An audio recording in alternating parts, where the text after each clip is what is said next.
Okay, good morning, ladies and gentlemen. My name is Michael Finley. I'm the chairman of the Oregon Fish and Wildlife Commission. Today we have all of our commissioners. Greg, I didn't see. Greg isn't here yet. Yes, he is. Is he? don't see Good morning, Greg. All right. Morning, how are So you? we have I don't see all Bruce seven. yet. Bruce isn't here. Bruce will be here. That might be him. Probably couldn't find the building. Okay. Got a full agenda today, but we're going to move through it in an orderly manner. So we'll start with the director's report. Director Melcher. Thank you, Chair Finley. Under the director's report this morning, and good morning, everyone, we have the field reports, which we provided to you in written form, so we won't be going those over with you this morning. Then I'd like to call Cameron Smith, the Acting Deputy Director for Administration, forward to give you an expenditure report. Cameron?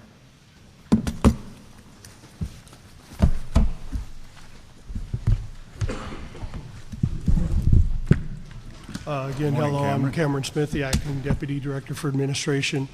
On just a brief financial report, our revenues are staying strong and our expenditures are still within our budgeted amounts. So overall, our budget is looking good, our fund balances are looking good.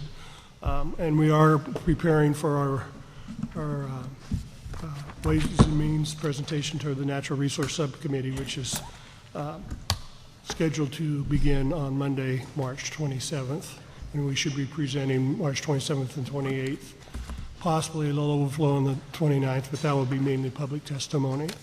The only other thing, kind of a special point, we did just finish a very high-level audit. It was an audit with the Secretary of State in which they the focus of the audit was actually the statewide financial reporting system, but in doing that, they do spot audits throughout the state agencies. And within that, they did not identify any deficiencies within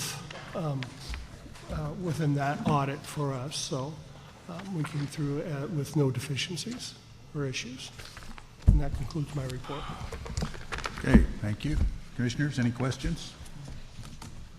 All right, appreciate it. Very good. Then, Mr. Chair, that brings us to the portion of the agenda where the Commission needs to ratify and adopt temporary rules that were signed by the Director since the last meeting.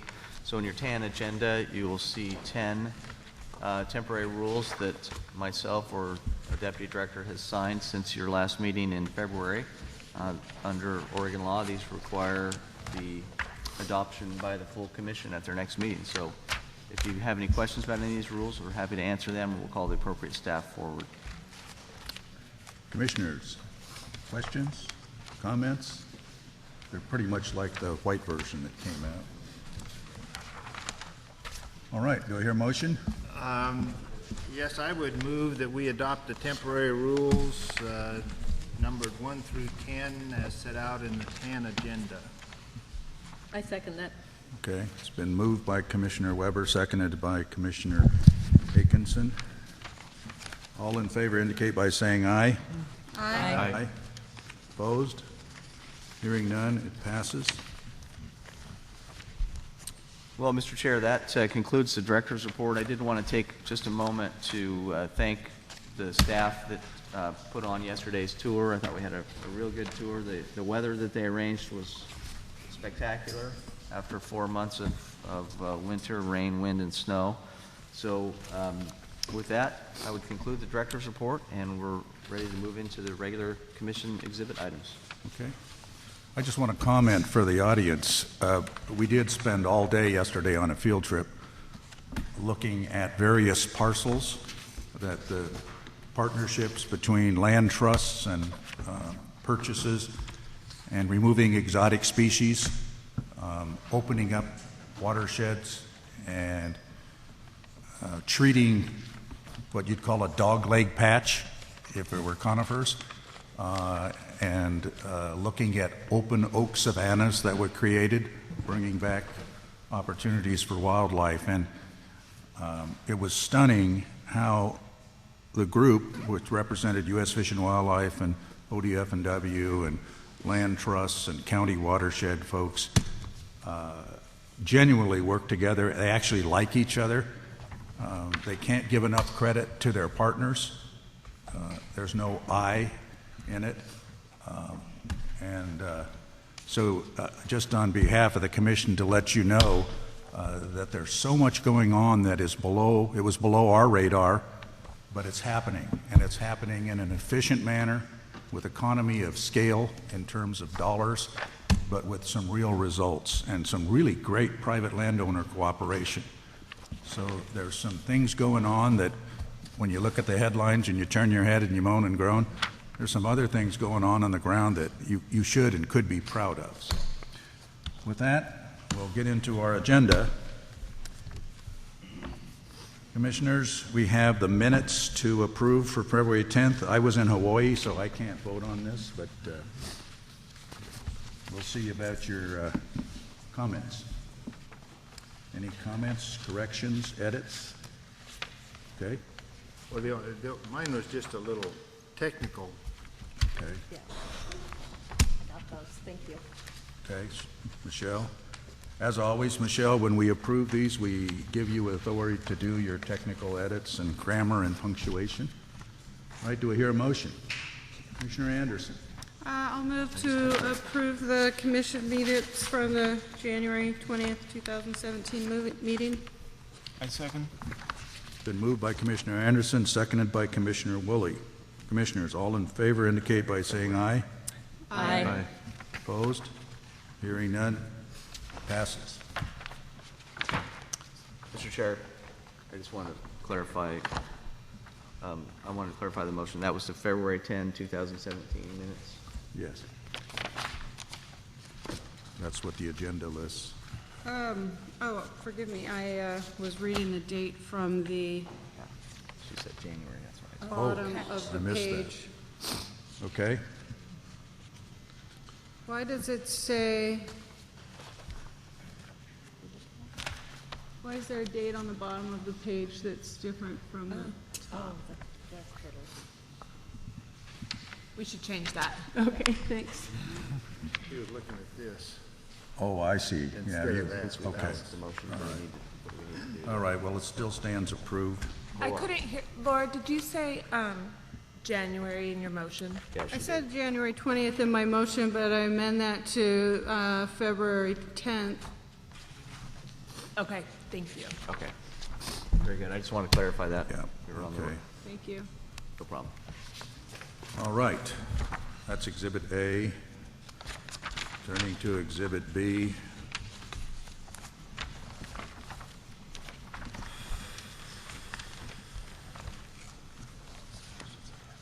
Limited landowner preference, mule deer tag allocation. Tom Thornton. Welcome, Tom.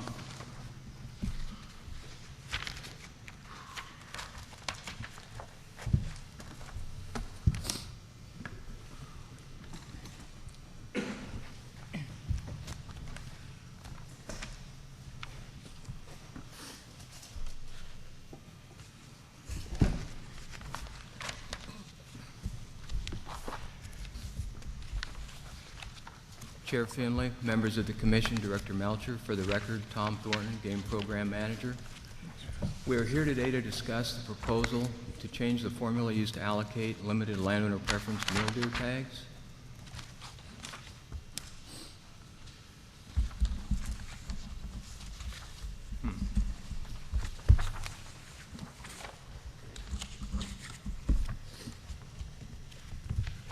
The landowner preference program was implemented in 1982. At that time, controlled hunts were increasing and replacing general season hunts. The program provided landowners the opportunity to obtain tags to hunt on their own property and recognize the importance of wildlife habitat on private lands. The LOP program has been reviewed several times, most recently in 2013, and several changes were made to the statutes. Those changes included modifying the definition of immediate family member to include brother-in-law and sister-in-law, increasing the proportion of tags for antlered animals that could be issued to non-family members from about 1/3 to 1/2. Previously, landowner preference tags could be split one tag into two to address damage, and tag splitting was replaced by the elk damage tag program, which had previously been used in Southwest Oregon. It was expanded to statewide.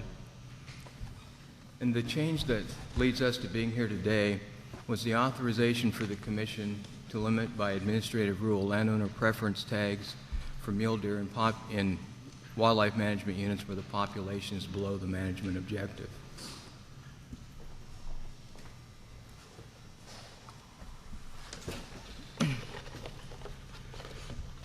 In response to concerns expressed by landowners at last June's Commission meeting, the Wildlife Division committed to reviewing and evaluating the formula for allocation of limited landowner preference mule deer tags. Excuse me, Tom. Yeah. Audience, can you hear?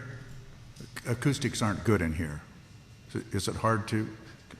Michelle, can we crank that up a little bit? Do I need to move the microphone closer? Yeah, try that too. I think, yeah, you have to move probably the table. It looks like it's taped.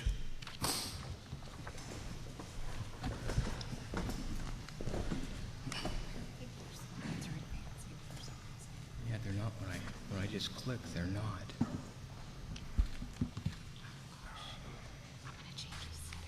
Well, hold on. This will work. Oh, it's not advancing up there? Oh, okay, well, here. We need, I wasn't watching that screen. I didn't realize that so,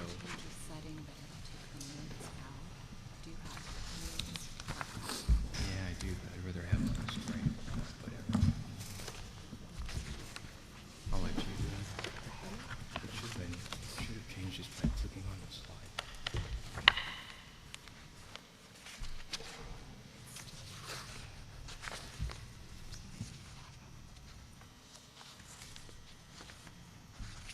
Yeah.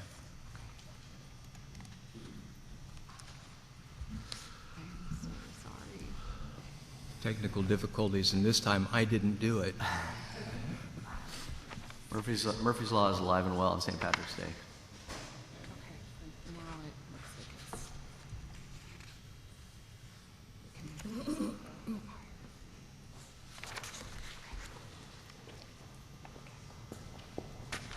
Here's the slide I thought I was on. So, here we go. The formula used to date is that in management, I'll back up because of the break we took. As I said, the change that leads us here today was the authorization for the Commission to limit by administrative rule landowner preference tags for mule deer in units where the population is below the management objective. The formula used to date to implement that is to limit the tags to 5 tags or 10% of the tags authorized for the public by the Commission, whichever is greater. The same formula has been used for some years for deer and elk hunts to provide a special hunting opportunity, such as branch bulls in wildlife management units where the standard season is spike only. These would be like in the Pine Creek, Starkey, Walla Walla, Mount Emily. There are about a dozen units in that group. It's also been used for late season special opportunity buck deer hunts, like the very limited numbers like in the White River, the Hood Unit, Mount Emily, some of those. Under this formula, what we saw was that the landowner preference tags issued were reduced from about 2,800 per year in 2014 before the restriction was implemented to about 2,400 in 2015 and again about 2,400 in 2016. In response to concerns expressed by landowners at last June's Commission meeting, the Wildlife Division committed to reviewing and evaluating the formula for the allocation The of... slides are still not advancing.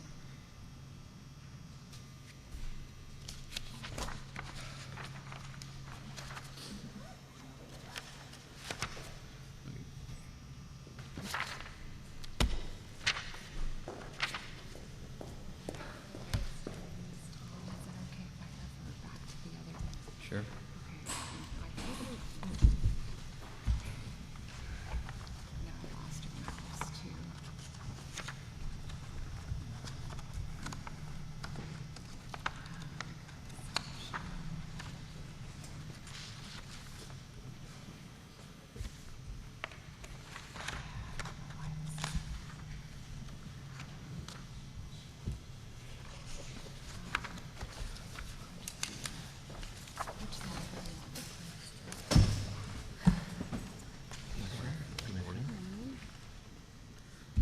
experiencing technical difficulties this morning. Have some technical issues. Yeah, that'll work. Third time's the charm.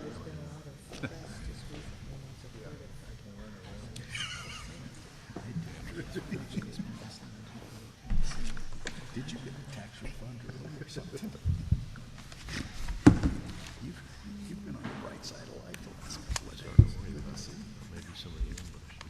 days. As I was saying, in response to concerns expressed by landowners at last year's June commission meeting, the Wildlife Division committed to reviewing and evaluating the formula used for allocation of these limited mule deer tags. This winter, Wildlife Division met with a committee representing landowners, hunters at large, and representatives of landowner groups and the hunting sporting groups.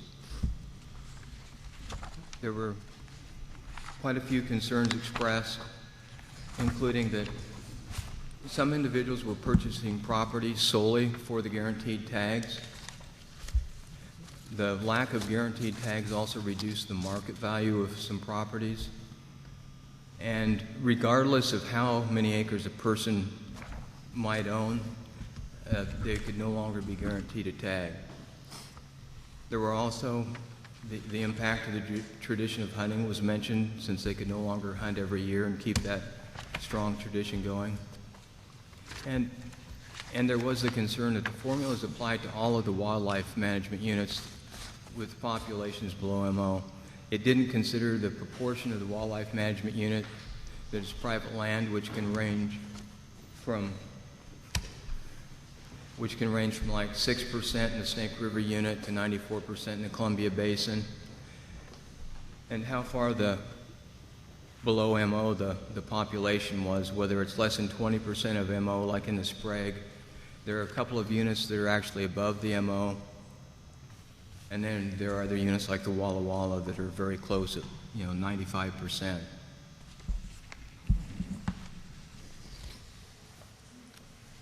The committee developed a three-tier proposal that's before you today. The tiers are primarily based on how close the population is to the management objective, expressed as a percentage of that management objective.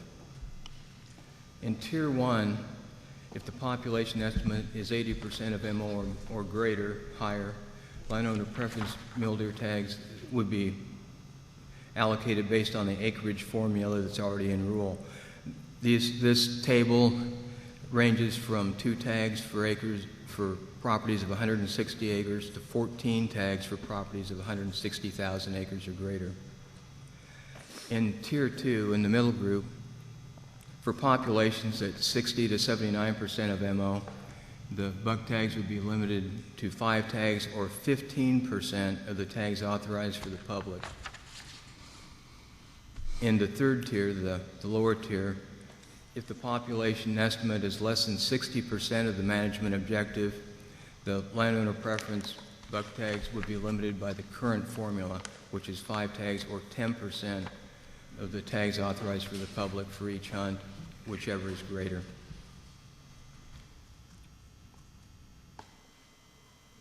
These 3 tiers are based primarily on how close the population is to the management objective.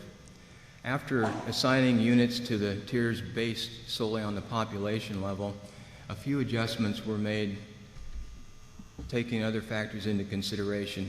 The results of this is that there were 4 areas that were moved up essentially from Tier 2 to Tier 1. And these changes are proposed because the East Biggs and Columbia Basin units are about 90% private land. The northeast of Waihe hunt was specifically designed to provide an opportunity for landowners to address damage to some high-value crops.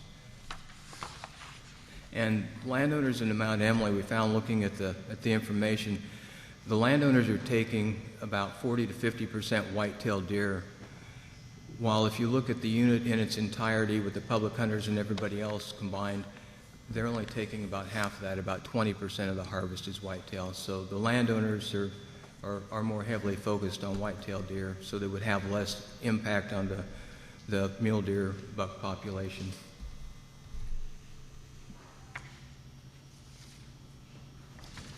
In summary, what we have is that in Tier 1 comprises about 30% of the hunt units, and buck tags would be allocated based on the table that's already in rule, which relates the number of tags to the acreage.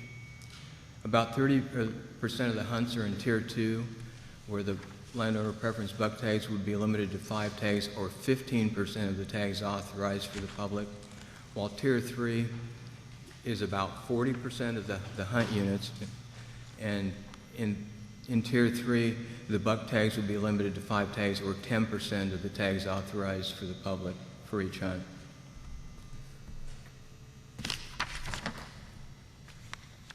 Okay. This map simply shows the areas that would be in each tier if the proposal is approved. The 4 areas proposed to be moved to Tier 1 are included in Tier 1 on this map. And across the top center, those are the East Biggs, the Columbia Basin, and the Mount Emily units. And then just about in the middle of the eastern boundary with Idaho is the northeast Hawaii hunt. So those are the 4 that we're proposing to be moved from Tier 2 to Tier 1. And with that, I could take questions now or later, as you prefer. We have any public testimony? I believe we do, yeah.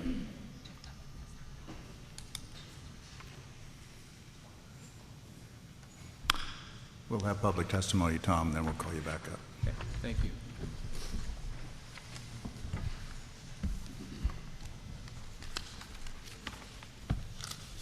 Are you going to drive?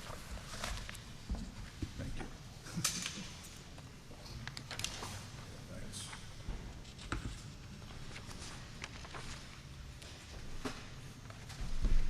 Thanks. Okay. We have 6 people that signed up for public testimony. I'm going to call you up in panels of 3. Ken McCall, Jerome Rosa, Ken Hand.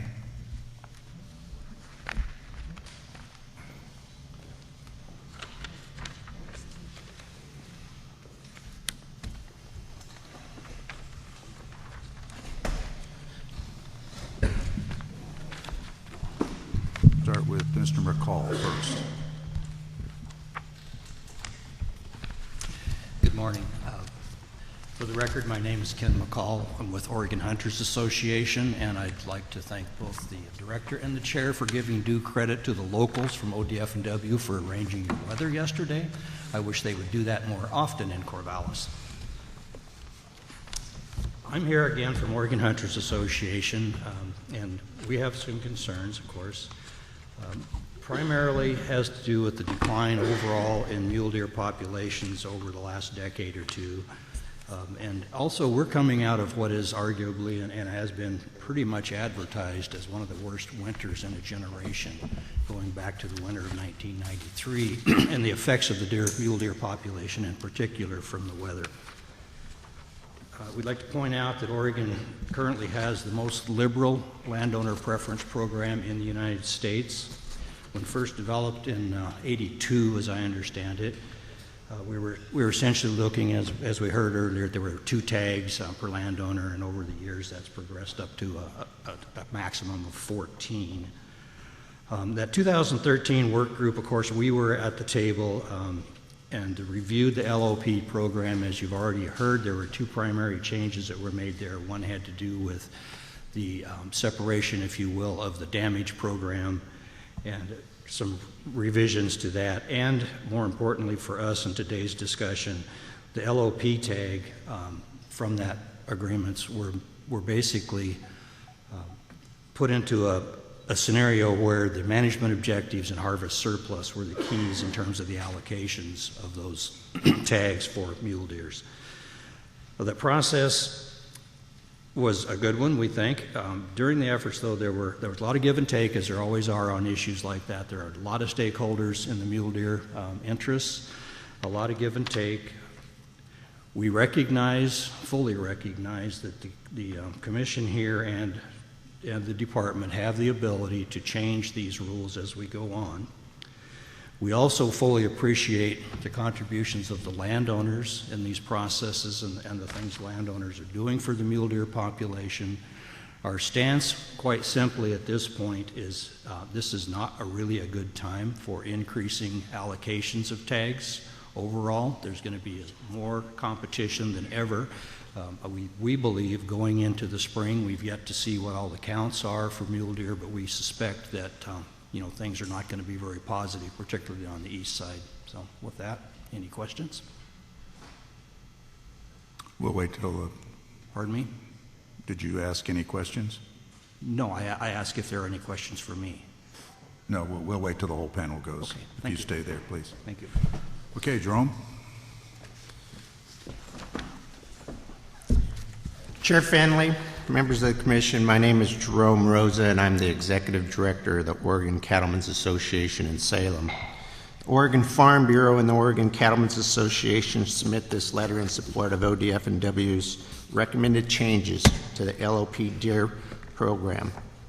By way of background, Oregon Farm Bureau is the state's largest agricultural allocation formula, By way of background, Oregon Farm Bureau is the state's largest general organization representing over 7,000 family farms.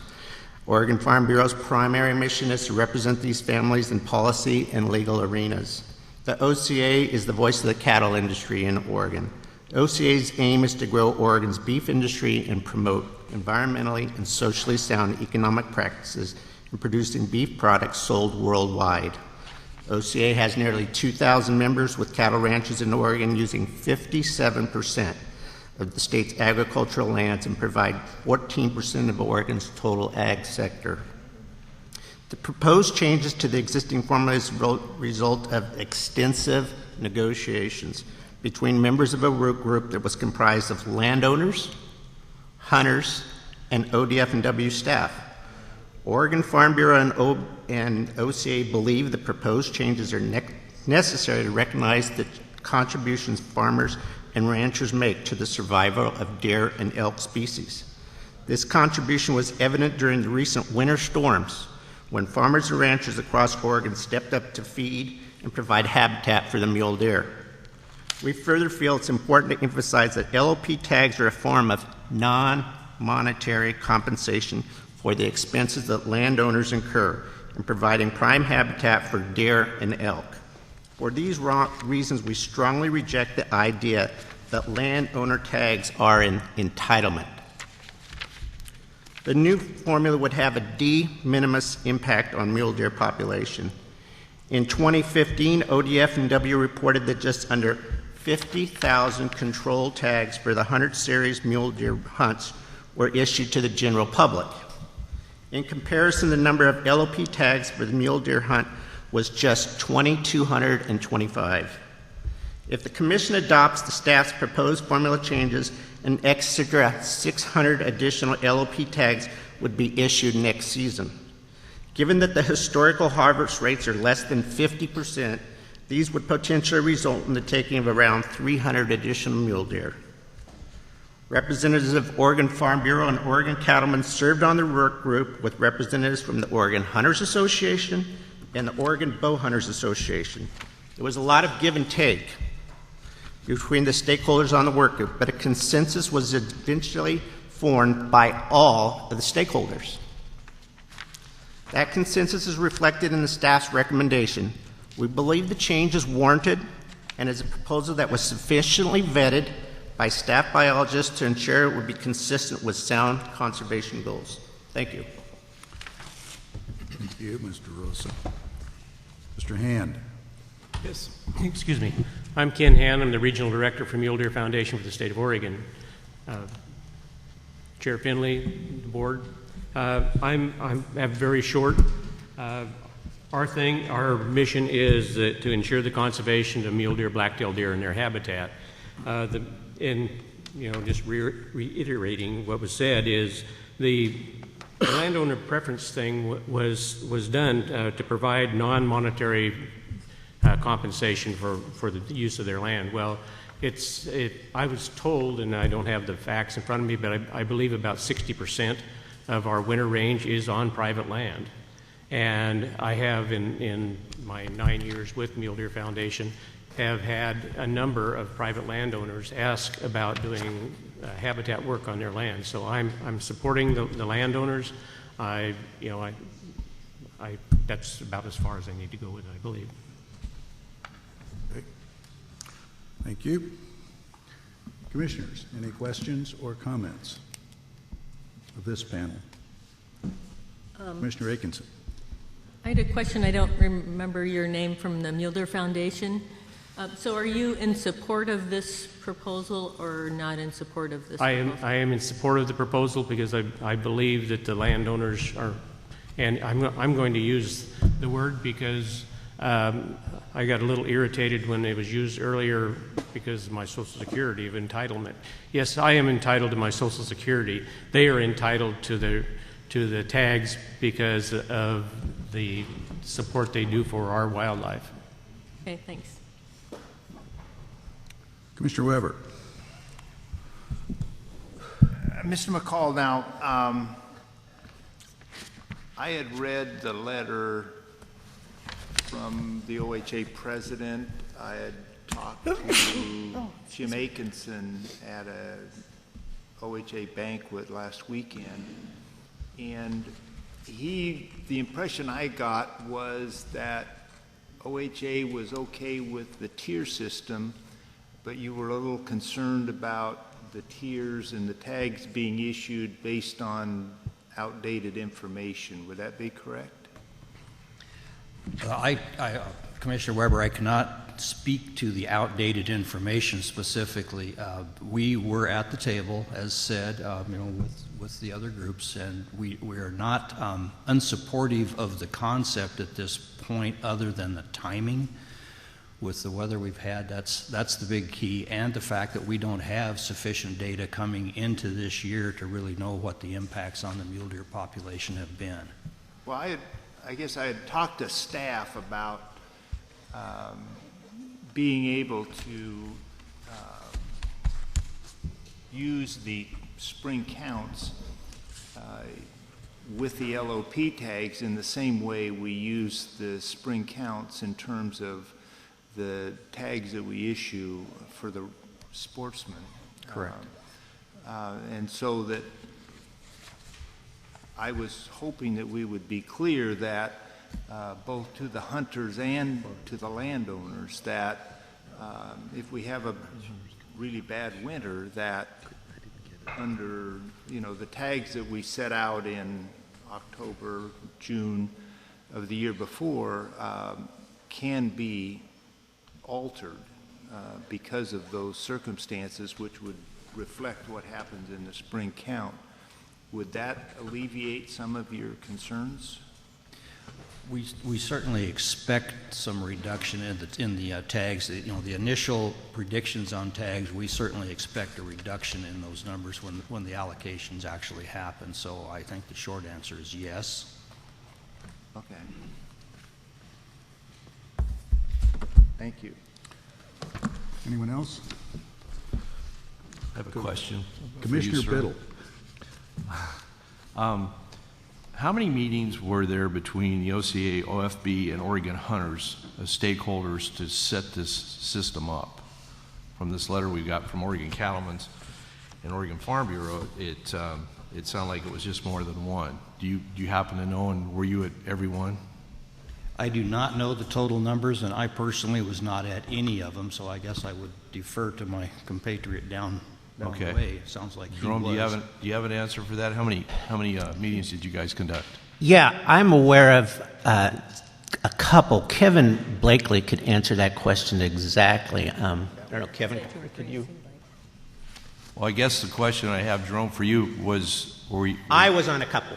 You went to a couple? Yes, So phone call and then another one, yeah. So, Kevin?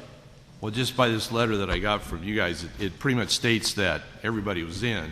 Right. But I just was curious how many meetings and who all, or was everybody at all of these meetings? Yes. So we had Bill Wilbur originally was our representative, and he was in on it originally. Then Ray Sessler and John O'Keefe, who's going to be coming up on the next panel, was on it. There was a conference call. I was on that conference call too, and everybody was present there. So the hunters were there, the cattlemen were there,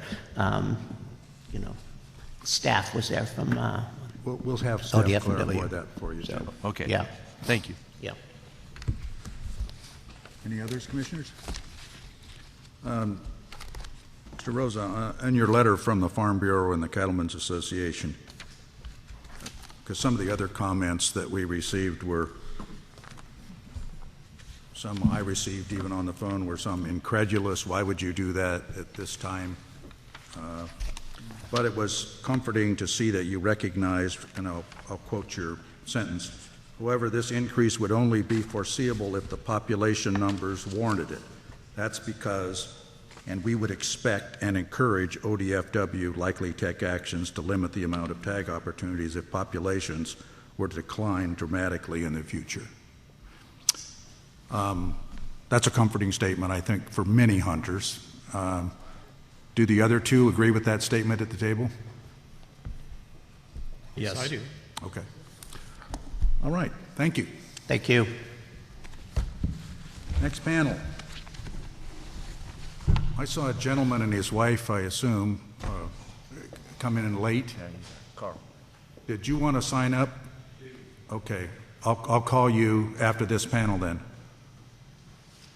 But the next panel is Ted Netter, John O'Keefe, Rich Thompson.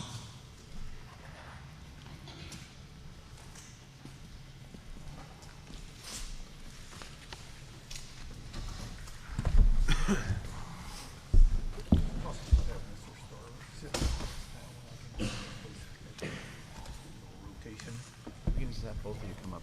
You just wait. We'll have you come up with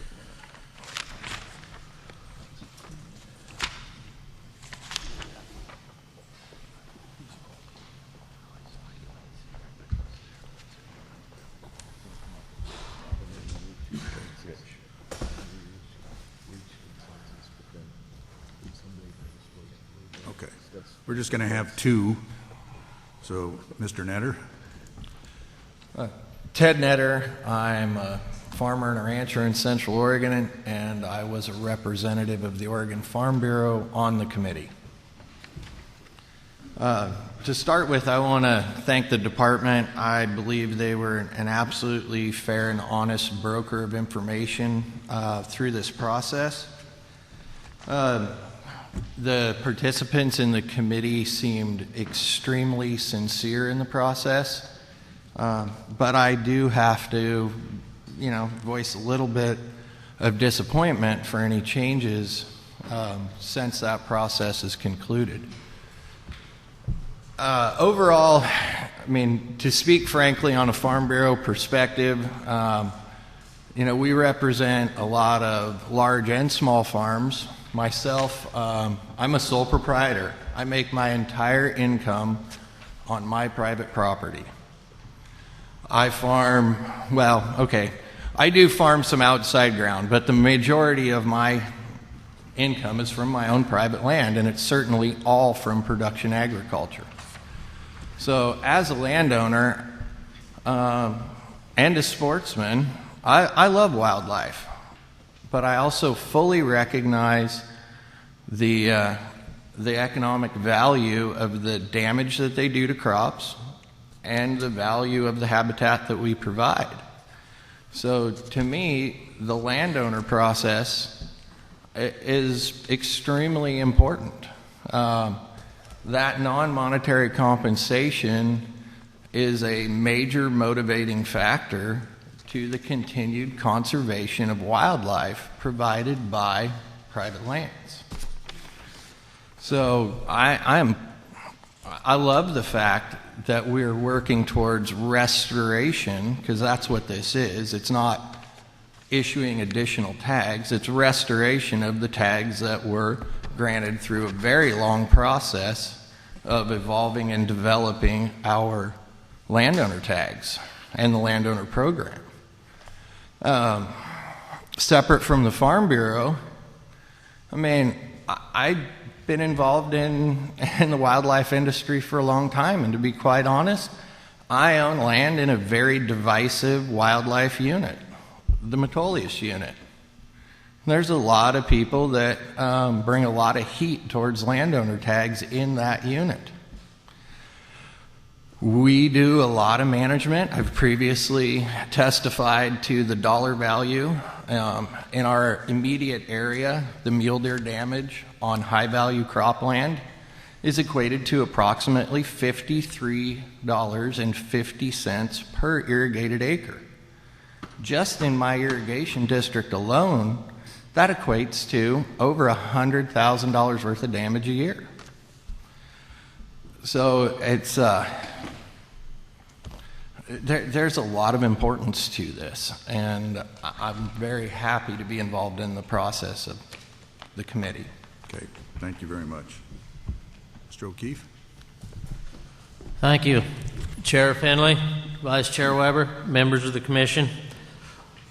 I was disappointed when I saw the Oregon Hunters Association letter. This was a collaborative stakeholder process. We worked together with give and take and came to an agreement everybody was in on. Now, Oregon Hunters does not want to honor this process. This stakeholder process concluded in early February. The implications of the winter of 2017 were pretty apparent by then. A winter of this nature is exactly what a three-tiered system is designed to allow for. It's also worthy to note that significant portions of mule deer range did not receive as severe a winter as other portions of my area in Lake County, for example. But I would like to say, and I think this speaks right to the heart of the issue, there is nothing in this proposal that prevents science from getting applied on the ground. When the biologists go out in the spring and do their counts, they'll come up with a harvestable buck surplus. That'll be determined. The formula can be taken into account and tags issued accordingly. At anything under 80%, those numbers can be determined exactly, and at units over 80%, there's a long history of landowner preference. They can still be estimated quite closely. So this proposal does not prevent the biologist from getting science applied to the number of tags issued. Does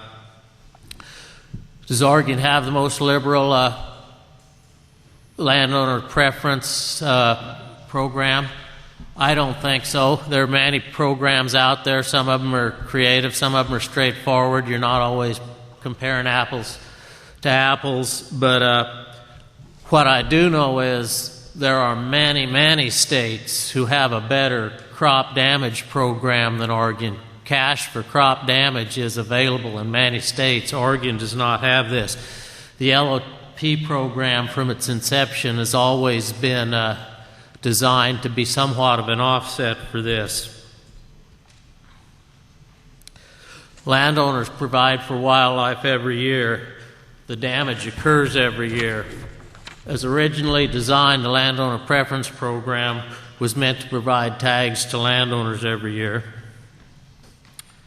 In conclusion, I would hope that the Commission would carefully consider the message it would send to those stakeholders that participated in this process in good faith if they were to not adopt the outcome of that at this time.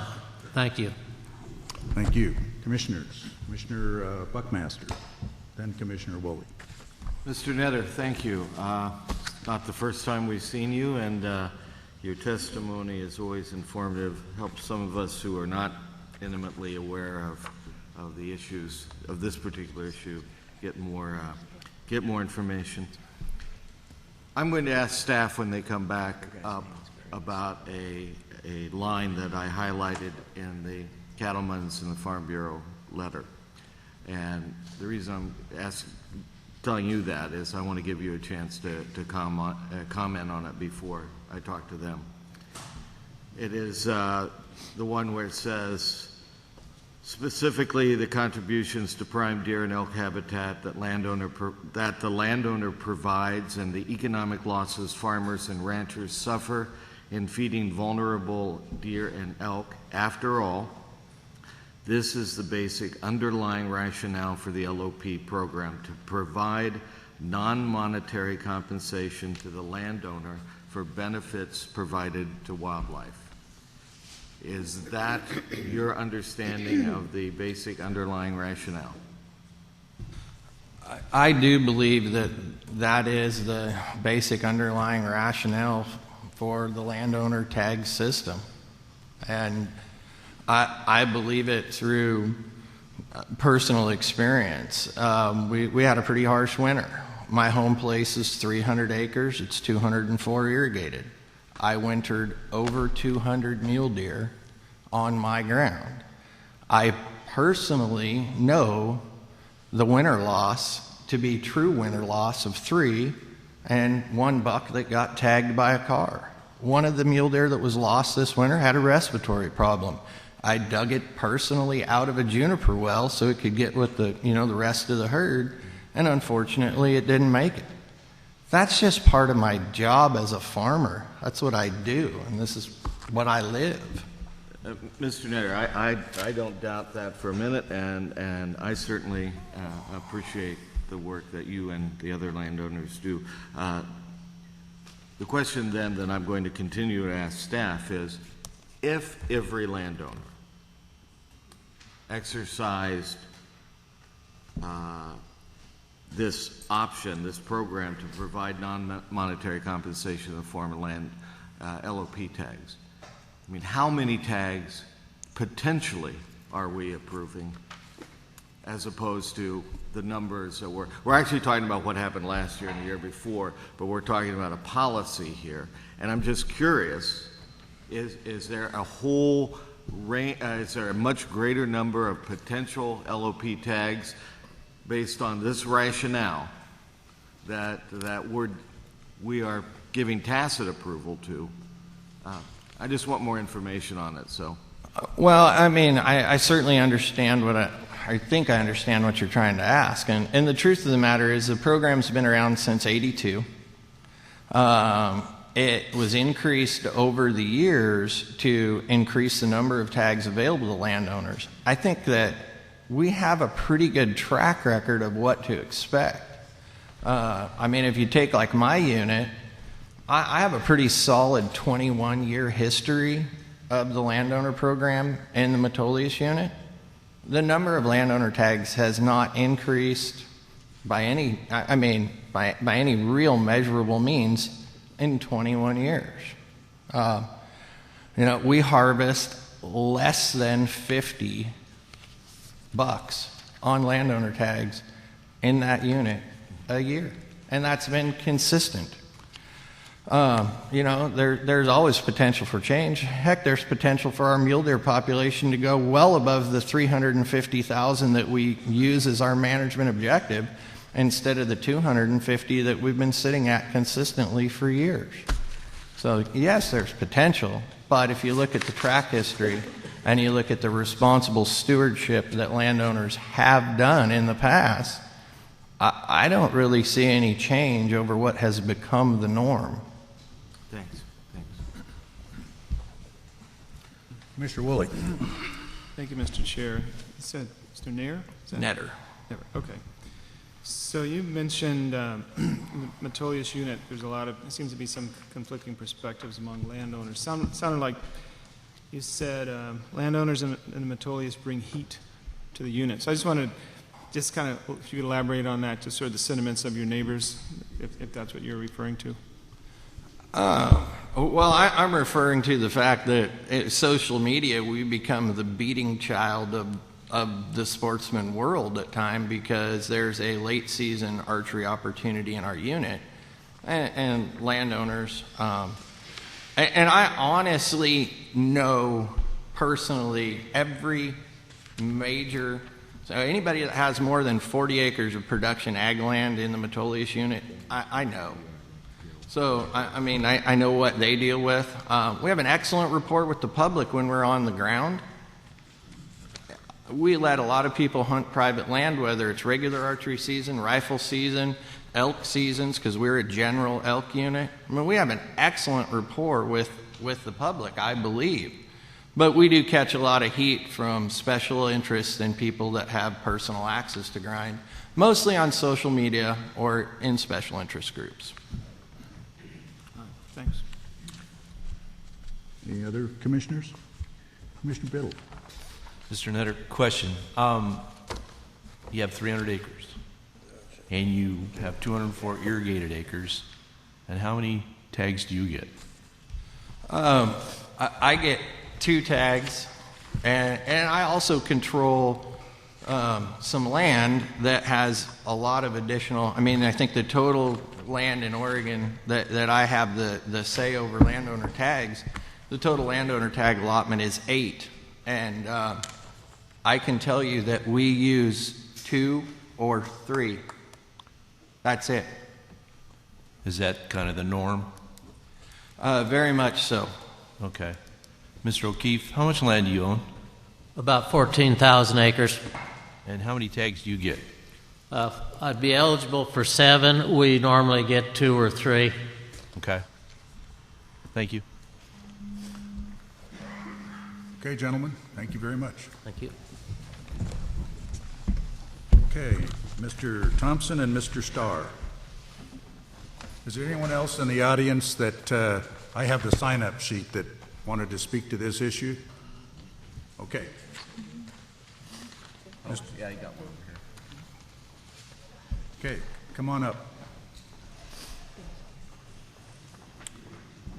Mr. Thompson, I have your name and address on the sign-up sheet. Mr. Starr, when you begin to speak, would you give your address? And ma'am, would you give your name and address when you speak? And we'll start with Mr. Thompson. Go ahead, Craig. Chair Finley and members of the commission, Director Melcher, my name's Craig Starr. I live in Lebanon, Oregon at 2105 Desiree Place. You may remember that I sometimes have represented Oregon bow hunters at your meeting, and I want to make it clear that the comments I'm about to make reflect my personal opinion and not any position of Oregon bow hunters. I was able to participate as a representative for Oregon bow hunters in the review committee that was recently held, and there are written comments in your record, I believe, that reflect that OBH's position regarding the specific recommendations that are before you today. With that, I want to cut right to the chase, and that is about in the middle of page 2 of the staff report, there's a discussion about special opportunity hunts and the tag limits that have been established for many of the special opportunity hunts that are provided. It lists several units, but what's interesting to me is that it exempts 2 of the special opportunity hunts, including the late Metolius hunt. That hunt is of particular interest to Oregon bow hunters, and yet our tag authorization for that is extremely limited and is exceeded half again by the landowner preference tags that are issued for that particular hunt. There is no other hunt in Oregon, I don't believe, that comes even close to that kind of imbalance in the favor of landowners over the public hunters of Oregon. So I guess probably regardless of whether you approve the staff recommendation or you stay with the current provisions when populations fall below MOs, I think you need to add a statement somewhere in the administrative rules, and I think that's probably at OAR 635-075-0020, and it would be paragraph 1C, and it would say, in any game management unit with a general or controlled general hunting season, landowner tags in any mule deer hunt that is established for a special purpose, such as to provide a unique or limited hunting opportunity available to only a few hunters each year, shall be limited to 5 tags or 10% of the total controlled buck tags authorized for the public for that hunt by the commission, whichever is greater. That language already exists related to the population relative to MOs, but it doesn't apply when the population is at or above MO, and it wouldn't apply when the population is above 80% under this proposal that's before you today. Okay, thank you. And you're out of time. Okay. I gave you an extra 30 seconds because I wanted the commissioners, the audience, to actually hear what your amendment and thinking was. Okay, Mr. Thompson. Good morning. Rich Thompson, Traditional Arches of Oregon. I live at 20080 Southwest Jaquith Road in Newburgh, and I'm here representing Traditional Arches of Oregon today. I wanted to say thank you for adjusting the speakers here. Kind of went with poor Tom's presentation early on, getting things going a little bit, and also thanks for the opportunity to participate on the LOP program committee.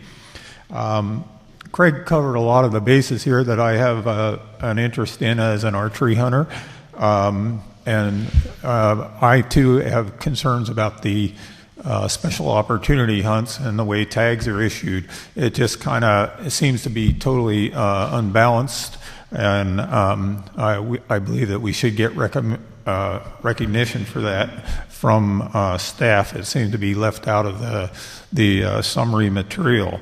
You do notice on page 2 that there is a summary where there used to be special recognition for these special opportunity hunts. And one thing I'd point out is these is just not Metolius 139R1. This is hunts for both rifle, muzzleloader, as well as archery hunters that this covers. So there are other people that have a dog in the fight, so to speak. I guess in closing, I do want to recognize what you've heard from the landowners, and I as hunters, we all believe, we know that without their consideration, providing the habitat sanctuary for wildlife, we wouldn't have the numbers of deer that we do have. But again, having waited 17 years for the Metolius tag recently, I would like to see, I just think that it just flies in the face of sportsmen when we see unlimited LOP tags being issued, and public hunters have to wait that long in a draw to get a tag for it. So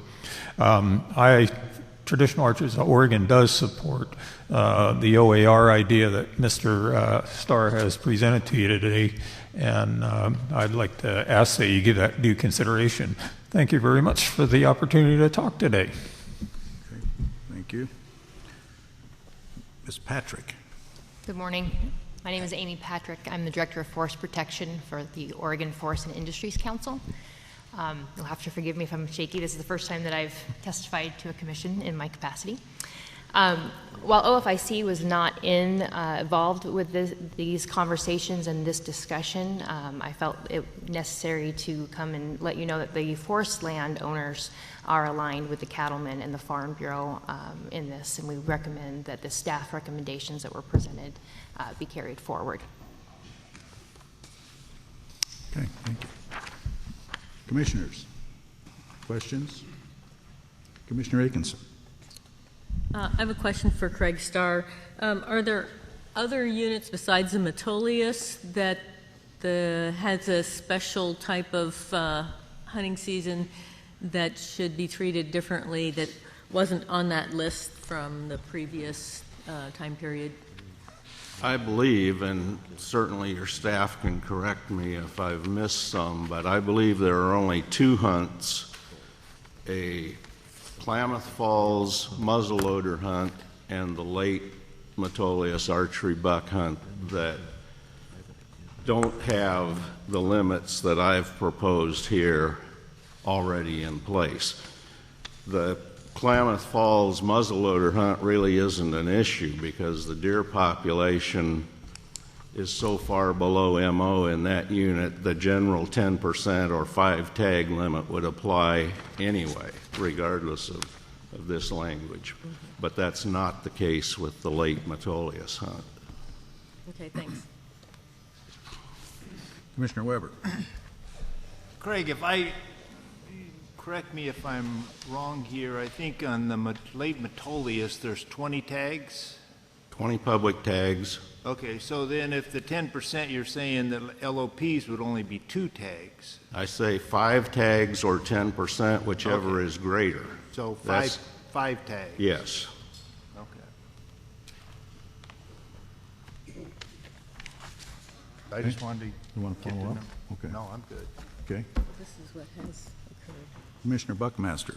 I hate to put you on the hot seat your first time testifying, but the question that, based on your comments, the question that came to me was, if the large forest landowners were to exercise the numbers of landowner preference tags, do you have any idea how many that would be?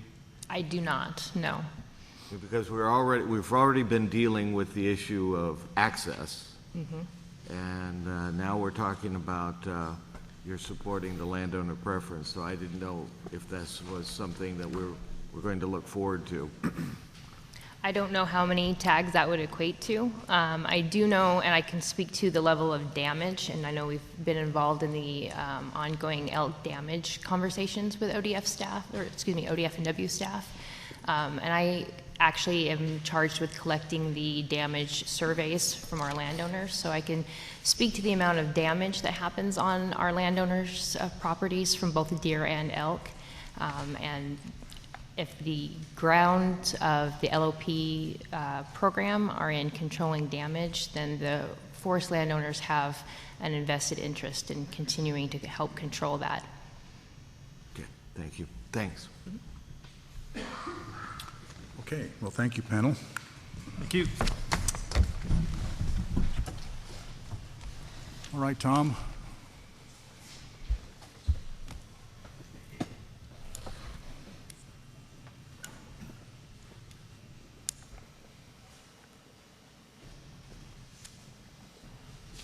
Tom and Kevin.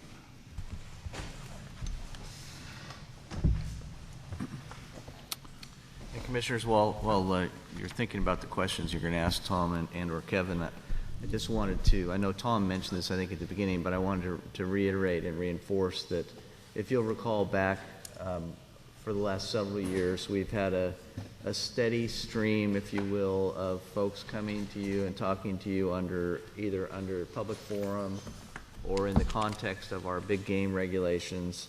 And the focus was really on, was coming from a number of landowners who were being impacted by the new, we did change our approach on landowner preference tags several years ago.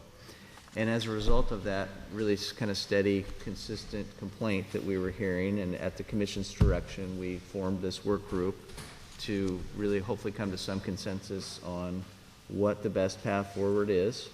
I think it's important to remember there is no right or wrong answer here. When you're talking about, I mean, our previous approach, which was capping the landowner tags at 10%, there was no science that drove that decision. It was really just an artful decision, if you will. And to a certain degree, there is more science, if you will, being applied now, but it's still really just a question of balancing and not so much a resource conservation question. So I just wanted to set that background here a little bit before you have your questions for Tom and Kevin. Okay. Thank you. Commissioners. Commissioner Aikenson. I had several questions just about process. So regarding special opportunity hunts, in this new proposal, are those three special opportunity hunts that were listed from our current rules, are those rolled over into this new plan, or are they not singled out as being treated any differently from any other WMU? Chair Finley, Commissioner Aikenson, I'm not sure I exactly understand the question, but I will say is that the hunts that we have already, the hunts that were limited to 5 tags or 10% before this committee met, we're not proposing to change those. They would continue to be limited to 5 tags or 10%. And that's a group of elk, of about a dozen elk hunts and 6 mule deer hunts. And what was the criteria to put those on that list? Well, the elk hunts have been in place since about 2000, and at that time, with the Walla Walla, Mount Emily, Wanaha, they began to see they were rolling up in landowner tags, and so the limitation was put on at that time for those hunts where the branch bull is a limited opportunity to limit landowner participation in those hunts. For the mule deer hunts, that occurred in 2008. At that time, working with the Oregon bow hunters and others, we talked to the districts and we came up with 3 rifle hunts and 3 archery hunts that are late season, very limited tag opportunities. And seeing the pattern that had occurred in earlier hunts, when we asked the commission at that time to approve those, we also put them into that limited opportunity group. And what some folks have referred to here is the fact that we did not go back retroactively then to other deer hunts and move them into that group. We simply went with the 6 that we were introducing at that time. So is it possible at this time to add the Metolius to that list as well? Chair Finley, Commissioner Aikenson, yes, it would be possible. As has been mentioned, there are other hunts. I haven't done a thorough search to see which other hunts would fit that pattern, but I do know that there are other hunts that would fit that pattern. It seems like from the information that Mr. Thompson provided to us, where we've got like 2014 controlled hunt tags authorized was 21, and LOP tags sold was 31. And then 2016, when there was no limit on LOP tags, it was 21 and 28. So it seems like the LOP tags have had a significant proportion in those very limited entry hunts that would be detrimental to the general public hunter who's trying to apply for those tags versus the landowners. Chair Finley, Commissioner Aikenson, it is true that in some of those hunts that they're very attractive also to the landowners. It varies from hunt to hunt, but there are a few where the landowner tags are right up there with the tags for the public. So do you have information on the WMUs as far as what the proportion of landowner tags are by unit? I didn't see that in the information. Yeah, maybe Chair Finley, Commissioners, Kevin Blakely, Division Assistant Administrator. What we could do is we saw there were a number of hunts that fit that criteria, and what we've normally done in the process of moving any proposed hunt into the 5 tags or 10% just as a way to make sure we don't end up with that large number of LOP tags outpacing the public tags is we put that out as part of our regulations packet. Currently in our regulations, a couple of the hunts aren't listed that way. So what we certainly could do is round up all the information, the hunts that have a special opportunity late season, and put them right in front and make sure we go through the public process then to look at each of those hunts and roll them right into there if you wanted us to do the, comb through and make sure we're covering all those bases.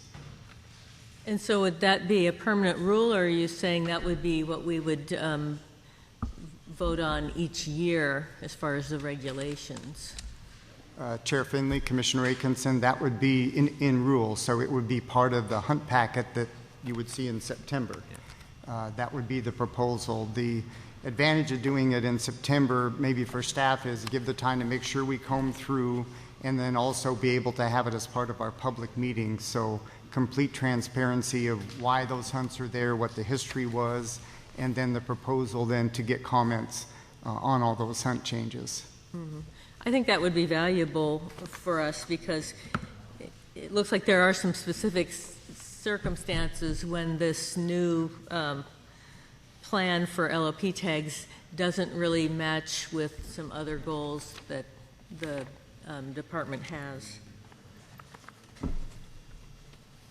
So another question I had was, and this one is kind of related. So there are no caps proposed for the Tier 1 WMUs. Is that correct? Chair Finley, Commissioner Atkinson, that is correct. They would, the cap would be what has already been established in rule by the tags per acre formula, if you will. 2 tags for 160, and the graduates up to 14 for 160,000. Mm-hmm. So the committee looked at the 10% for the lowest MOs and 15% for Tier 2, but did the committee even consider a number, a percentage, or minimum number for Tier 1? Chair Finley, Commissioner Atkinson, yes, the committee, I looked back and there were 16 different concepts that we considered, and some of those would have been more restrictive and some more lenient or looser than the ones that we wound up with. There were considerations of doing other things with the Tier 3, but this is where the committee wound up. Was essentially what they did was, prior to the, if a unit was at 100% of MO, if it met MO, then it went to the I'm going to call it the full formula, the tag allocation. And what the committee decided to do was simply to lower that down, to a certain extent. They just pulled that down to create the Tier 1. Okay. And what is the data set that's used to look at determining the whether the population is at MO or what proportion of MO as far as deciding how many LOP tags or which tier each WMU would be in? Chair Finley, Commissioner Atkinson, we use the same information that the wildlife districts developed when they were putting together their management objective proposals recently. They updated and went through using the best information they had available, came up with a population estimate for each unit, and that's the information that we used. So I guess that my question is related to the concerns that some people expressed regarding this year being a bad winter.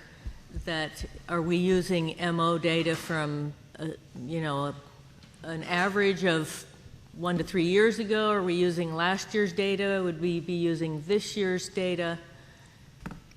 Chair Finley, Commissioner Atkinson, we did put together some 3-year averages, but what we wound up going with was the 2016, the most current year's estimate. So is there any flexibility with this program to address emergency situations like where we may have had significant deer loss over winter like this year? Chair Finley, Commissioner Atkinson, with some conversations with Bob Weber, he did provide us some information to try to get at that. So if you would choose to do that, we developed some language really to the concern from the OHA letter was a real-time reaction. We have that built in through our public tag process, where by the end of this month, early April, if there was a disease outbreak in a species or severe winter, we could make emergency tag adjustments and implement those, get the word out to the public for applying for tags. So that's a real-time reaction to an issue like a severe winter.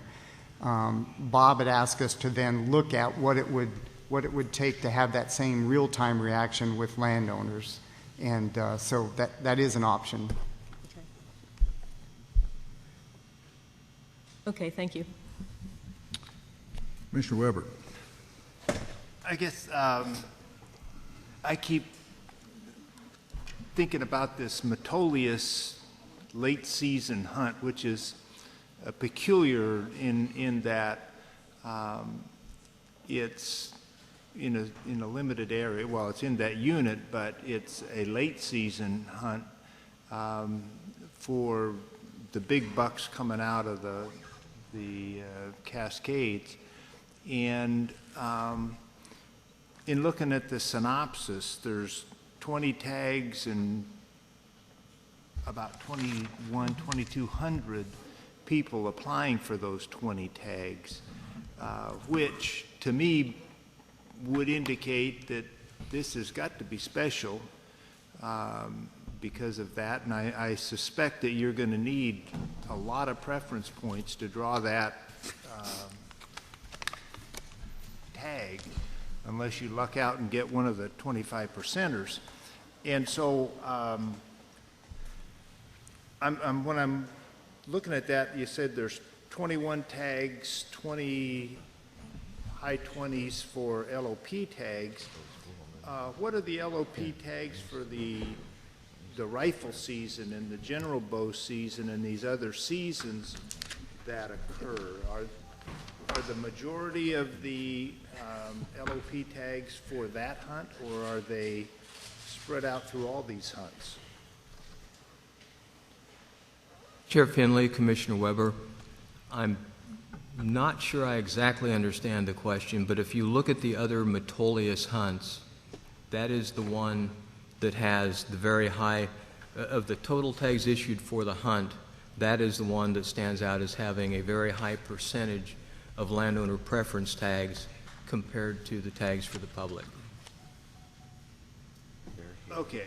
Which leads, you know, and you're correct, it takes, I think, around 17, 18 points to draw that hunt, if you draw it off of points at this time.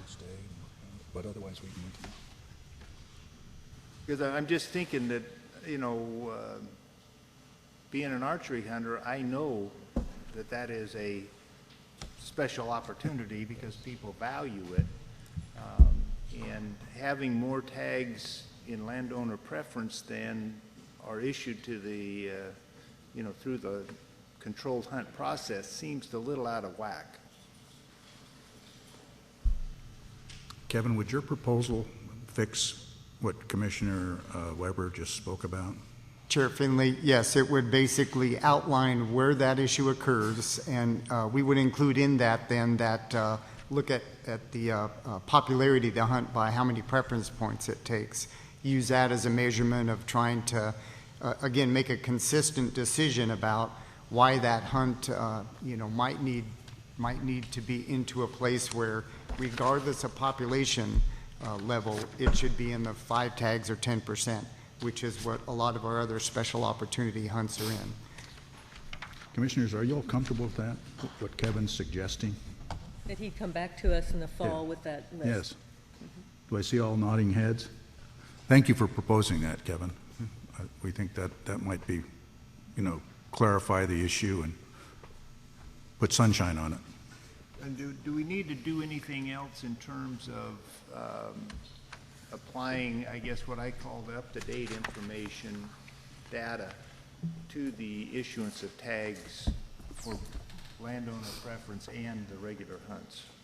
Chair Finley, Commissioner Weber, I think if you choose to look at that rule amendment, Aaron does have some rule amendment language, and I'll try to simplify maybe just how that process would work. So in the tiers for landowner preference tags, limited landowner preference tags, simply by math, if we had a severe winter and tags in a specific management unit were cut in half because of the severe winter, if those hunts are in tier 2 or tier 3, just by math, the landowner preference tags are going to be severely reduced because those tags for landowner preference are a proportion of the public tags, or their number is calculated from the public tags. Public tags go down by 50%, then the landowner preference tags also would show that impact. The concern for real-time opportunity to respond, the same is in the tier 1. Tier 1, again, is where it is just the full formula of acreage that is applied. So if there was a severe winter, we had all the wildlife management unit, the hunts in that unit, we saw severe impacts to the deer herd. There was a reduction in public tags, and the way that rule language is said, we define that as greater than 25% of the hunt tags in that unit. Then it would allow for the agency or the department to move that into tier 2, which means it would come under limited landowner preference at that point. So it just reflects a real-time response from a severe winter, regardless whether a unit was in tier 1, tier 2, or tier 3. So the language really just reflects in tier 1, it could become limited landowner preference after a severe winter. I hope that covers. Yeah, no, that's good. But if we make that amendment and we adopt the proposal, would it be my understanding then that the Metolius hunt would be under unlimited this year, and then we would look at it later? Yeah. That's what I'm... Chair Finley, Commissioner Weber, I'll try to answer that and just provide clarity. The Metolius issue you're asking us about is a special opportunity hunt, and that's what we would bring forward in the fall as reflection of the special opportunity late season archery that you're referring to. The Metolius unit itself, if it falls in tier 1, all the other hunts that occur in that unit would be full formula, not under limited LOP. So the standard buck deer season, any of the others that don't fall in that special opportunity category would follow the tier process. But I'm still thinking that we're creating a problem where we won't consider whether the Metolius is a special unit until after we've had 1 year of unlimited tags. Now, in 16 were they unlimited and issued 20-some? Is that the... Chair Finley, Commissioner Weber, in the current list of those units where they're at in their population MO, Metolius is in tier 1.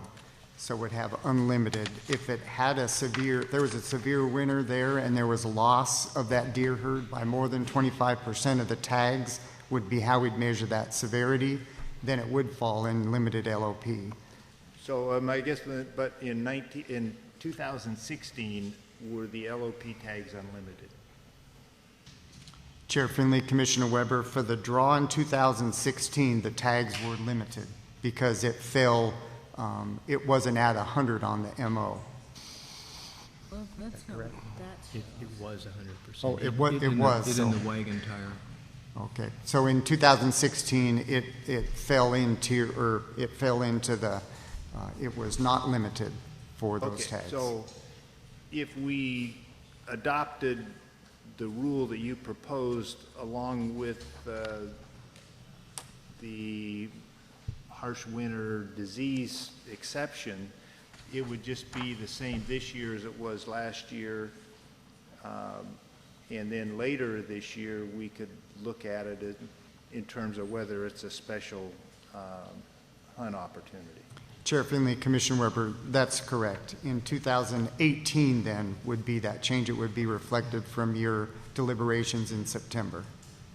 Okay. Chair Finley, Commissioner Weber, I'll just add that What we're talking about coming forward with in September, if we made a proposal at that time and the commission approved it, the Metolius and potentially some other hunts would be moved into the group of hunts that are limited to 5 tags or 10%, regardless of management objective. You want to move that in, the Metolius this time, today? Right now? Yeah. Yeah. Yeah, Well, if he talks about September. right. But there are other options. Yeah, I don't. Well, either way, it's an orderly process. One allows the Metolius hunt, us to work on it this September for the late season hunt, and the other one defers. So if we have the protection for the resource, we can provide the opportunity right now, or this September for late season. Well, I think given that we have had testimony specifically related to the Metolius, it might be best to decide on the Metolius now and then look at what other units might potentially be included for the future in September. Mr. Starr, do you have a comment? I'd like to hear it. If it would make it any easier for your deliberations, I will tell you that I personally don't have any problem waiting for a change until 2018. It's been this way since 1995, and although I only found out about it a couple months ago, 1 year isn't going to be a big deal. Okay. Commissioner Buckmaster. Kevin, you heard my question that I asked to Mr. Netter.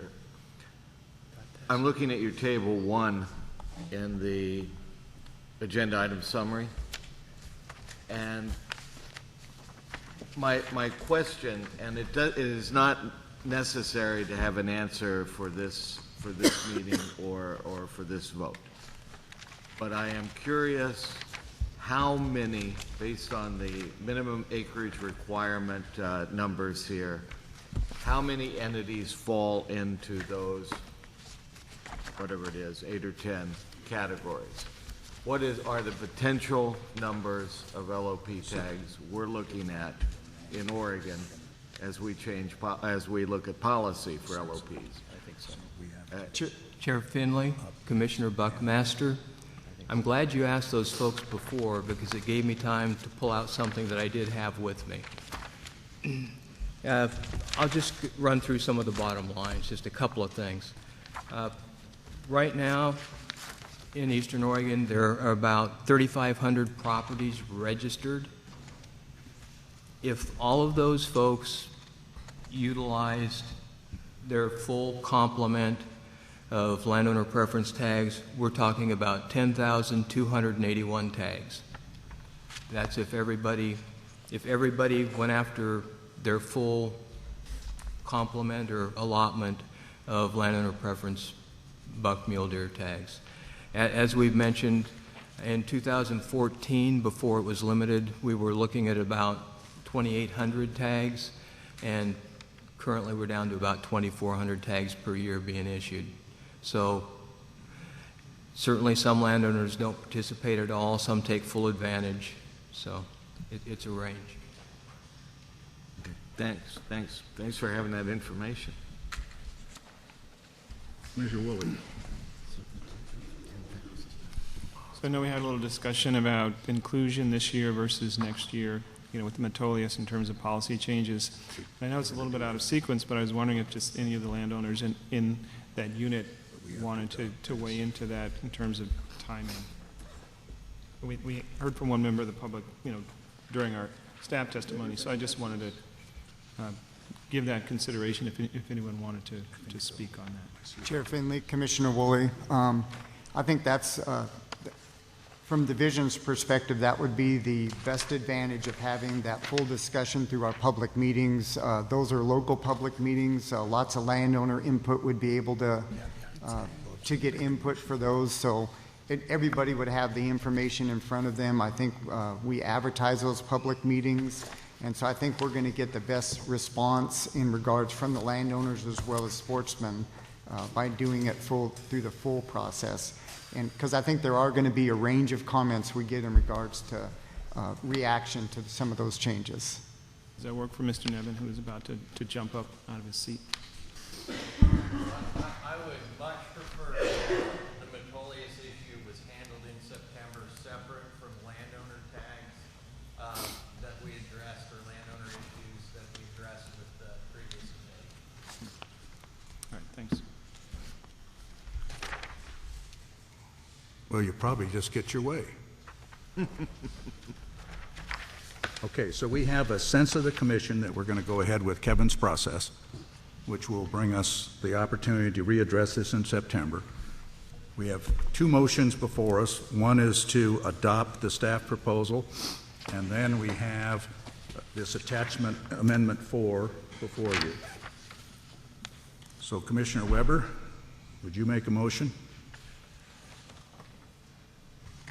Well, I would move, I'm looking, okay.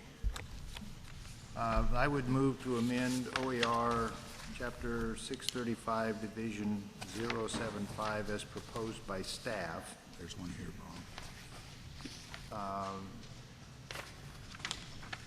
So is it the amended attachment deals with both of them? If you say including amended attachment 4, Okay, then it will be clear that those amendments apply Okay. as well as the remainder of attachment 4.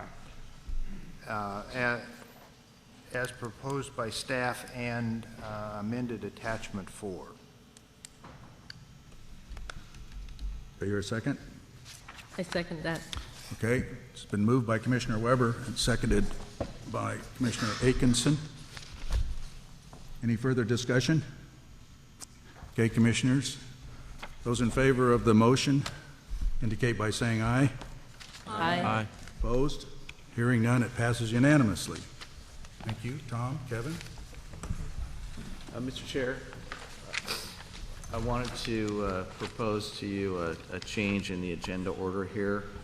We have Mr. Chuck and Gail Woosley here with us today, and Exhibit E is an action on behalf of the Commission to rename our Lower Deschutes Wildlife Area as the Woosley Tract in recognition of their lifetime support of the department's programs and their conservation efforts, on behalf of Oregon's Fish and Wildlife. So, since they're here, and Mr. Chair, I would propose that we move that agenda item up and do that now. If they would like to stay for lunch with us, they're welcome to hang around for the rest of the commission meeting this morning and stay for lunch, but if not, they're also free to go and bask in the glory. Well, it's a great idea, and so we'll do that. Jeremy Thompson. Good morning, Jeremy.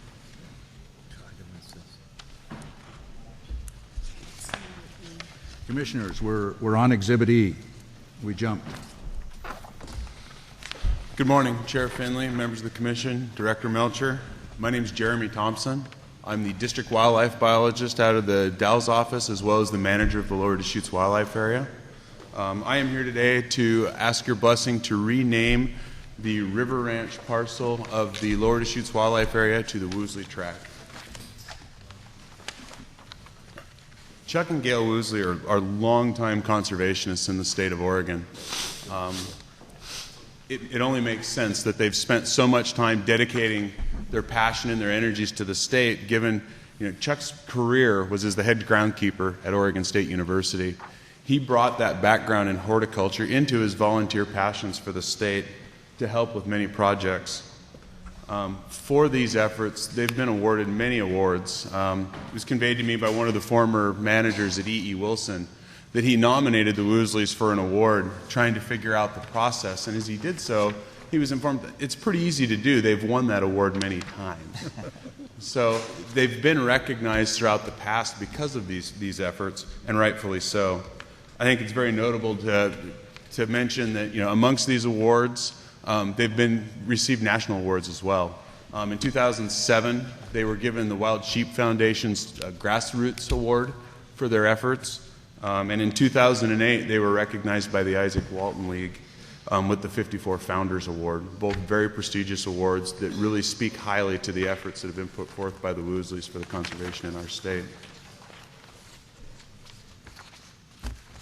One of the spots where the Woosleys spent much of their volunteer career was at our E.E. Wilson Wildlife Area. Much of the information I was able to gather about the Woosleys as I presented this, or got this presentation together, was from our former managers at E.E. Wilson.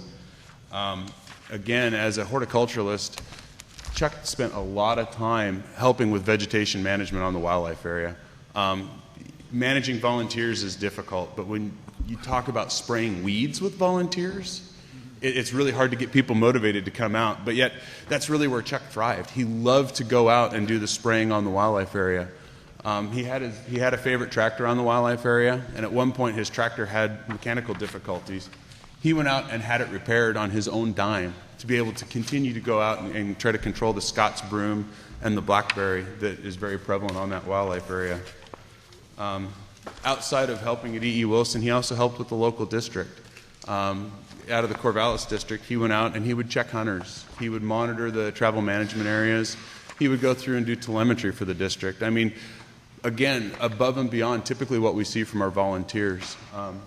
The district manager for that area stated that he could put Chuck out to check hunters and not have to worry. He knew that Chuck would have a rapport with these hunters and that the hunters, in turn respected him because of his presence and because of the way he handled himself on behalf of the agency. Chuck didn't just spend time at E.E. Wilson. He also liked to traverse across the state. He spent a lot of time in Wallowa County helping with many volunteer projects out of that district. This is a spring development project that he worked on in the Bighorn Range. He had a big passion for projects with bighorn. He developed the original Lostine trap for bighorn sheep in 1992 and then helped to rebuild it later down the road. In talking to the former manager over there, he said the only fault he could ever find with the Woosleys was that they lived too far away from Wallowa County and he couldn't use them more in his volunteer efforts.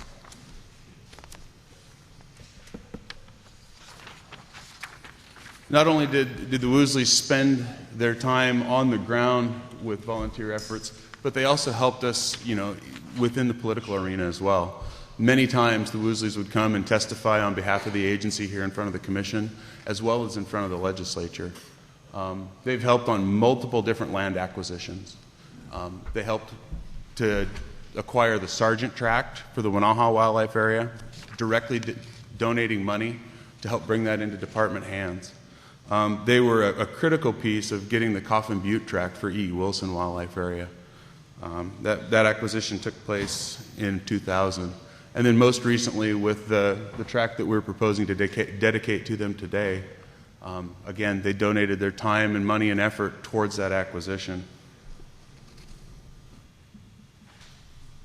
So not only did they help with the acquisition of the current Limroth properties, but when you look at the history of the Lower Deschutes, I think it's a good combination. The Lower Deschutes is a wildlife area that's been defined as a volunteer effort. Every acquisition we've got for the Deschutes has been a volunteer grassroots effort. Others have gone forth and brought those lands to the agency so that we could create the wildlife area. Having a wildlife area that's defined as that ongoing action of conservation, it couples well with what the Woosleys have done for Oregon wildlife and helped us as an agency. As you look on our wildlife area, right in this area here, there's a cabin. Not only do we propose to dedicate this tract to them, but we want to put a sign and a plaque on this cabin. This is going to be the epicenter of all of the ongoing volunteer projects that we're starting to line out as we look at the restoration of this new acquisition. I think it's only fitting that when these volunteers come back every evening after a hard day's work, they get to see a plaque and a sign that really notes, one of the true conservationists in Oregon that have helped us come so far in what we do and helped us with our mission. So with that, I would open it up to any questions that you might have. Okay, so there's no public testimony, commissioners. Any questions or comments? Commissioner Atkinson. I just have a comment. It sounds like this couple has been outstanding as far as the work that they've done for ODFW, and I think this would be a great tribute to them. But I think they ought to be up here where we can see them. Well, I'm going to give Gail or Chuck the opportunity to come up and say something, or just stand up and be recognized, and we'll give you a hand. It's your choice. I would like to say a few words. Okay. Yes, Gail and I have received a number of recognitions for things that we have enjoyed doing. And certainly all of them with ODFW involved there. I'd also like to give some credit to the ODFW staff and administration. Yeah. Frequently, at the end of the day or during the day, those people express their appreciation for whatever it was we were doing. And, well, that just encouraged me anyway to do a little more. Somebody appreciates that and we're doing something for our natural resources. So, staff members, remember that and give volunteers credit. And certainly, I never expected or wanted any recognition like we're doing now. Gail and I are a firm believer in putting a few dollars that we have in land purchases. As the one famous American said, they ain't making any more. But anyway, also I would like to give credit to Gail for all of the backing that she gave to me over the 42 years that we were active with it. Just regret that our health is now to the point where we can't take the active part that we used to take. Thank you very much, commissioners. Thank you very much to the staff members and all. And actually, what you're doing to me is a tremendous effort and a tremendous aid to the scientific management of our town. Well, thank you, Chuck. Gail, would you?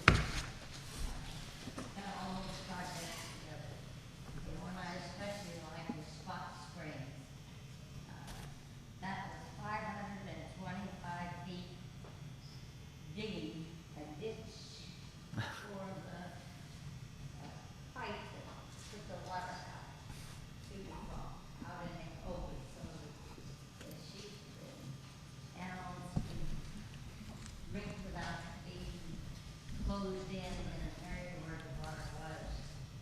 And that was the biggest project that and I appreciate that. And thank you all for recognition. We certainly did not ever expect they did not. But thank you very much.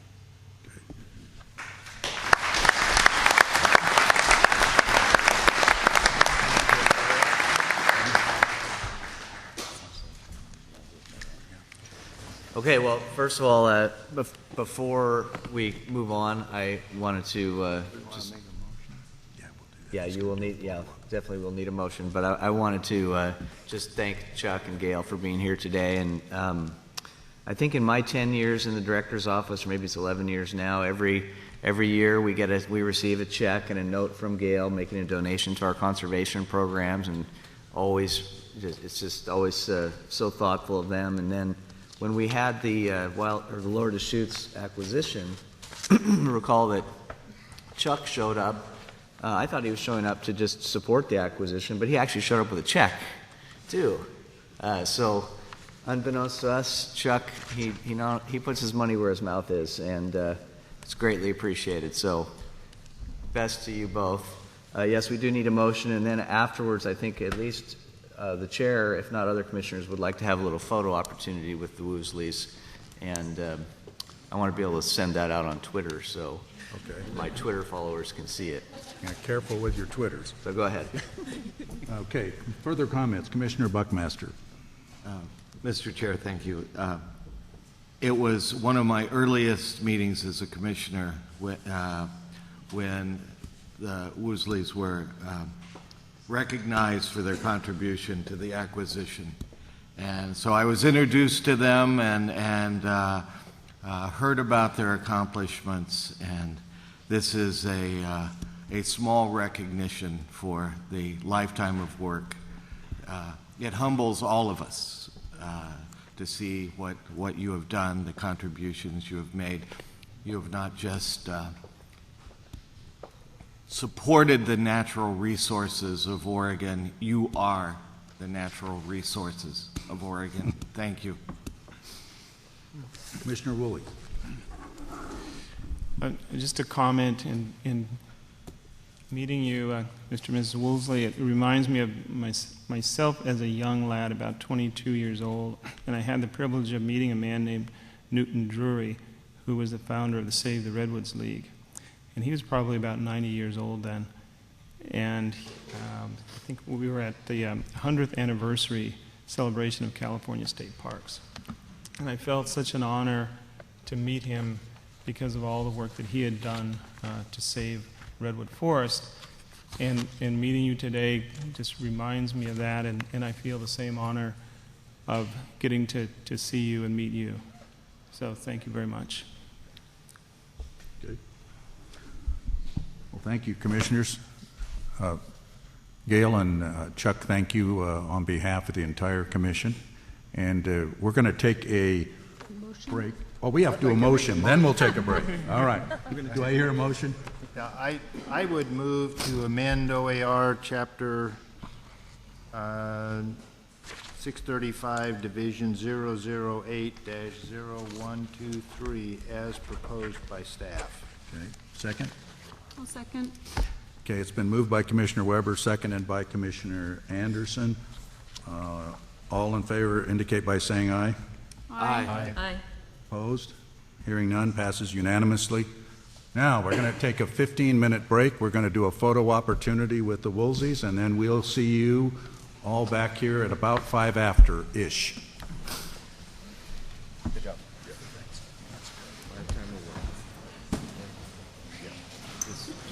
There's some heroes.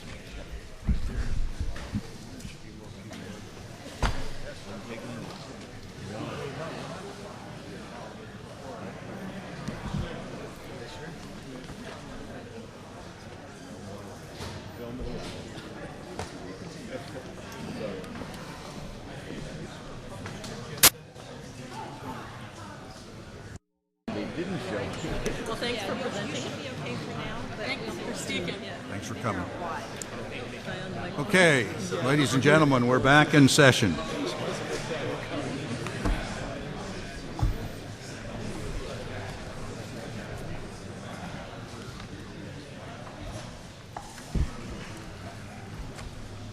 says 12%.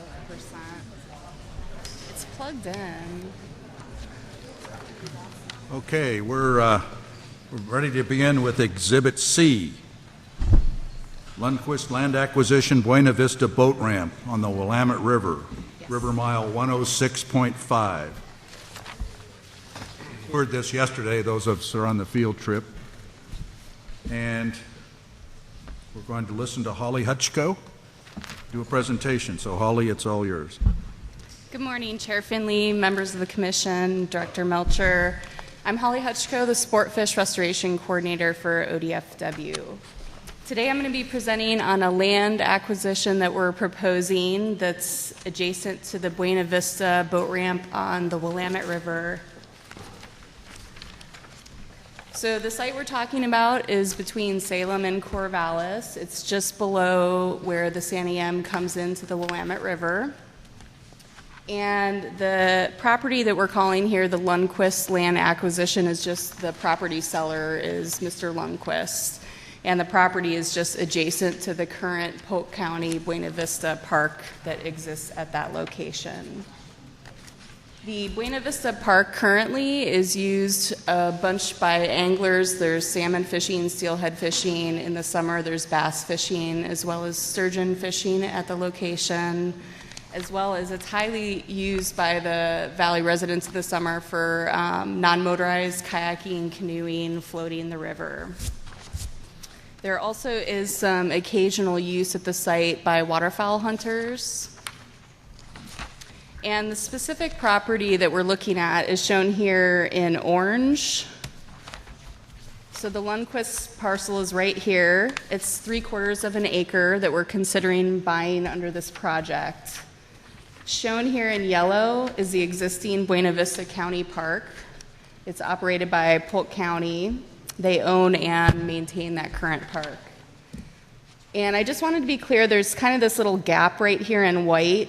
So that is the easement, that's the road that's currently into the park. So those of you that were able to attend yesterday, that's that road we drove down to the bottom parcel.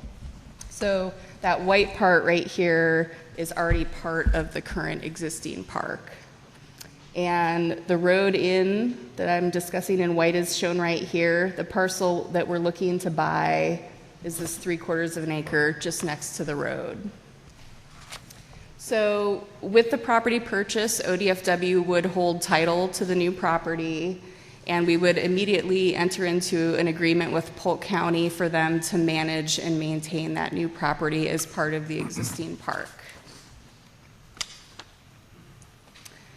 The reason that we're doing this project is the current Buena Vista boat ramp and park is out of its useful life. So as we saw yesterday, the road in is deteriorating, as well as the lower parking lot. The existing facility doesn't leave room for vehicles with trailers to maneuver properly and safely to launch boats. And we need to upgrade the site to accommodate some ADA access as well. So you can see right now the other problem at this site is this boat ramp shown here is under sediment. At normal winter flows, not flood stage, this boat ramp gets quite sedimented in, and anglers actually have to launch from the parking lot area and aren't able to use the boat ramp. So we're hoping to improve it to reduce that sedimentation at the site by raising the lower parking lot and redesigning the boat ramp so that it's more usable by recreational boaters at all winter flows. One other improvement that we propose with the upgrade of the site is that we'll bring the site into compliance with all the current permitting, which means that we'll be adding some additional stormwater runoff into a swale as part of the improvement. This is really hard to see. Sorry, it's kind of small on this screen, but basically the current site is shown here. The Lundquist property that we're considering purchasing today is this lot 1 shown here, just adjacent. And so with our future site developments that we're going to work on with our State Marine Board partners, we would be improving the access road to be widened here onto this new lot. Shown here would be the new stormwater drain, and we'll be widening and improving this lower parking for maneuverability, adding ADA access, and a new bathroom right here adjacent to the boat ramp. There already has been some improvements by Polk County. In 2015, they upgraded this upper parking lot, so they've already invested money into the project that would be used for our match to purchase this adjacent property and do the construction to improve it. The funding for the purchase is coming 75% from federal funds from Fish and Wildlife Service as a sport fish restoration grant, 25% of the purchase price will be coming from Oregon State Marine Board as state match. And as part of using that sport fish restoration money, we need to hold title, as I previously mentioned. That is a requirement of using that money for the purchase. Like I said earlier, ODFW won't have an obligation to maintain the property that we purchase. Polk County is going to do that for us as part of a 40 or 50-year lease agreement. And we already have money secured from Marine Board and from the same sport fish restoration funds for the next phase of construction after the purchase of this property. So that's all set and ready to go. So today we're recommending approval of this adjacent land purchase for the $200,000 and some miscellaneous fees. And we think that this property purchase will improve recreational, improve access and safety of anglers at this site. Thank you. Okay, thank you. Commissioners, there's no public testimony. So Commissioner Anderson, Commissioner Woolley, and then Commissioner Weber.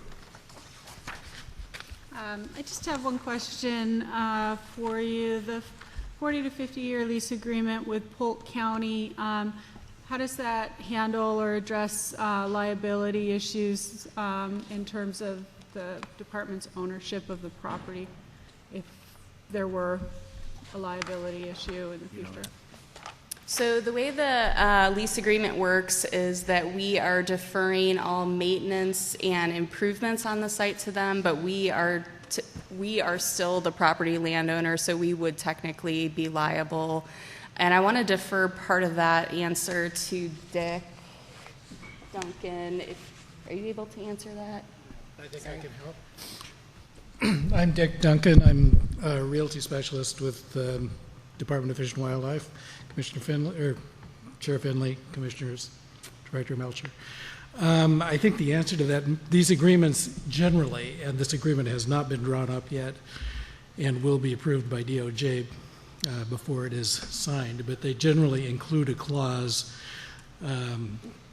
wherein the party operating the boat ramp, Polk County, would indemnify us to the degree, I could almost quote the clause to you, but there is generally an indemnity clause, let me say that. We would also be limited in our liability to the extent of the Oregon Tort Claims Act, and I can't give you those limits exactly, but in virtually any contract that we sign of this type, there are these two clauses which, number one, defer the or require indemnity from the operating entity, and two, limit our liability relative to the Tort Claims Act. I think I understand it. Sounds like the contract is designed to attempt to limit liability, but as a landowner, you're never really completely safe from that, depending on the claim and the circumstances, but there is at least an attempt to the degree possible to transfer liability to the leasee. Commissioner, I believe that would be an accurate statement, yeah. Willie. Thank you, Mr. Chair. Just clarification on future funding for the renovation of the boat ramp. Are you saying that that funding is secure now from Fish and Wildlife Service and State Marine Board, or are those still grants or proposals that you need to develop for that funding? Chair Finley, Commissioner Woolley. So we have the sport fish restoration money that ODFW passes through is already secured and in our bank account. So we just have to go through the formality of submitting the grant, but the money is there and earmarked for this project.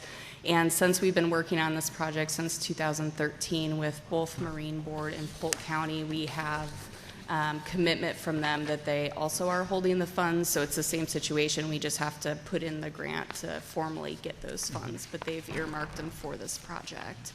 Okay, good. Thanks. Commissioner Woolley. Weber, I'm sorry.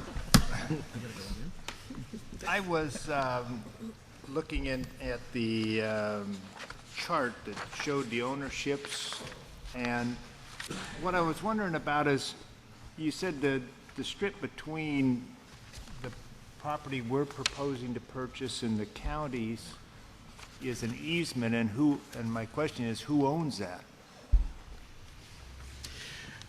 If I may, Commissioner, the phrase easement was probably incorrect. It is a county right-of-way owned by the county. Okay, so it's not an easement, it's No. a county right-of-way. Okay, The county good. right-of-way. Thank you. Commissioner Buckmaster. In the presentation you've given us, it says purchase price $200,000, appraisal complete. In the document that we have on the agenda item summary, it says we will pay, ODFW will pay Lundquist the fair market value as established by an appraisal, which is currently in process.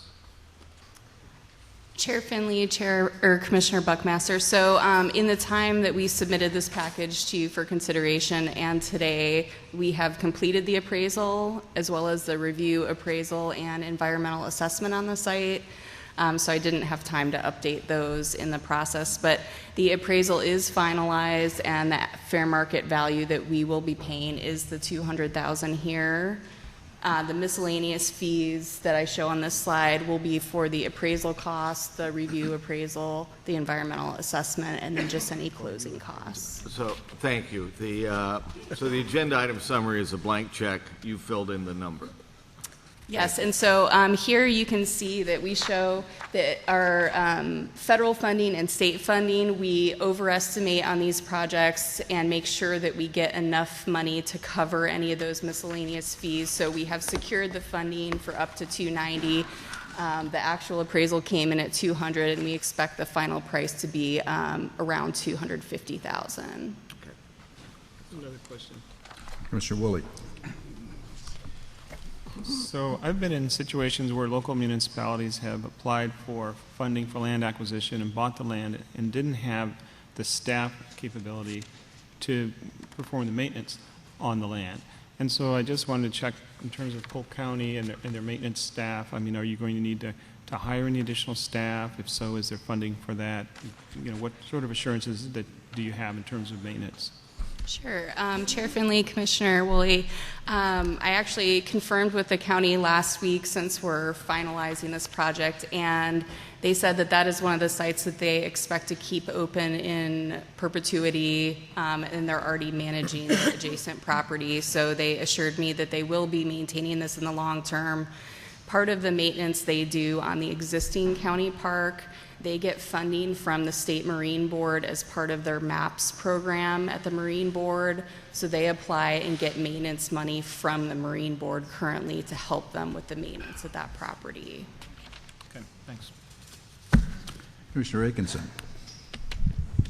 I just want to make one comment that I see that we've received a letter from the Northwest Steelheaders Mid-Valley chapter, and they have volunteered their help in supporting this project and doing work on the ground to help make it happen. And just wanted to thank the Mid-Valley chapter for that offer.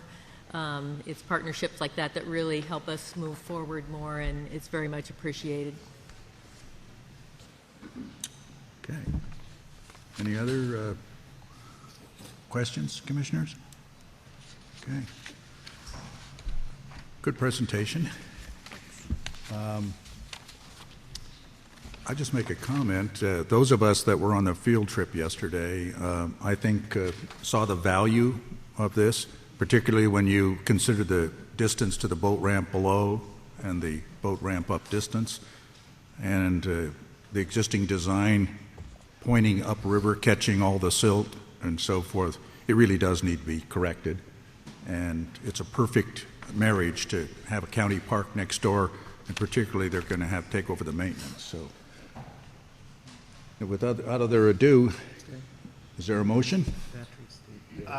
Chair Finley, I would move to approve the acquisition of Lundquist property adjacent to Buena Vista Park on the Willamette River and direct staff to complete the purchase pursuant to processes required by Oregon Administrative Rules for Land Acquisition and Exchanges, OER 125-045-200.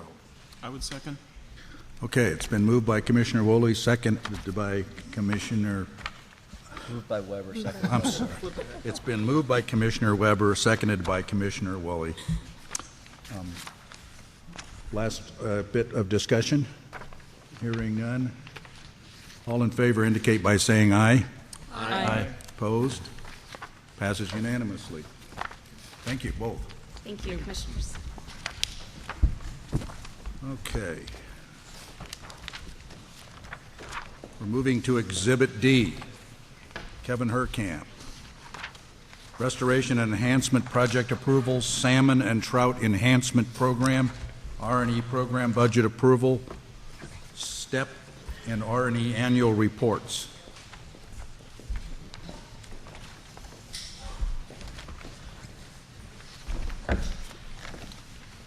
Welcome, gentlemen. Kevin.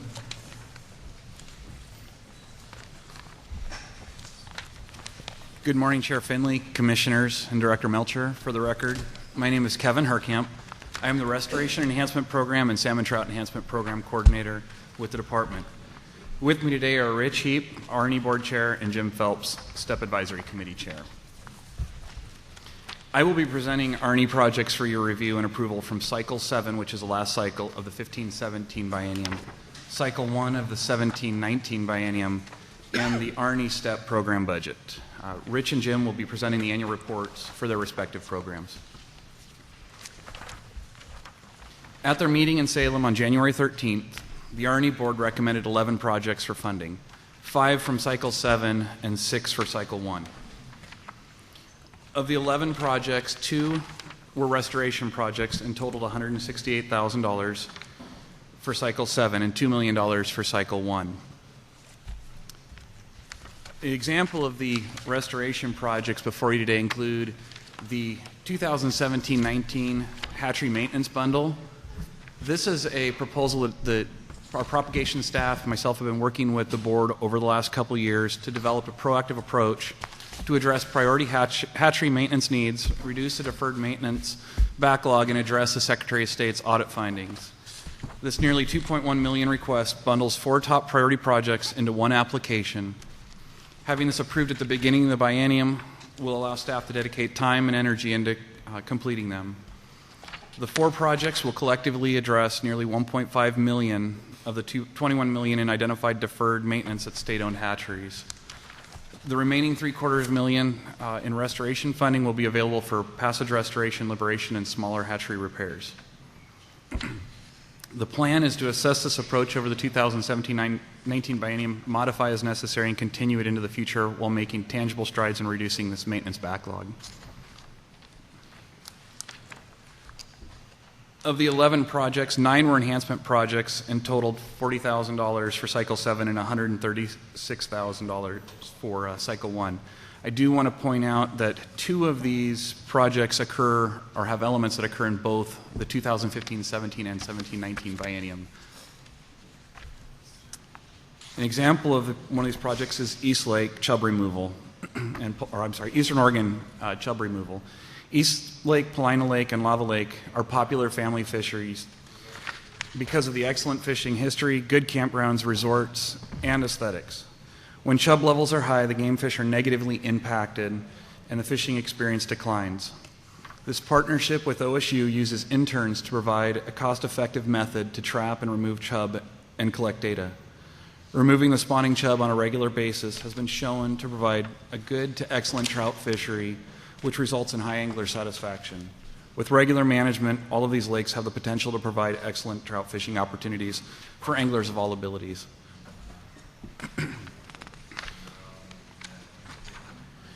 In addition to the project recommendations, the board reviewed and recommended the STEP and R&E program budget. This is identified as Issue 2 in your packet, but I have combined it with this discussion to expedite the presentation and also make it a little clearer on how it all fit together. The program budget totals over just $900,000 and continues 2015-17 activities and actions. The recommendation total for Cycle 7 is about $207,000. If all of these Cycle 7 projects are approved by the Commission, none of the limitation will remain for the 2015-17 biennium. The recommendations for the 2017-19 biennium total around $3.1 million, and if all of those requests, including the program budget, are approved, about $2.5 million will remain for the biennium. Arnie staff recommends the Commission approve the recommended projects presented to you today, and that concludes my presentation. I'd be happy to answer any questions you may have before we move on to the STEP and Arnie project or program presentations. Hang on just a sec.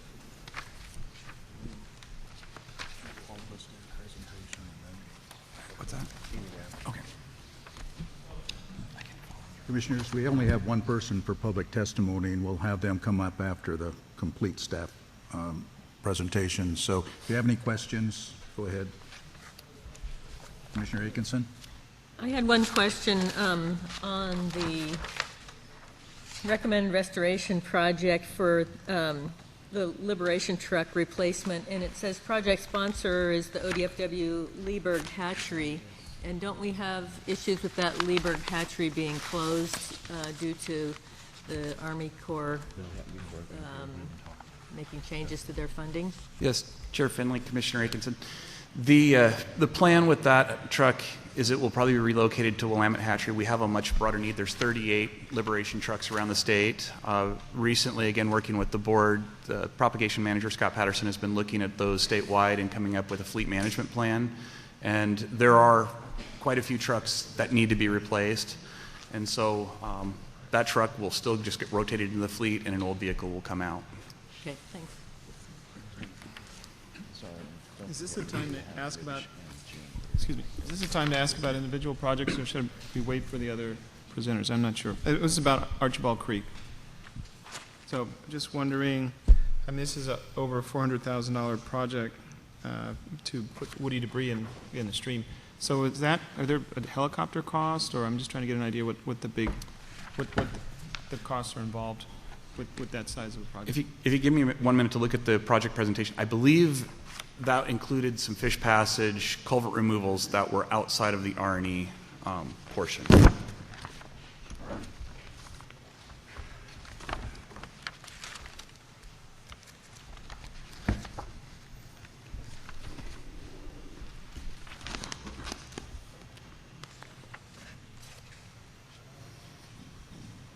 Yes, Chair Finley and Commissioner Woolley.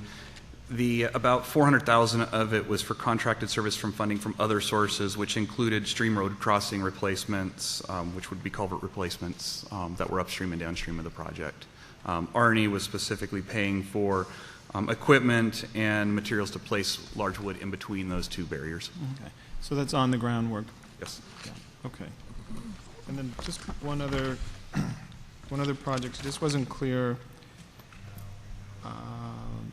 North Coast Watershed District, this equipment for monitoring, so it just wasn't clear what's being monitored. It just says it's just monitoring, so just wondering what the equipment's being used for.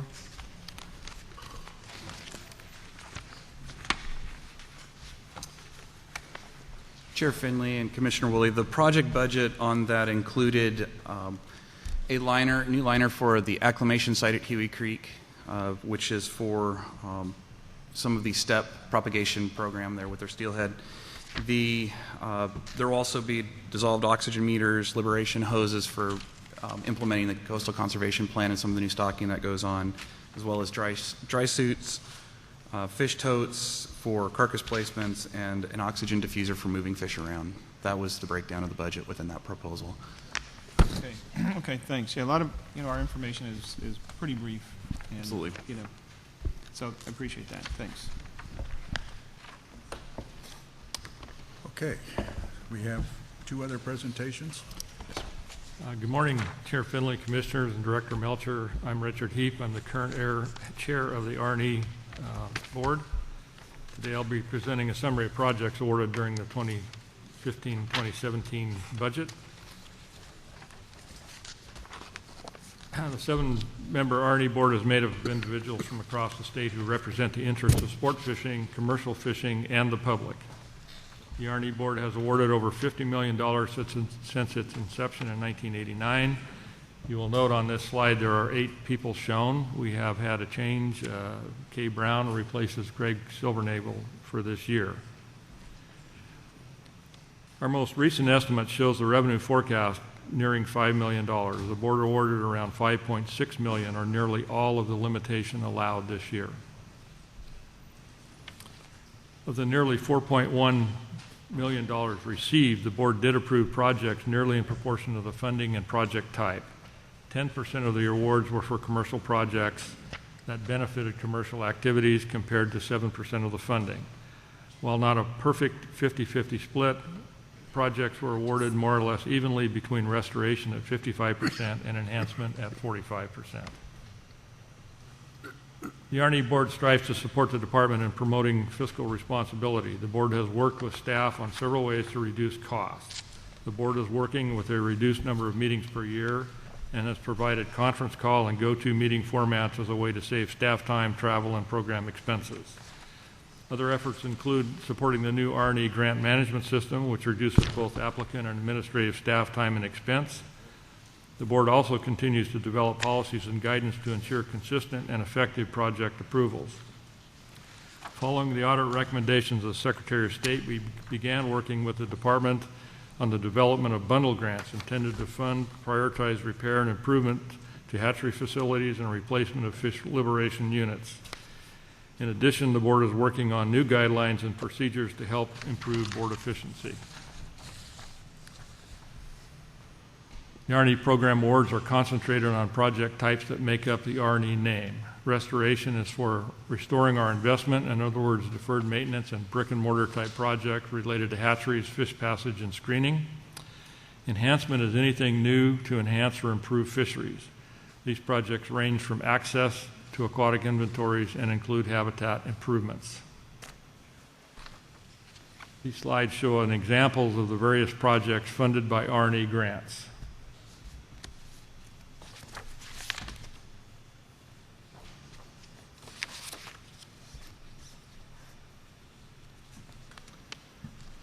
The RNE program strives to balance funding both between restoration and enhancement and match the funding rates between sport and commercial. Funding percentages between sport and commercials, while somewhat subjective, are driven by the benefit derived from each sector of the approved projects. As you can see from this slide, projects were funded across the state. The distribution of projects reflects the population centers and fishery opportunities around the state. Funding was distributed across many project types. The top funding categories in order were hatchery maintenance, access and opportunity, fish passage, habitat restoration, research and monitoring, fish liberation, and education. The board attempts to keep the administrative cost at or below 10% of the projected revenue. While the RNE program benefits the state as a whole, in many cases the funding goes to support ODFW-sponsored projects.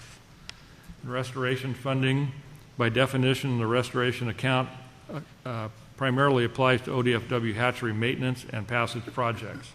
During this biennium, 88% of the restoration funding and 73% of the restoration projects were ODFW.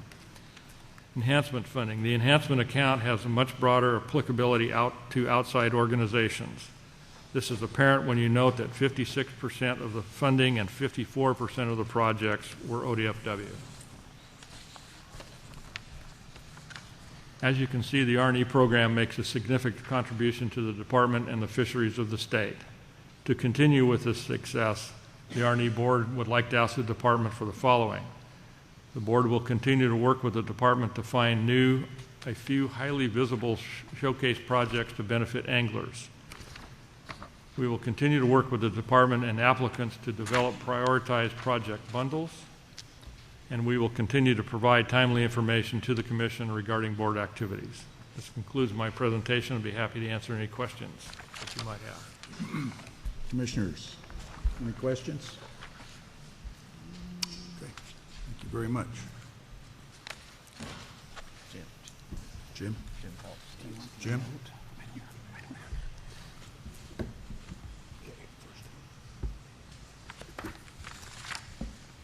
Commissioner Finley, Director Melcher, and Commissioners.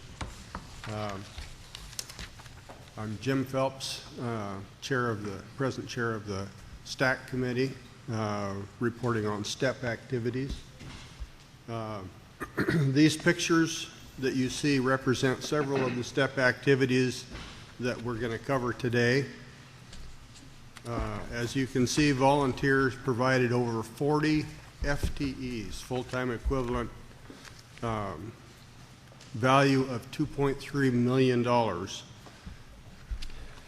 Okay, inventory and monitoring, we had 525 volunteers that worked 9,300 hours on 105 projects.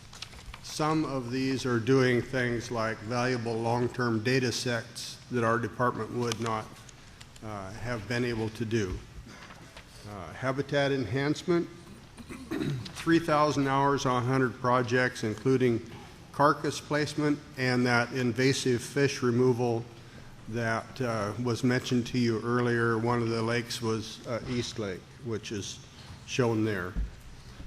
Fish culture, release of over 4.5 million salmonids. 4.5 million. That's several. Involving 2,000 youth and adult volunteers for nearly 50,000 hours. Education and outreach, including the Eggs and Fry program with over 28,000 participants in about 700 classrooms, putting us number 2 in the nation. We recognize how important it is to introduce students to fish and outdoors. Total education and outreach is over 57,500 participants involved in over 1,000 projects. Coos Bay, these 2.5 million plus fall Chinook released within the Coos Bay system support a fishery valued at over $1.8 million to the local economy. Over 2,500 students from 6 school districts participated in rearing, marking, and release of these fish.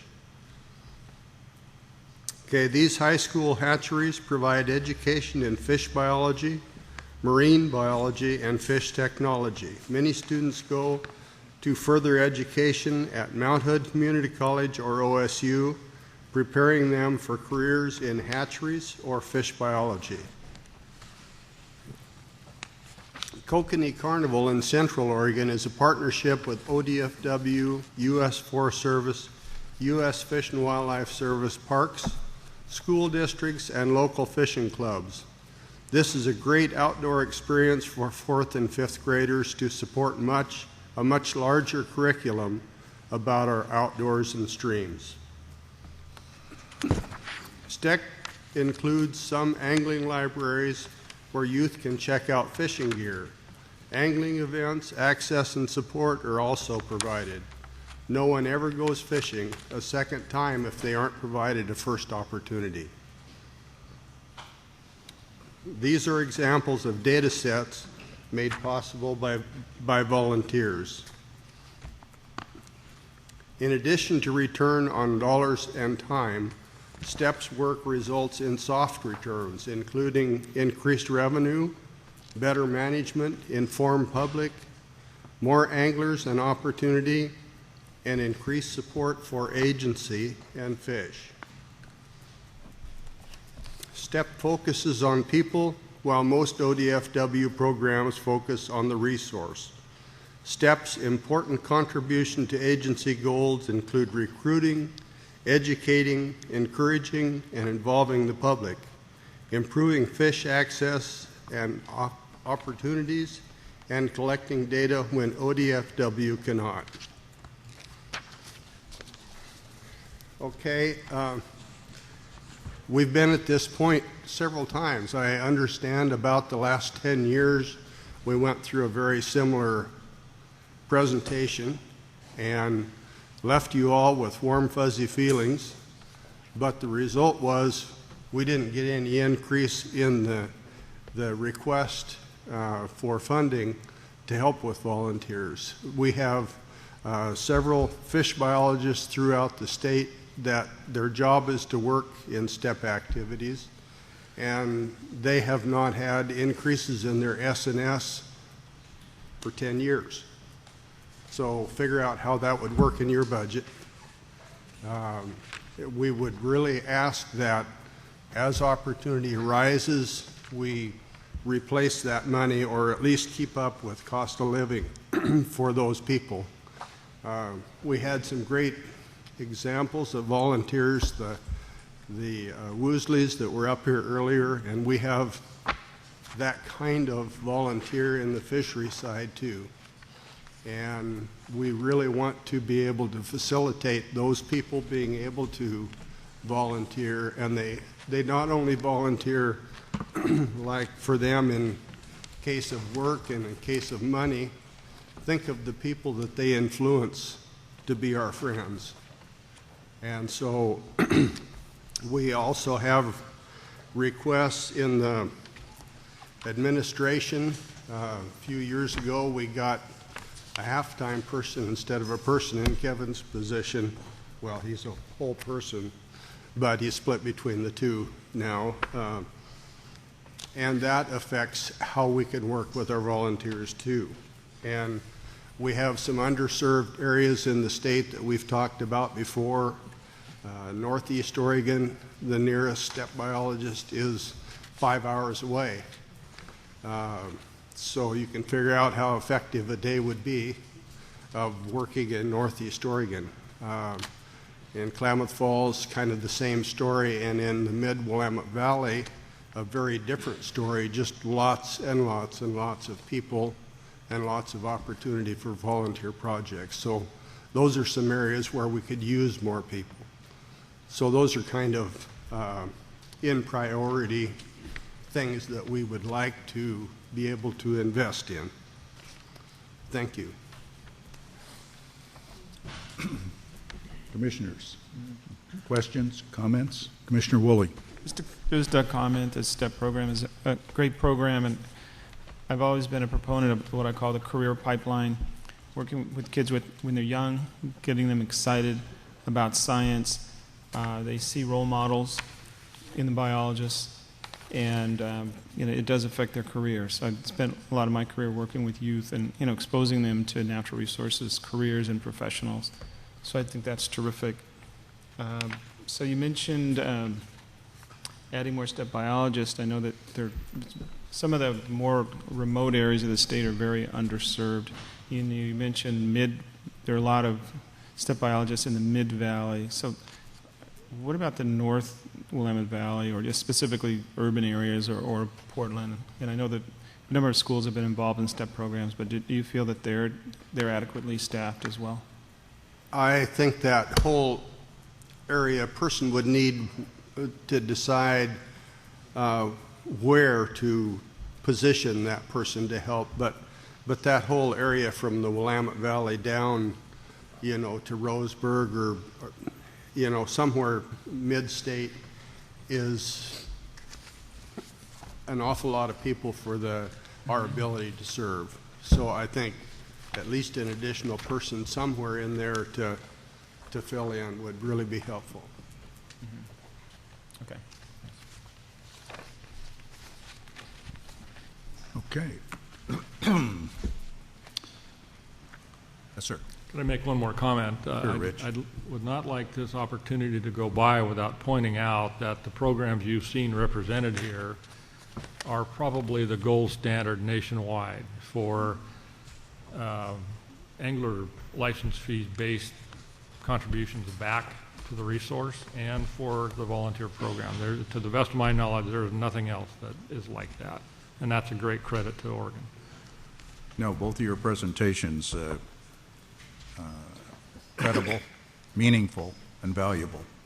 And on behalf of the Commission, we want to thank you for your continued leadership, both of you. And we're facing budget times, but nothing more important when you need volunteers than coordination and support for volunteer programs. They just don't happen without good coordination. And you've been providing that over the years. The leadership has been outstanding. So, Rich, Jim, thank you both. Thank you. Yep. And so, Kevin, we're going to have one public testimony come up, and then we'll bring you back.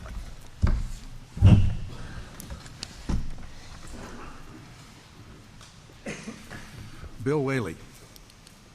Mr. Whaley.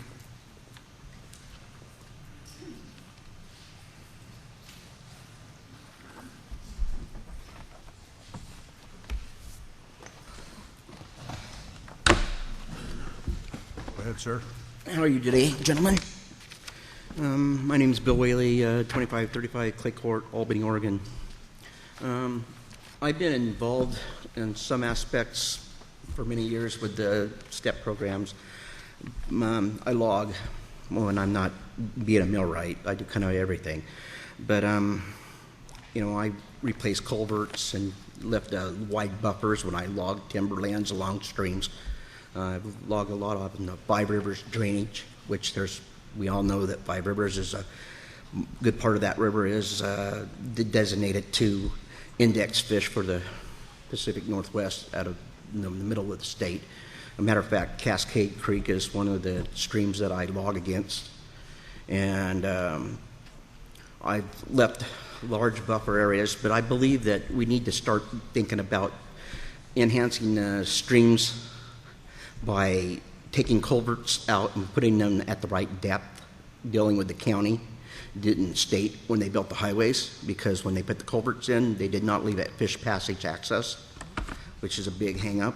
All these secondary and smaller streams are streams that the fish like to migrate through. It's trout, steelhead will go up to smaller secondary streams, as well as even the third-class streams, if there's water year-round and there's enough gravel.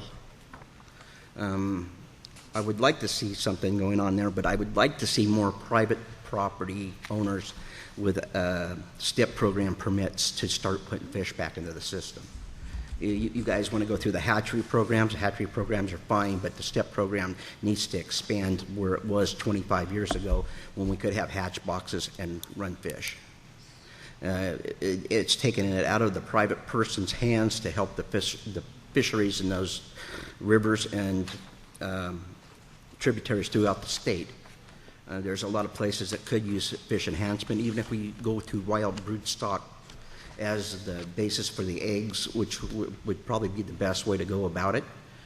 But we really need to do something. And that's just my opinion of the situation, and I hope that you guys will see that a lot of people volunteer, a lot of people are willing to do things to help everybody else out. But we need to help ourselves by doing these things. Hang on just a second. Thank you very much. Commissioners, comments, questions? Mr. Woolley. Just wondering if you've ever been a recipient of the Forest Service grants through state and private forestry, the Forest Improvement Grant, Stewardship Improvement Grant, because there are some hatchery, private landowner hatchery, small hatchery funds available. So have you ever, are you familiar with that? Well, I've watched, I have a couple friends that have properties at certain locations. Wilson Creek, the helicopter logs in on the above the property line and locked them into the creek beds. We had equipment up there doing that. We try to leave wide buffers and make sure we have enough enhancement on the private properties I log. It's something that I take pride in because I'm thinking of the fisheries. I love to fish. That's my hobby, fishing and hunting. And when I'm not working, I'm doing those two things. I'm never home. So, but yeah, I would like to see more things happen with enhancement systems of all these small streams. But the culverts are one of the big issues that we have. When they built the roads back in, the 70s, 80s, even before then, even the 50s, when they were updating these roads, they put the culvert at water drainage. They didn't put it, put it where the fish could pass. Some of it was above drainage heights. Some of the places the creeks come in, they're 30 feet below. And there's no access for those fish to pass. And we need to do something about it because we're biting ourselves in the butt in long term.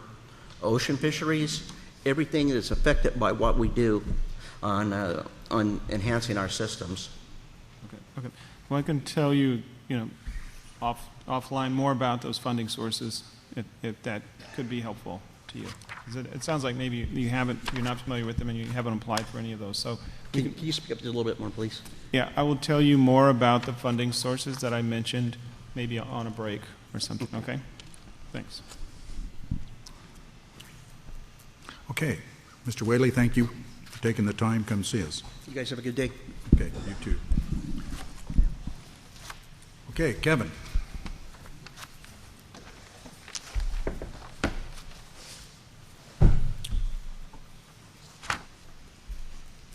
All right.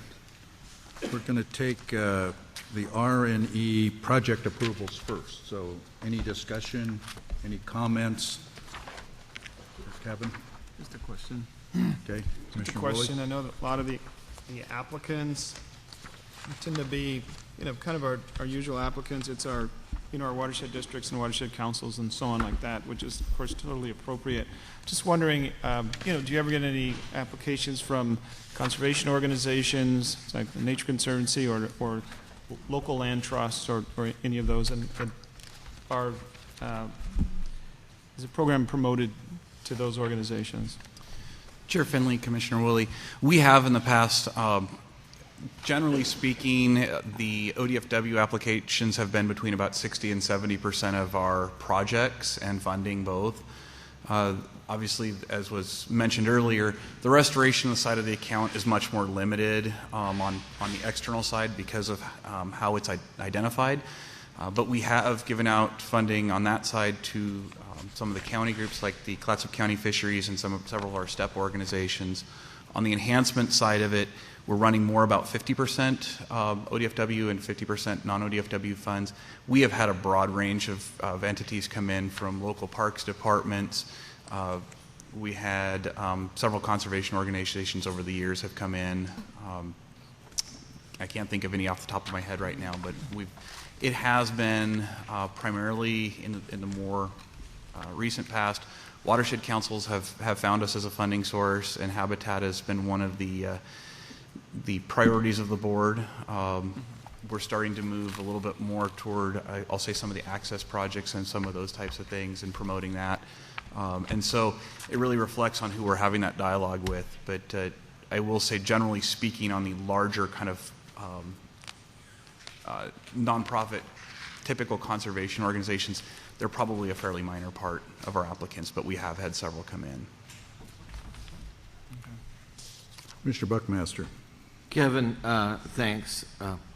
As one of the, in my district, we have two of the high schools on that STEP program that we're real proud of, and we love that. I know you're talking about, right now we're talking about the R&E, but it came to my attention that there is a bill in the legislature now which is intended to honor one of your own, the STEP coordinator from Charleston. I don't know where it is, but maybe you can share that with the whole commission.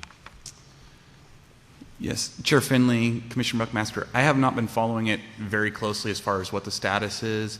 However, I do know there was I believe it was a House joint resolution to honor Tom Romerick, who was one of the original STEP biologists who was out in Charleston for 37 years, I believe it was. He recently retired, is actually helping me now with some of my education projects, but he has been a long time avid supporter, has built a phenomenal program down on the South Coast that accounts for about, I believe, 25 to 35% of our total STEP volunteer hours, and probably about the same in our participants. All of our hatcheries down there are completely integrated with the school systems. I believe every fourth and fifth grader has a chance to go through our STEP facilities down there and experience, whether it's fin marking or spawning adults. It's a really amazing program. If you guys are ever down in the area, we do have a new STEP biologist down there still implementing the same programs. I would highly recommend you stop in. It is amazing to see the energy on these kids' face when they come out there and grab an adult salmon for the first time in their nets, and their smiles, I think, extend beyond their ears. It's amazing. Well, if there's no objection from my colleagues, I hope you would extend to Tom our best wishes and thanks in his retirement for a job well done. And now that we're not paying him, we want him to work even harder.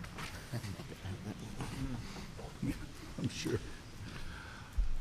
Okay, any other comments? All right, so we're looking to approve the recommendations of the Fish Restoration and Enhancement Board. Do I hear a motion? I can do a motion. I move to approve the recommendations of the Fish Restoration and Enhancement Board. Second. Okay, it's been moved by Commissioner Atkinson and seconded by Commissioner Biddle. All in favor indicate by saying aye. Aye. Aye. Opposed? Hearing none, passes unanimously. You're 50% there. All right. Thank you. Okay. Issue 2, Restoration and Enhancement Program Budget. Any questions or comments on the R&E program budget? Okay. Do I hear a motion? It's on page 2.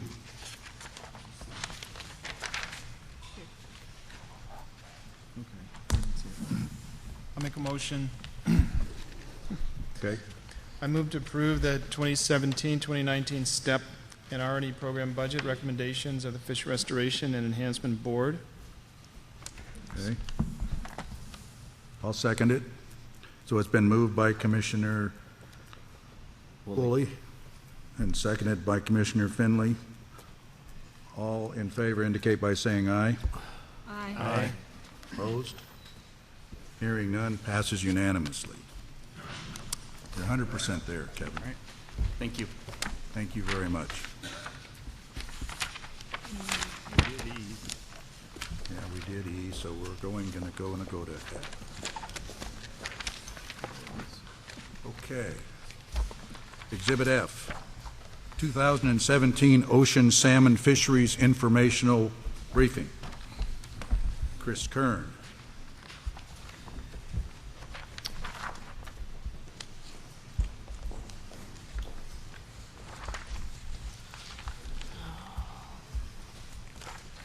Chris?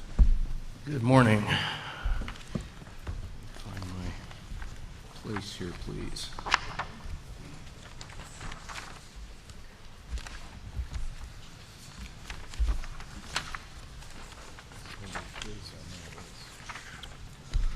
Okay. Good morning, Chair Finley, Director Melcher, and Commissioners. For the record, Chris Kern, Deputy Fish Division Administrator for Columbia Marine Programs. I'm here today to give you a rundown on the preliminary options for 2017 ocean salmon regulations, which I'll start here in a bit. I've been relatively fortunate in the last several years in that, with the exception of last year, I haven't had to bring you too much bad news. This is a different year, and there are some significant bad news. So just as a matter of process and schedule, I'll walk through this, go over our schedules and process we use, abundance forecasts, key constraints. I'm going to highlight the main issue for Oregon ocean salmon this year, which is Klamath River returns. And then finally, I'll show you the range of options that are out for public discussion right now.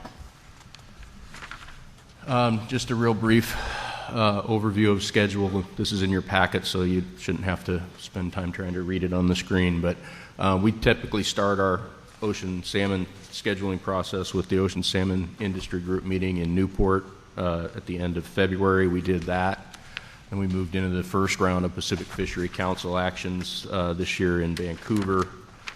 Here with you today to go over those. We'll have some interim meetings, go back to the council in April 6th through 12th to try and finalize these fishery plans and get one adopted set of seasons, which I will bring back to you on the 21st for your consideration as it relate to state waters fisheries.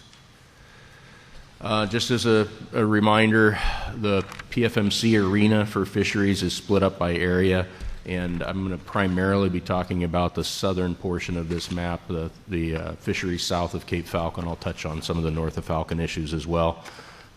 We tend to split the Oregon coast into the central Oregon coast and the Klamath Management Zone.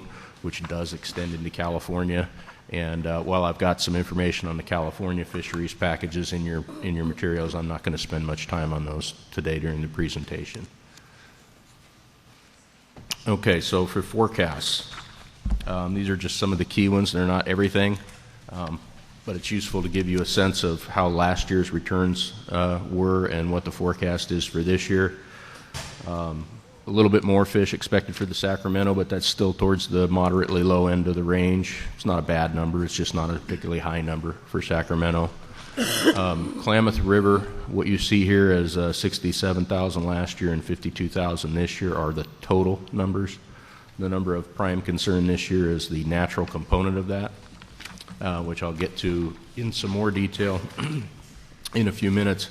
Last year's return was just under 14,000 fish to natural areas in the Klamath, which is very low. This year's forecast is just under 13,000. That number is absent any impacts from fishing. So that is just if nobody did anything, that would be what would be predicted to return. For coho, I'm not going to spend a ton of time talking about coho today, but forecast is up a little from last year's actual for Columbia River hatchery and wild in total. But actually right about what last year's forecast was. We came in at below forecast last year.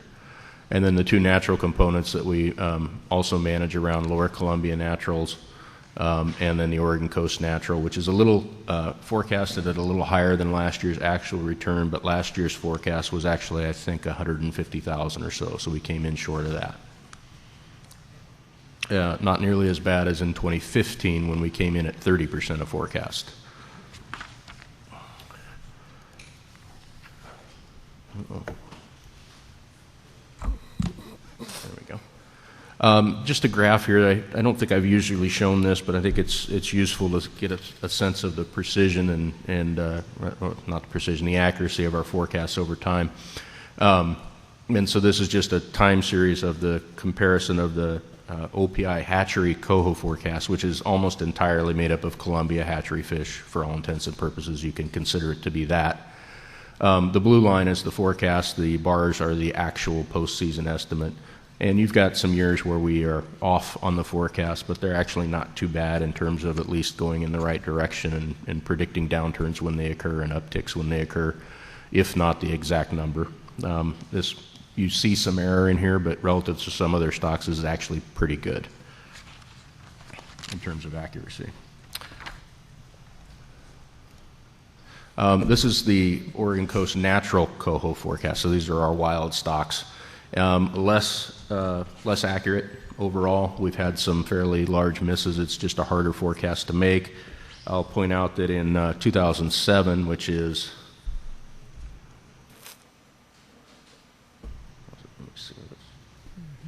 this big miss right here. Prior to that, we'd been doing okay. We missed the boat big time that year. We actually missed it in the Columbia too, I believe. That caused a review of the entire forecast process. We built a new model, we being Pacific Fishery Management Council with Oregon's work as well as NOAA's.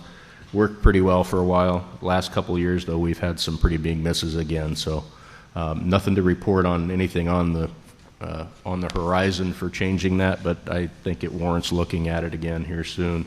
It appears we included ocean variables back when we did the revision in the early after 2007, and they worked okay for a while.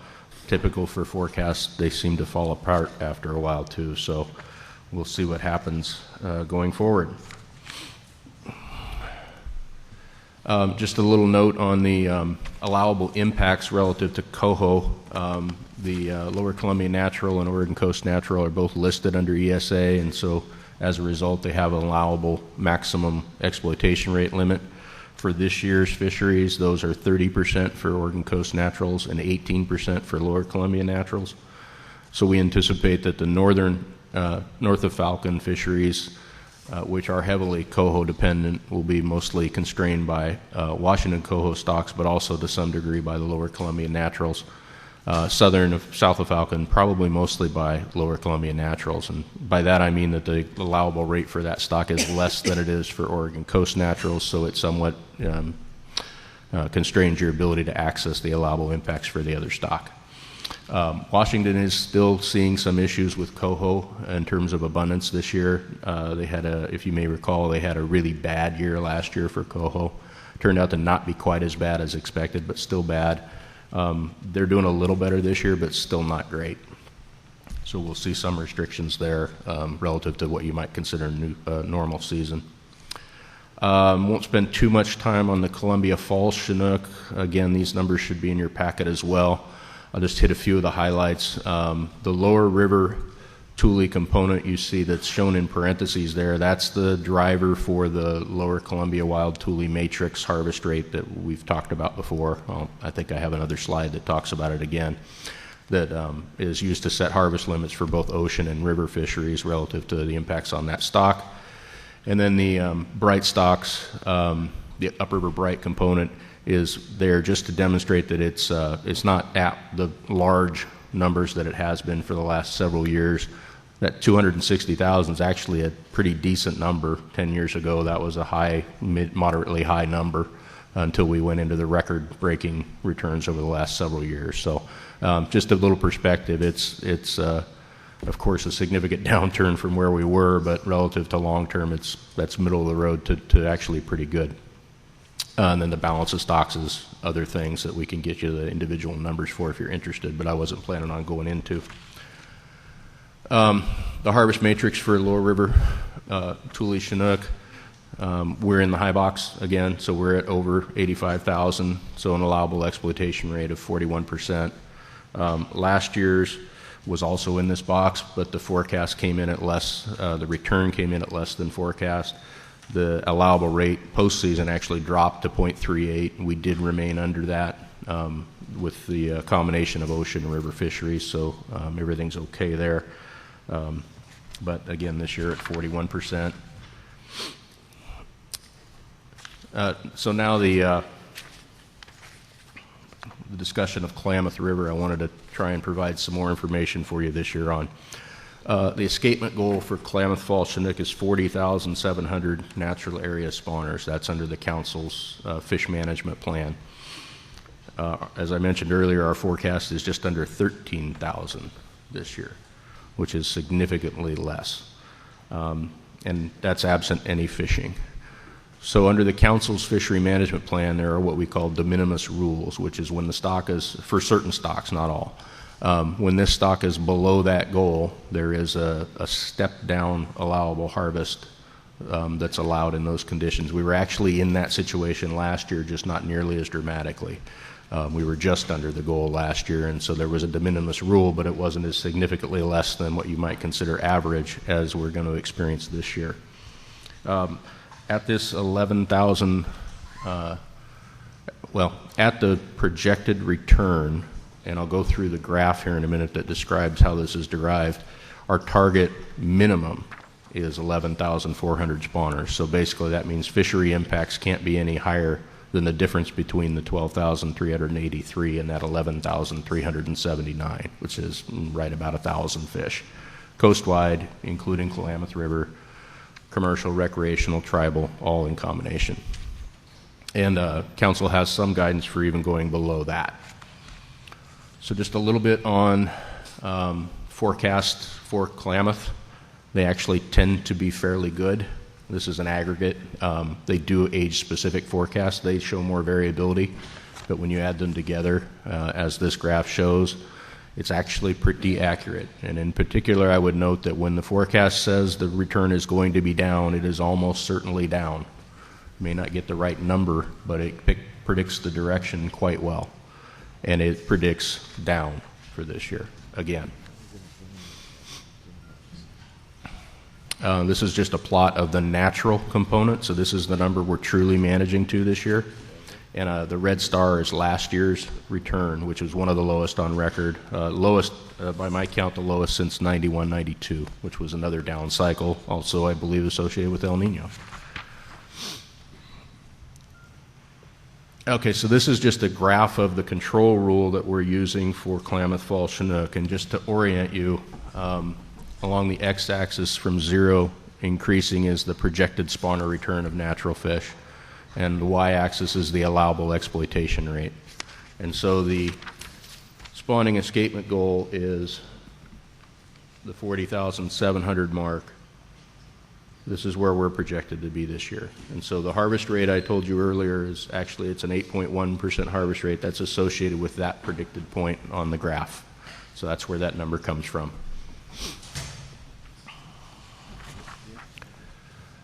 In addition to that single point, there are a number of things that the council needs to consider, and I'm going to break these down for you in the next slide, so again, you don't have to focus on reading each of these, because I know it's a lot of words.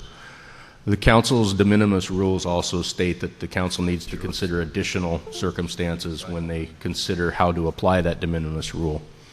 In a situation like last year where we were not far underneath the goal, we didn't spend a ton of time going through these bullets. I think we touched on them, but we ultimately decided to move ahead with just pretty much the de minimis point estimate. This year, because it's so low, the council spent quite a bit of time walking through these individually. And so I'll go through those in the next slide just to kind of give you a sense of the considerations that were being discussed.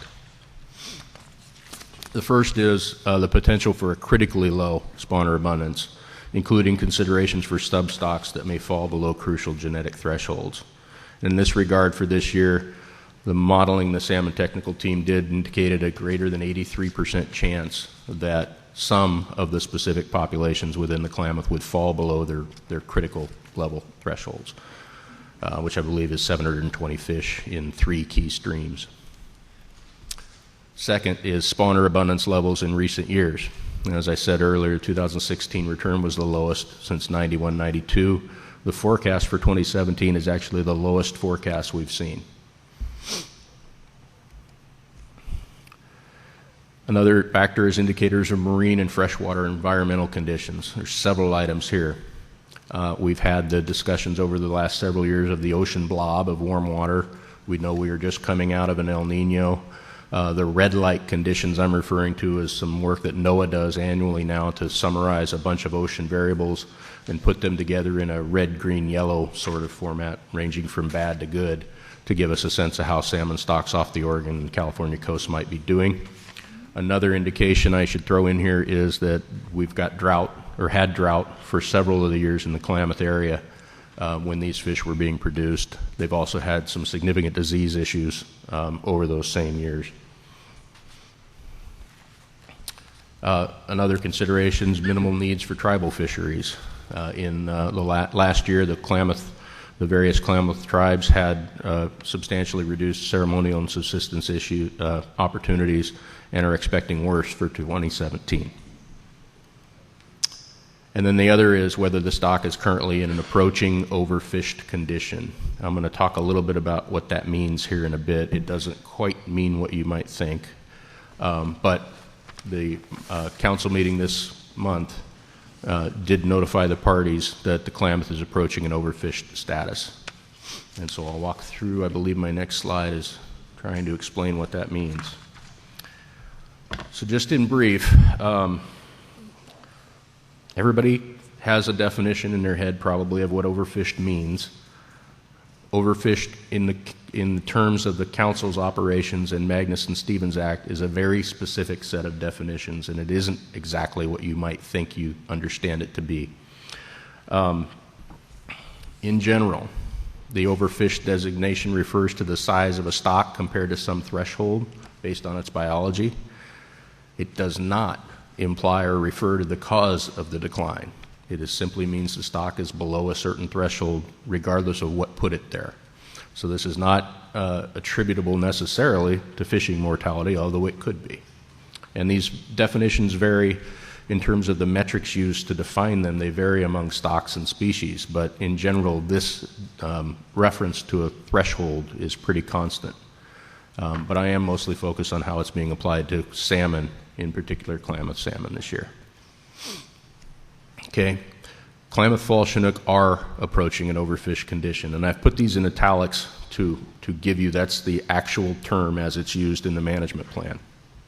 What approaching an overfished condition means is that the 3-year geometric mean of the escapement, which is the last, framed against the last 2 years and this year's forecast, is less than the minimum stock size threshold of 30,500 and change, period.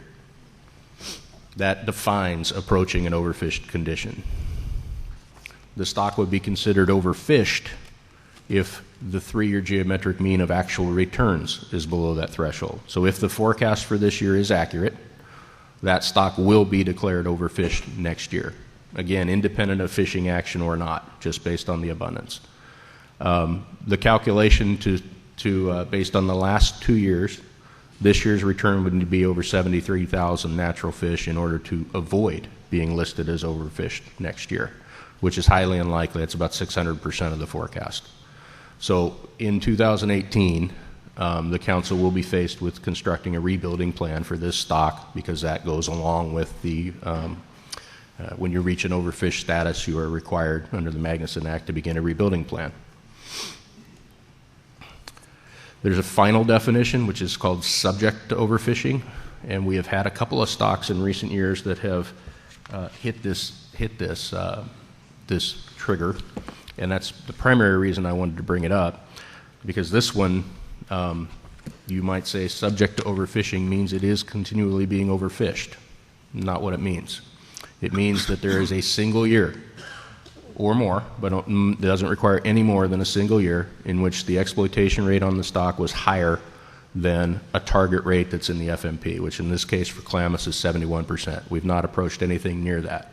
But if a stock is 1% over that mark for a single year, it gets flagged as subject to overfishing and ends up in NOAA reports relative to overfishing, ends up in the media reported that it's being overfished, because it is a confusing set of definitions, not because of any maliciousness.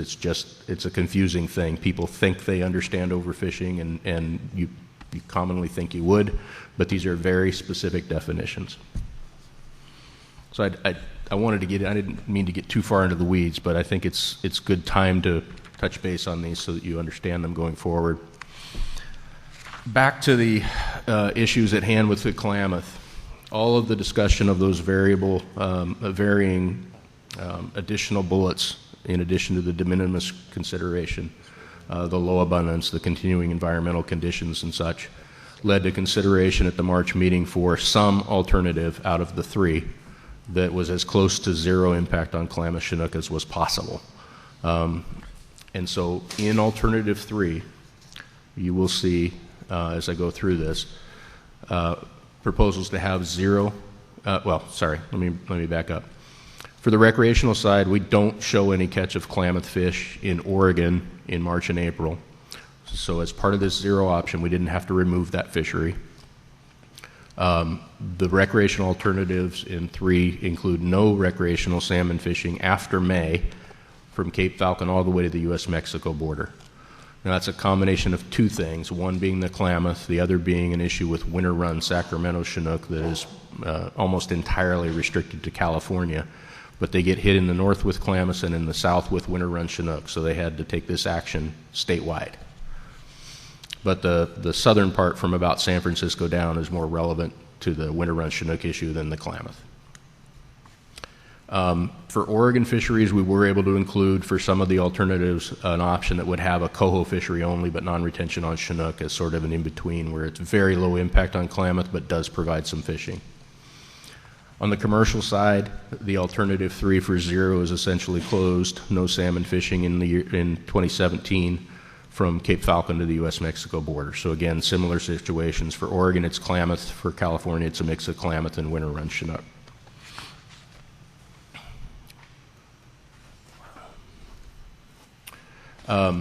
As you may recall from prior years, we do have, in any given year, existing regulations that carry over from the last council action. So last year, when we adopted rules, we included fisheries that begin on March 15th of this year, because the council's actions typically kick in on May 1 of any given year. So there's an interim period in the early spring that we covered under last year's rules.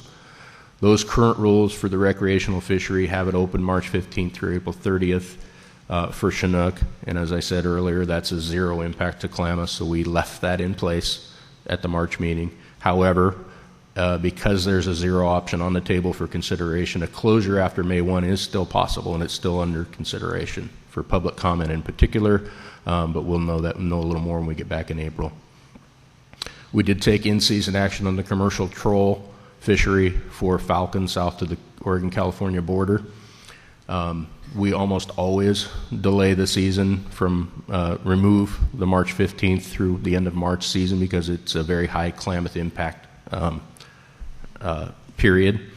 And so even in a normal year, we often eliminate that section of the season, but we often start on April 1st. Because of the issues we're facing this year, we've delayed that start to no sooner than April 15th. That gave us the flexibility to include a zero option for the remainder of the year, but still leave on the table the possibility to have some April fishing. So it gives us a window to go into the council meeting early next month and establish whether we can actually have that fishery versus just giving it up outright. So we would still have time to allow it to continue on if it fits within the alternatives from April 15th on. However, as I said earlier, a full closure is still a possibility. So going through the options as they sit today, and you should have a packet. I don't recall which attachment it is, but it's the set of tables that describes each of the fisheries. And it's formatted landscape with 3 alternatives going from left to right. So give me a second, I'll find out which attachment it is. That would be easier.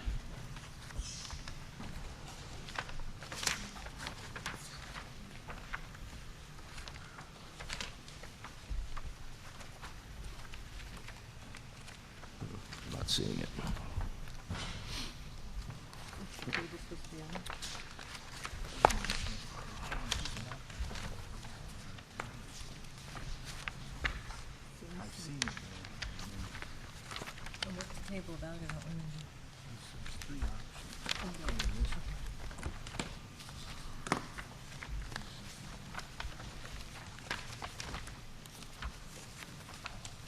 Would have come in, this was just made available earlier this week, so it would have come to you midweek, I think.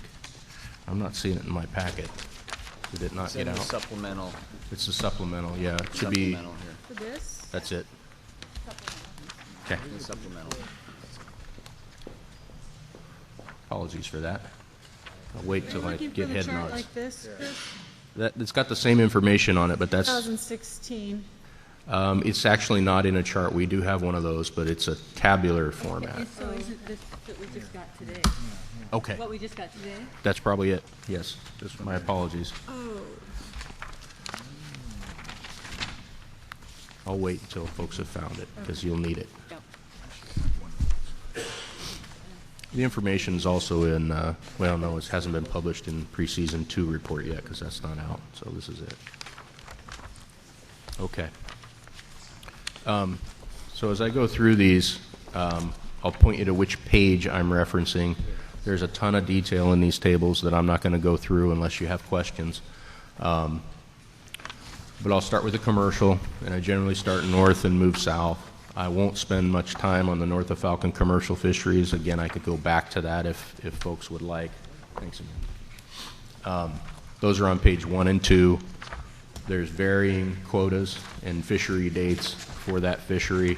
I'll point out that in Alternative 3, last year they had no coho retention in the commercial fishery north of Falcon, and they have repeated that as an alternative for Alternative 3 this year. So that would essentially be very similar to last year's fishery for north of Falcon. For south of Falcon, which is most of the Oregon portion, that's a Chinook-only fishery, not a coho. Doesn't have a coho fishery even in a normal year. You'll find those on page 3 and 4. And so the potential season dates, we have 3 alternatives. For Alternative 1, it would be open April 15th through May 31st, June 7th through 12, and 15 through 30, July 8th through 31, and then September and October, but only shoreward of 40 fathoms. And it would be closed south of the Florence Jetty. So this is an alternative that provides more days of overall opportunity, but in a more limited area. So it's a trade-off. These dates are not too far off of what last year's fishery was. but it was for the whole coast last year, and that wasn't a particularly great season either. So I don't want to make it sound like that's a good season. It's still quite restrictive. The shoreward of 40 fathom line is a new measure we tried last year in order to try and maintain more access to local stocks in the fall and keep the fishery inshore and away from Klamath impacts that might accrue in the fall, because those attribute, what we call a credit card. We have to pay for them in the following year because it's if they occur after September 1, they're not included in the current year's management model. And that's a complicated thing to try and describe, but basically you get billed for them the next year, and we are paying for some of those this year from the fall sport fishery from last year. It seemed to work fairly well for the commercial fishery last year in terms of providing local access while avoiding those fish, so it's in one of the alternatives for consideration again. Alternative 2 is what I would characterize as less overall days but more geography, so it's a little more open area for the fleet, but as a result they had to give up days in order to fit within the parameters. And so similar, we've got April 15th through May 26th, June 1 through 6 only, so only 1 week there instead of two or three. Give up all of July and only fish August 14th and 15th.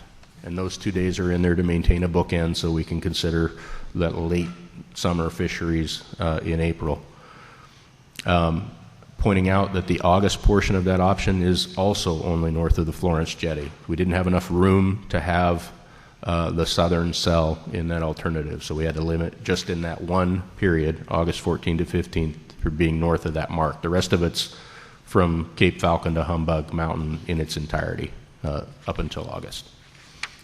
And sorry for taking so long to get to this point, but the third option is closed. Both states, California and Oregon, have not included options for fishing in the Klamath Management Zone, either for sport or commercial, with the exception of a potential coho fishery on sport that I'll get to in a minute. That's the area that has the highest impacts of Klamath per landed catch. We knew early on that that was probably going to be quite restrictive on other fisheries if we try to find opportunity in that area, so both states agreed to not try and do that. It's not unusual in a year like this. Okay, sport, and I'll try and be a little more timely on this one. I had to split to 2 slides on here just because there was so much. This first slide is just about the ocean sports season north of Cape Falcon. That's on page 11 and 12 in your packet. Again, I just leave it as it's a mix of seasons, some of which are similar to last year, which was somewhat restrictive for coho. I believe in alternative 3, no, that's not true. Never mind. I was going to say something that was wrong. For south of Falcon portions, also starting on page 13 and 14, we've got some varying season dates. The third option is the most restrictive. I've already talked about that. In option 1, you'd have a Chinook fishery from March through October. The sport fishery just doesn't catch many Chinook, and of those doesn't catch many Klamath Chinook, so there's not a huge cost to that, although a 0 is still in the realm of possibility, still on the table. And that means that anything between this alternative and 0 is still on the table. So it could still be a restrictive season, somewhere between a 0 and this and what's on here. In this option 1, there would also be a coho fishery for June 24 through July 31 with a 30,000 mark selective quota, and a September non-selective fishery, which is similar to what we've been doing in recent years. Second option, same dates for Chinook, has a longer coho season, mark selective, and no non-selective season. So the idea here was to put the bounds bookmarks out for public review that split the quota and provide both opportunities, or focus on just the one, the mark selective season.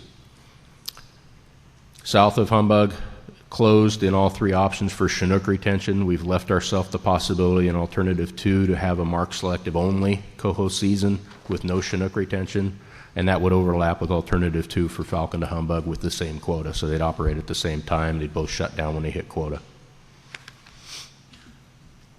We haven't gotten too far because of all the attention on Klamath on what we might want to propose for coastal coho. This is, the in-river wildfish fishery. You'll recall last year we had planned to bring some forward, and then due to some in-season observations, we decided to table that proposal and did not bring you a proposal for fisheries inside last year. Haven't reached a point where we can determine whether we're going to bring you a proposal this year or not. So stay tuned.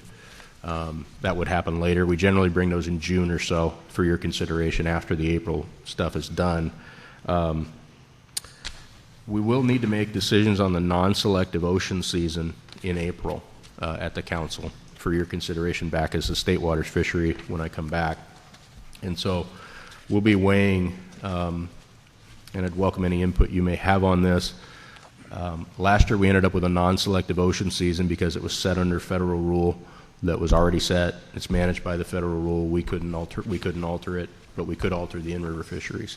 And so if you have thoughts on the balance of in-river versus ocean in terms of wild fish fisheries, I'm open to discussing that. It was awkward for us last year to have one and not the other, even though we had very good reasons for why we couldn't do that. We had full authority on one but not the other, and we saw a need to make a change. And so we'll be balancing that going forward. Do we have some of both, all of one, or none of the other? Those are considerations that we need to make going into the seasons, and as we start narrowing in on ocean options and ultimately making a final decision, we will alter our choices down the road to some degree, so we'll need to get that settled fairly soon. And I believe that's all I had. Apologize for the length, but I thought the detail on the Klamath was probably necessary this year. Commissioner Buckmaster. Thanks, Chris. Since we have a lot of people in the room with a keen interest in Columbia River spring salmon, can you tell me how this report, what impact any of this has on our Columbia River springers?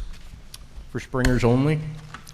They're generally not encountered to any large degree in the ocean fisheries, whether that be, well, there's a few that get caught in West Coast Vancouver Island northern fisheries, particularly Willamettes, but in terms of the upriver springers in particular, they're hardly detectable in the PFMC arena. They just don't get caught. So this doesn't have, wouldn't consider this to have any impact on that fishery? No. Okay, thank you.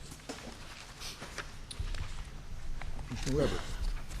Chris, you were talking about mark selective coho in the ocean versus the river. Is there a mortality difference on releasing in those different environments? Commissioner Weber, yes, I believe there is. I'd have to find out what they were, but I believe the in-river mortality rate is a little less than the sport ocean mortality rate is for released fish. Now, when we have the wild fish fishery in the river, most of our rivers on the coast don't have much in the way of hatchery coho production. There's a few exceptions, but when we have a coho fishery for wild fish, that is 100% take of those fish, plus some over the limits. We usually put a fairly small limit, and so anything anybody catches in addition to that would be subject to release mortality. If we don't have a non-selective coho season in the rivers, there are still some that get handled in pursuit of Chinook, and so there's a release mortality assigned to that. And so I'm not sure if I'm getting to your question or not, but there have been concerns in the past of in the fall ocean fishery, particularly September, although some people expressed great concern even earlier to that.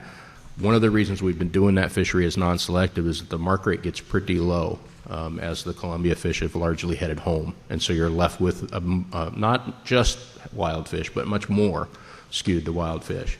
And so there's a concern for some folks that if you continue to try and fish on hatchery fish and release wild fish, there's a mortality there. It's less than 100%, so it's less than if you keep those fish by definition, but it is there, and it is a higher rate than would occur if it was a mark selective fishery in the river. Okay, thank you. Commissioner Atkinson. I had several questions about monitoring and conservation of wild fish. How is the actual escapement number derived for these runs? Commissioner Atkinson, for you talking specifically for wild coho on the coast? Because they're all different. I think you were talking about the Klamath fish. I have little familiarity with the methodology used in the Klamath. I presume it's spawning ground surveys expanded out. Whether they do a mile per mile expansion, which has been fairly traditional for a long time in a lot of places, or some other sort of survey. We have several surveys that are more statistically rigorous. They have random sampling events in them. I cannot tell you if the Klamath has that or not. It's conducted by California Fish and Wildlife and others, so I don't have much familiarity with it. But it is actual counts on the ground at the spawning areas and not like the Columbia where we're looking at escapement over dams. Correct. I believe it is at large on the spawning grounds, yeah. In Oregon, in a broader context, what determines which ESA listed or wild stocks will be monitored on the spawning grounds? Commissioner Aiken, so you're talking about in Oregon now? So we have, on the coast, we have the Oregon Coast Naturals are our listed stock. The other stocks we have on the coast aren't listed. Those are monitored with a stratified random sampling design, which is still spawning ground based, but it's I'm getting out of my depth here because I've never done the math on it, but it's a randomized sampling design that ensures they're not oversampling specific habitat types, basically. And it's actually been used as a model for many other studies now. It's called GRITS sampling. I can't remember what that stands for. It's something complicated. But so those are spawning ground surveys estimated over the breadth of the spawning season, and then it's sort of an area under the curve calculation, I believe. Mm-hmm. So depending on populations, then, is there an established minimum stock size threshold? Or is there an escapement goal? For Oregon Coast Naturals? Yes. There is not a minimum stock size threshold for Oregon Coast Naturals. There is, and the stocks under the council's operations are somewhat managed differently depending on which stock they are. That one is based on what we call Amendment 13, which is a matrix that looks at the parent year spawning escapement based on these estimates we were talking about a minute ago, and projected marine survival for that same brood. And it's a grid. So you go down one axis to the value you observed and then move over to the other one and you pick a harvest rate there. We do have what we call full seeding metrics that we try and measure escapement against, and that is actually what the axis for parental escapement is gauged against. I can't recall what the aggregate number across the entire coast is for full seeding if you add up all the populations, because they're population specific. I want to say it's 120,000 or so. And so a projected 100,000, if that was all escapement, would be below that full seeding measure. But that's not uncommon, and that's not in itself anything problematic. We have that happen fairly often and still have good productivity. There is also a very low status. We're well above that. I don't recall the number, but we're well above that. What kind of status? I think it's called very low or critical, okay. And it's another cell in that matrix, mm-hmm. And I want to say it's less than 30% of full seeding.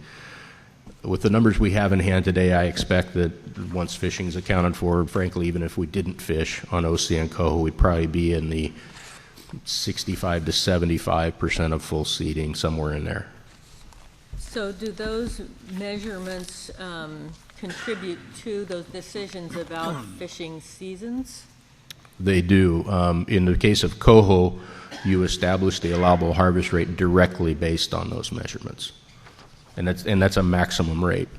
But that could be at a 65% seed level? Correct. There's varying harvest rates depending on how well things were going. We happen to be in the moderately high category for this year. I will say that the cap's at like 30% maximum. The options we have before us today are all well under 15. I think they're even 10 or less. Mm-hmm. So they're pretty low. And how does that compare to hatchery returns? In the hatcheries, do you look at like a 65% return, full seed for hatchery is okay, or is it higher for hatcheries? Commissioner Dickinson, for most hatcheries, the goal is to get a certain number of brood stock rather than a percent. So if you need, 1,000, 2,000, 3,000 fish for a given production level, that's more what it's centered around for a hatchery. Now, in terms of an aggregate hatchery return, this is a little, again, it's things that vary across different stocks. But in the case of Coho, for instance, to the Columbia, because we don't have a ton of them on the coast. But if I'm talking hatchery coho on the Columbia, there's a couple things we look for. One is to ensure that we send 50% of the surplus upriver fish over Bonneville Dam so the tribes have access to those under the USV Oregon agreement. The other is to ensure we have brood stock met. If there's any critical, if we're very low and think we're not going to meet brood stock, we'd consider that. And the remainder of it is frankly constrained by access. And so if you've got a lower limit for an ESA limitation, you're unlikely to be harvesting a huge proportion of the hatchery fish relative to broodstock needs, at least, because you just can't harvest at that higher rate even if you wanted to. So why don't we use numbers for wild stock, standard numbers of X numbers of fish that we want back to those spawning grounds? Commissioner Atkinson, for some stocks we do. For the case of Oregon Coast coho, I believe the primary issue was that when the stock was listed, and Director Melcher probably remembers this, he probably can give you a better answer than I because he was there, we didn't know enough about the spawner-recruit relationship for that stock to pick a number. We also didn't know enough about what habitat would look like down the road with all the efforts to improve it through the Oregon Plan and things like that. And so it was the matrix approach that's in place now was an alternative to having a specific escapement goal. That's my understanding of it. It happened well before my time. There are places where we, as with the Klamath, we do have a wild escapement goal. Sacramento has an escapement goal, a hard escapement goal. Some of the other stocks are a little different. For PFMC purposes, there's a threshold for Oregon coastal Chinooks that's a minimum fish per mile metric. So they just vary across stocks. So what about the Columbia River stocks of ESA-listed fish or wild fish? Do we have hard numbers on those or escapement goals? Some do. Many, I think they all have recovery goals. But because we're managing for minimal impact in most cases and impact rates that are low enough to contribute to recovery of the stock, we're managing well below the harvest rates that you would manage to for an escapement-based goal. Escapement-based goal would likely be more liberal than what we do now. And so in a management framework, many of those stocks don't get put on the table as here's the escapement goal you should manage to. They're limited by harvest rate. That's not to say that there isn't a goal, particularly within a recovery plan. So you're saying for this, for salmon, not just the coho, but Chinooks in the Columbia River, that the escapement is much higher than the numbers that ODFW is working with? No, I wasn't intending to say that. What I was intending to say is that the harvest rate-based management is, in general, more conservative than what would be applied if you did it based strictly on an escapement number. So escapement is currently higher than the 100% seed rate? Well, the 100% seed rate is relevant to the coho fishery on the coast. That's a different issue than any of the Columbia stocks. That's not relevant to Chinook salmon in the Columbia? Well, there's analogs to them, and you want to have full seeding of habitat in a general term, but it's not applied in the same kind of way. In general, I mean, there may be places where it is. But. So do we monitor those spawning grounds for ESA-listed fish in Oregon on the Columbia River fisheries? I mean, the Columbia River runs that are wild? Yeah, Commissioner Atkinson, either we do or somebody else does, yes. I mean, it's not always Oregon Department of Fish and Wildlife. Sometimes it's tribal folks. Sometimes many of them are in Washington or Idaho or something. But yes, they're pretty heavily monitored across the board. Okay. So if we don't have escapement goals, it would be possible to develop those? It should be possible to develop a goal for most stocks if there's sufficient data. And when I say most of them probably already have those, but they're mostly in recovery plans. Mm-hmm. And they would be based upon the spawner-recruit relationship and the productivity and the incidental, whatever the particulars of that population or their biology based on the observations in that stream. There's just a distinction between is there a target escapement or a target minimal escapement that you would like to see happen in that stream, and how that might get applied to a management scenario, particularly in the main stem. They're not necessarily, they're not misaligned at all. They're just not, one doesn't necessarily just inherently drive the other. They're intended to work together, but there may not be a specific number you're shooting for. Okay. So I feel like that didn't make much sense, but.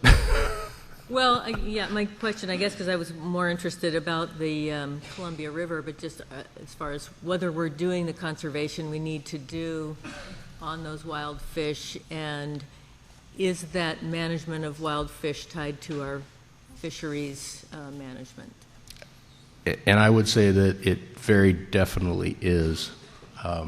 In many of the cases, it's tied there by an extremely conservative limited harvest rate. In the interest of spring Chinook, 2%. Sockeye, 1%. So there very definitely are, just in some less direct ways sometimes. Okay, thanks. Commissioner Weber? No question? Commissioner Anderson? Thanks, Chair Finley. Thanks, Chris. Just two things I wanted to get your sense of. First, going back to the marked selective fisheries, I hear increasingly not just concern, but direct interest in changing that management strategy to keep your first X number of fish. I know you're aware of this, so I'm not telling you something that you don't know.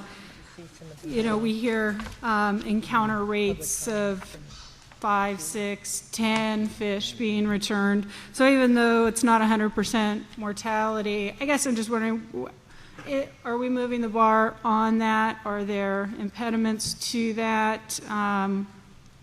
What's the staff's thoughts on that? Commissioner Anderson, I know the issue comes up almost every year. It's actually not been that hot a topic over the last 2 or 3, but it comes and goes.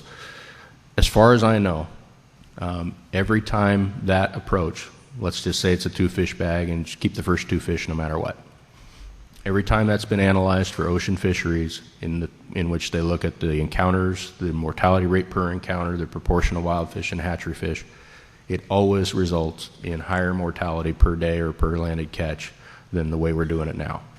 So that doesn't mean that it always would, but by definition, doing it, we end up with a shorter season for equivalent mortality when we model those. And that's the reason we've not switched, as I understand it. It's been done, it's been modeled, and tried to estimate what the difference would be.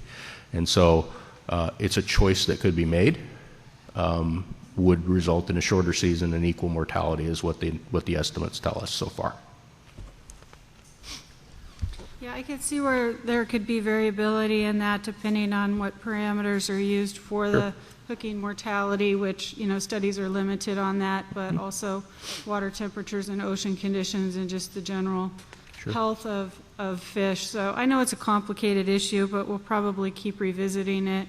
My other question for you is at the industry meeting, I attended the morning session, not the afternoon. Was there an industry preferred alternative to go forward to Pacific States with? Commissioner Anderson, when we go to that meeting, we haven't even broached what an alternative would look like in terms of these 3 in particular. What I can tell you as a general sense is there were, and we do try and keep pretty good notes on this so we could get you those if they're not already in the OSIG packet, which they might be. There were a handful of folks who said, and I should clarify too, at the time we weren't even 100% sure what the limit was going to be because that was still being developed and still being estimated. We didn't even find that out until we got down there. But we had a sense of what it would be, and we thought it would be about a third of what last year's was, which was about a half of normal. So we were telling people to kind of gauge their expectations based on that. A couple of commercial troll representatives said, if that's the number it's going to be, I can't make money, don't even bother. And they just said we shouldn't even be here. And they weren't saying that in an upset sort of way. They were very understanding of the situation. They just were doing the math and saying it's going to cost me more to go fish at that level than I would make, so don't bother. And one of them said, just hand them over to the rec side, at least they can turn some trips out of it. Most of the folks said Even if it's very little, we'd like you to try and salvage what you can. And among that, one of the things I heard often was try and fish as early as possible, if that's all they're going to get, in order to both, it does two things for us. It keeps us away from Klamaths to some degree, and it tends to be a higher price. And so there were some considerations that, well, if we're not going to get very much, let's maximize what we can get out of it. So that was one.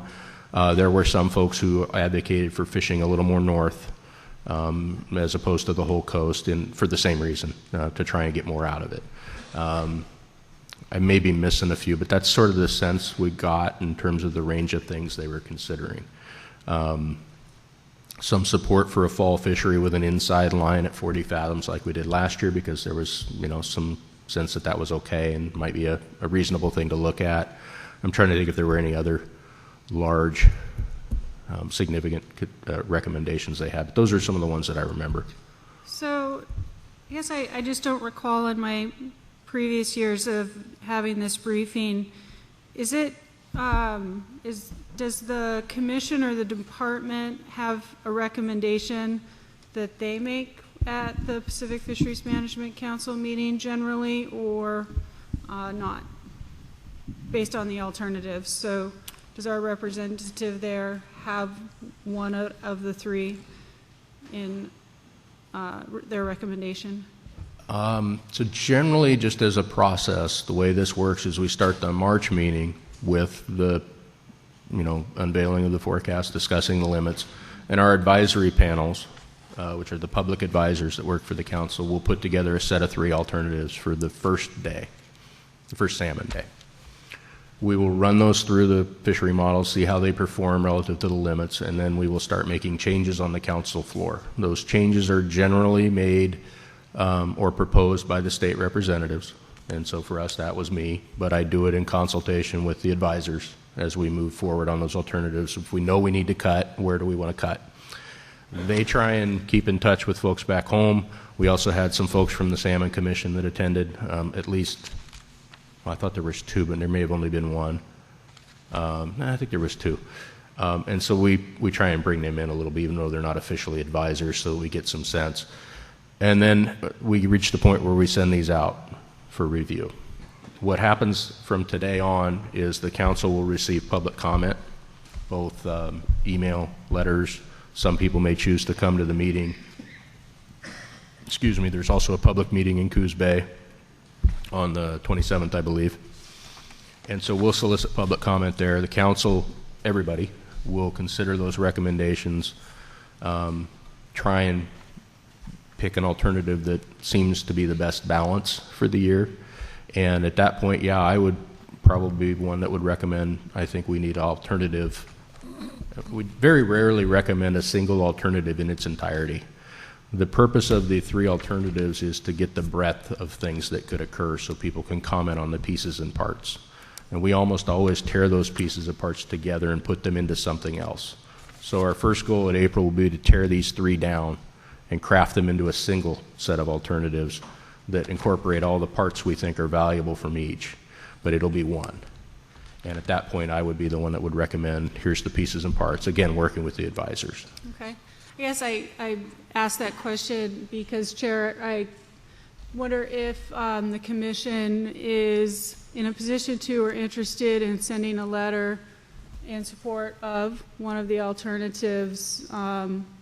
There's a big range here. I think, we all want to limit the impacts on weak stocks like the Klamath, but we want to be able to target our healthy fisheries and stocks. And I don't know if this commission is interested in sending a letter.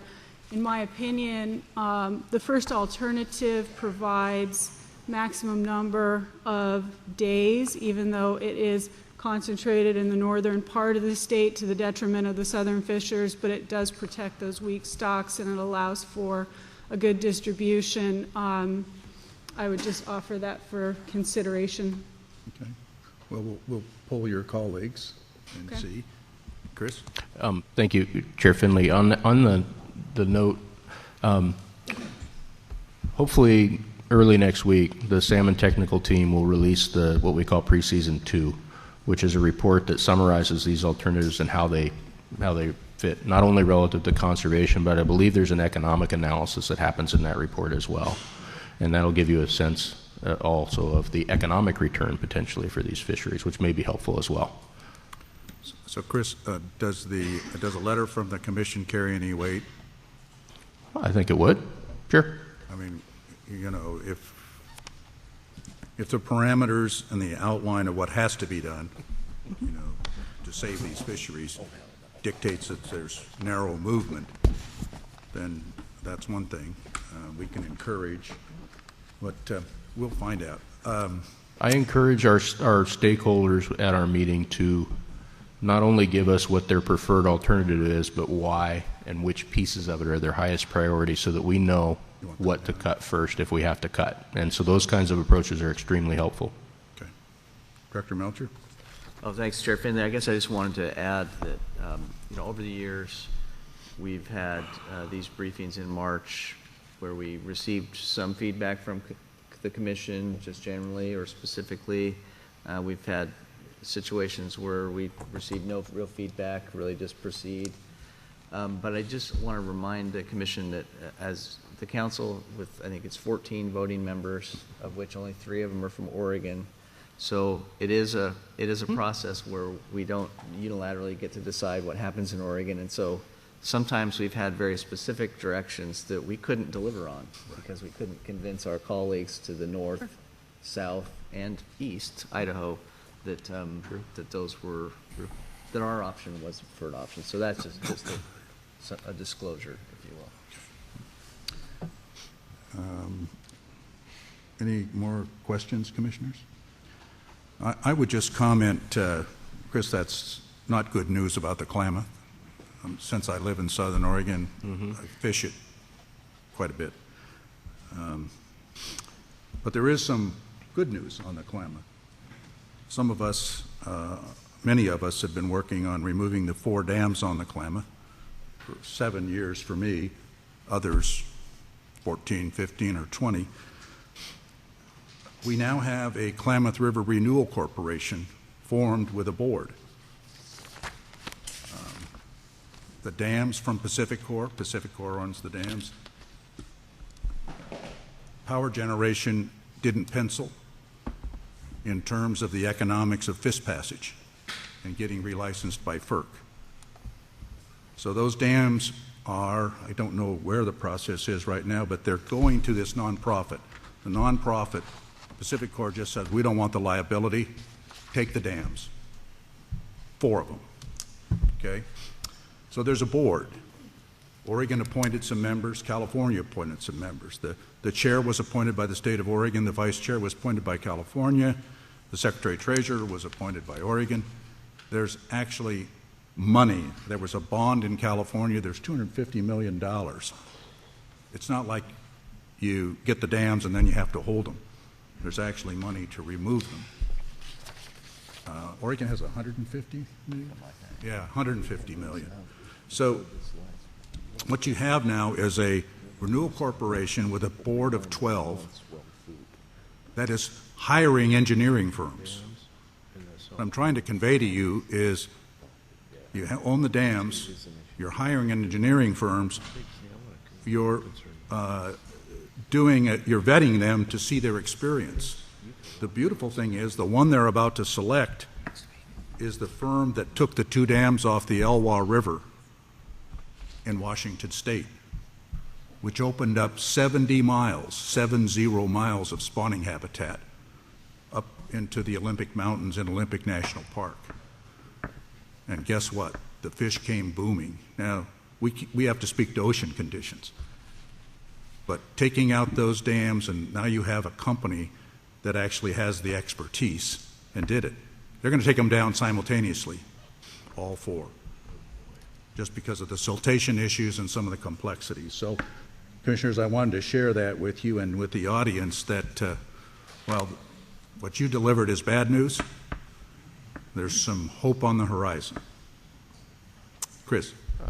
On that note, we also discussed at the council meeting, the council sending a letter in support of continuing the transfer and moving that process forward. So I expect to see that at some point too. That's a good thing. Okay, so out there in the audience, just to give you a sense of timing, we're going to break now for lunch for just about an hour so that you guys know the timing. Give you a little more time if you have to go somewhere for lunch, but we'll be back about 10 after 12. 10 after 1. Okay? So we're adjourned until 1:10.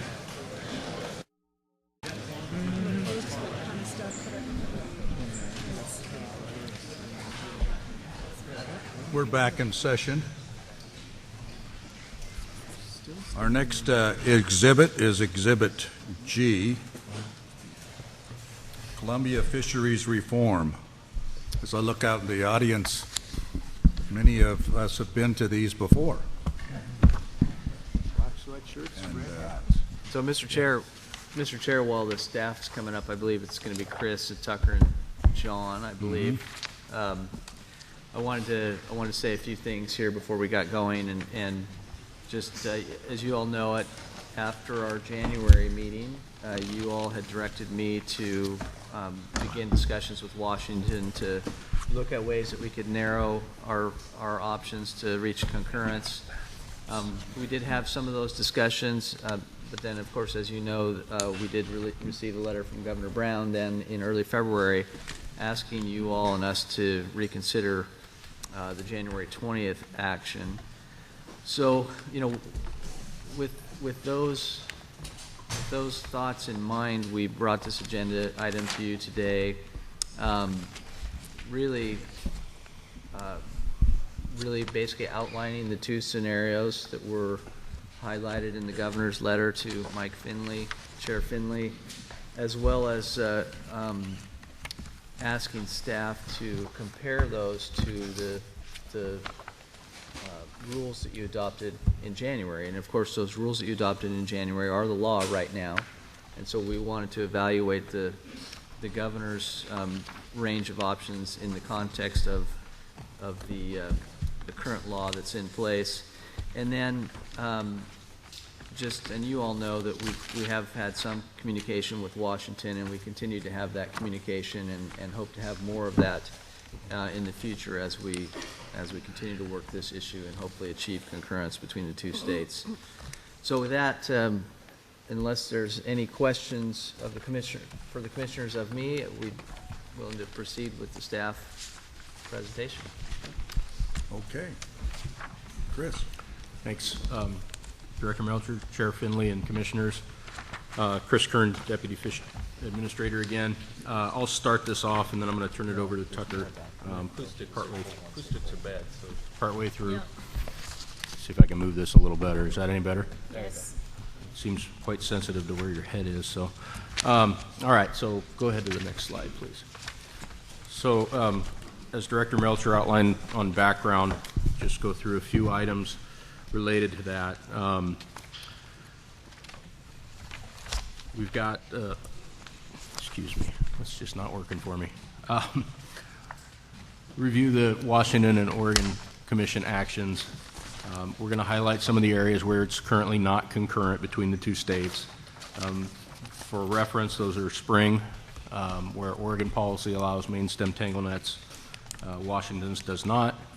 Summer, where the policy in Oregon is allowance of gill nets in the summer fishery, Washington is not. And there is currently a difference in the allocation between the two states, at least for the next 2 years, of 9% on the most constraining stocks. Additionally, the Oregon policy allows gill nets in zones 4 and 5, whereas the Washington policy allows that only for 2 years. Director Melcher already mentioned that there have been ongoing discussions between the chairs and the directors with no real conclusion to that yet. And he also referenced Governor Brown's request, so I won't go into that anymore.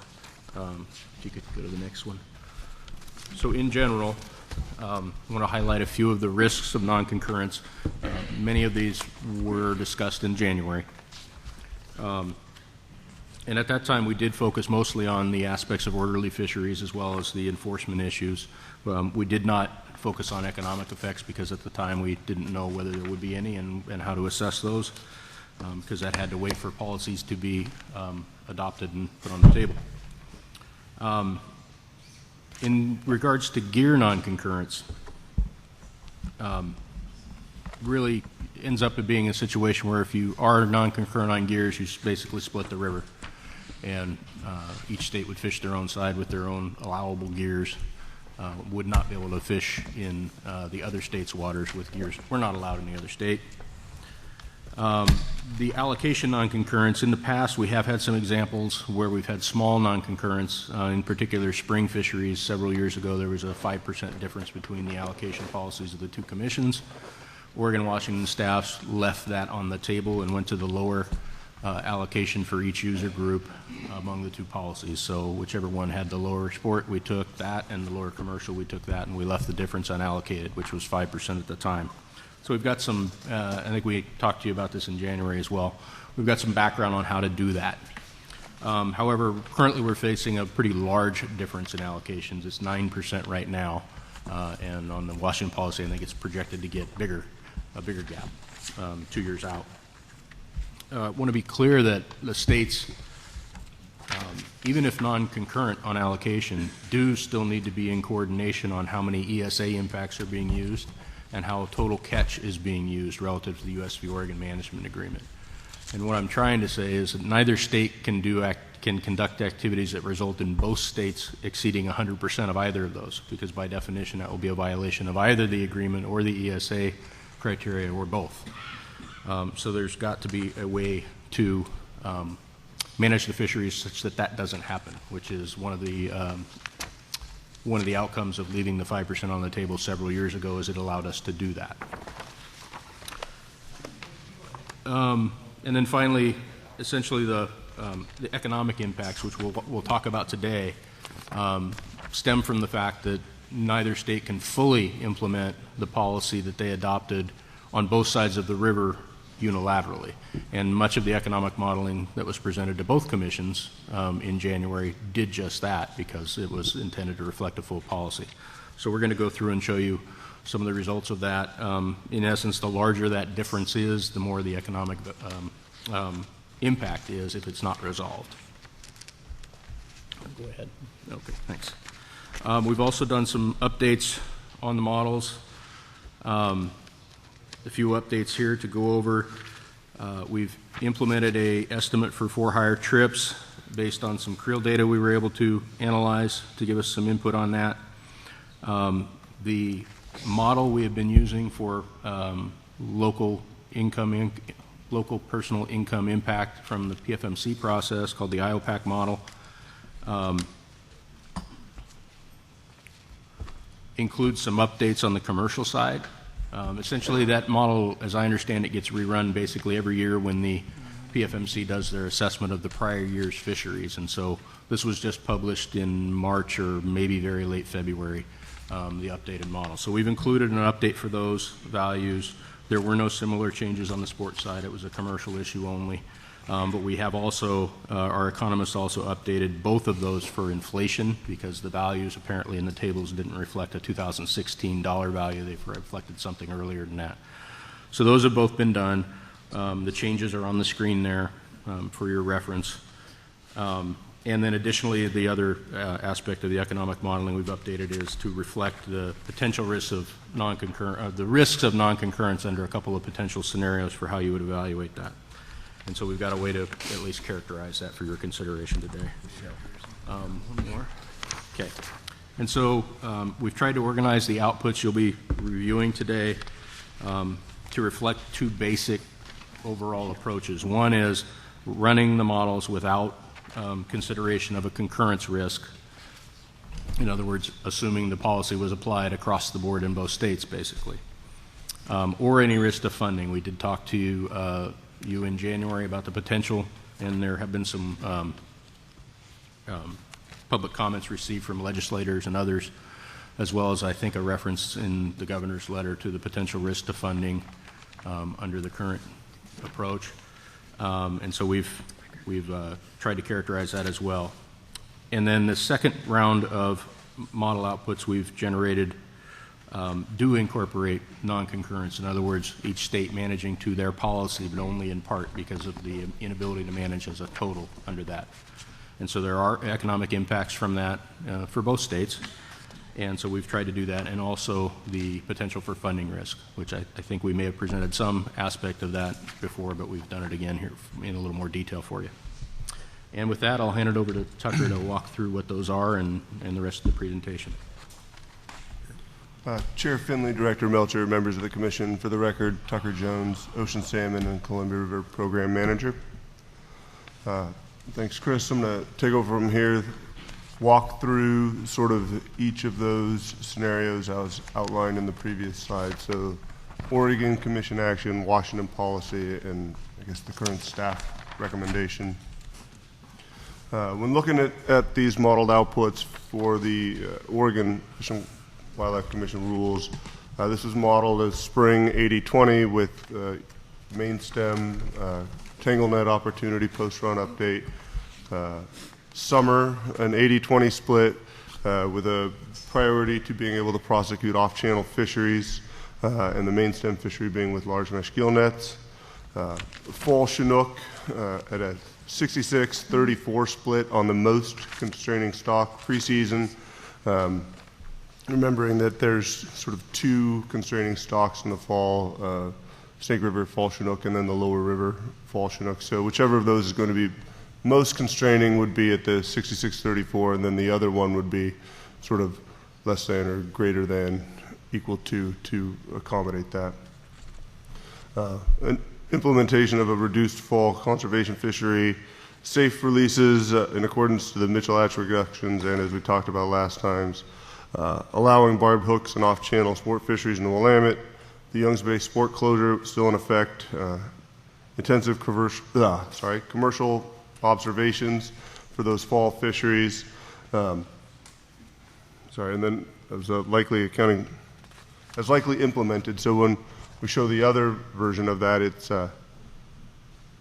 that would account for non-concurrence with Washington and the funding risk. So about 9% of fall Chinook would be unallocated. The summer commercial allocation would be split, and the off-channel production enhancements would be reduced in that scenario. So for example, with that 9% unallocated, it would mean that there would be 66% sport allocation on the most limiting stock and a 25% commercial allocation as the Washington policy calls for. How does that look? When compared to everything, the rules show about 425,000, 426,000 angler trips, about 5.87 in ex-vessel value, and using the new sort of multipliers, updated multipliers from the IOPAC, about 43 million in local personal income impacts. As likely implemented, about 422,000 angler trips, about 4.2 million in ex-vessel, and about 39.9 in local personal income impacts. Again, the ex-vessel value is calculated similar to the past presentations through 2022 to capture returns of additional off-channel enhancement under the current rules or in sort of the non-returns, so to speak.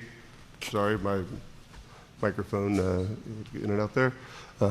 So if you're waiting till 2022 till everything fully comes online, as you take that enhancement production away, it'll also take some time for those enhancements that we put into place to sort of tail off.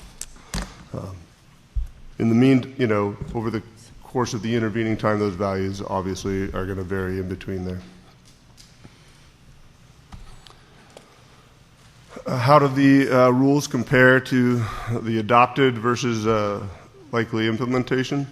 Well, as adopted, they show the highest of the three options examined today in ex-vessel value, the lowest number of angler trips, the highest overall personal income impacts, and gill nets remain in the summer and the fall. As likely implemented, an intermediate ex-vessel value, the lowest number of angler trips, intermediate personal income impacts, split allocations in some of those seasons. Gill nets would still be in the summer and the fall, and there would not be the conservation fishery implemented. Excuse me, Chris, sorry for interrupting. I know I'm probably out of order.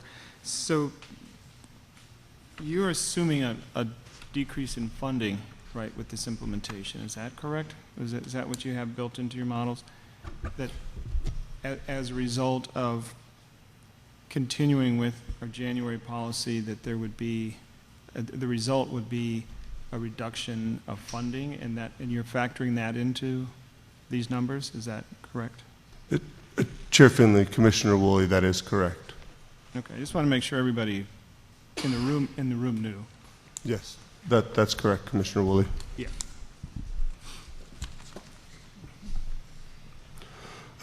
Turning to the Washington policy, this is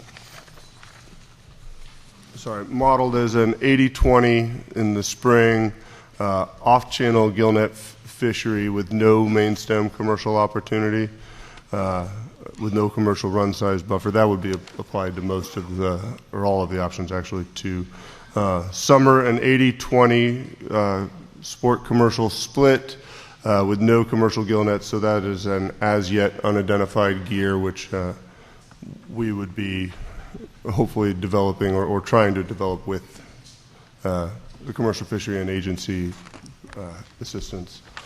Fall Chinook, 75-25 on the most limiting stock again, and then the less than or equal to 75 greater than or equal to 25 on the less constraining stock, and that would be for 2017 and 18.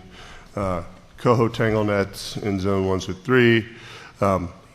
Washington policy allows main stem gill nets for the next 2 years with enhanced monitoring, and then post 2018 it would shift that from 75-25 to 80-20.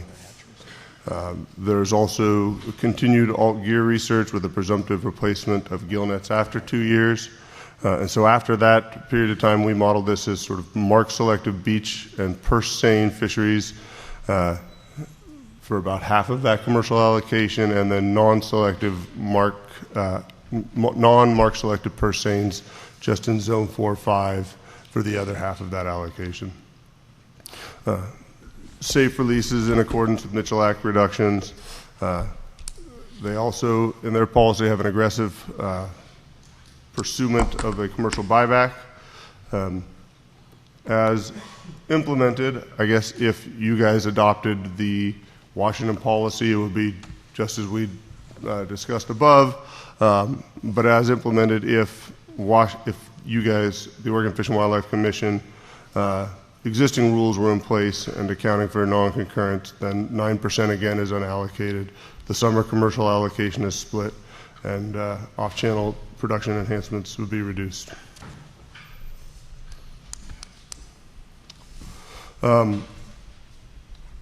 How does this look? Have about 433,000 angler trips, 3.18, 39 million without regard to concurrence.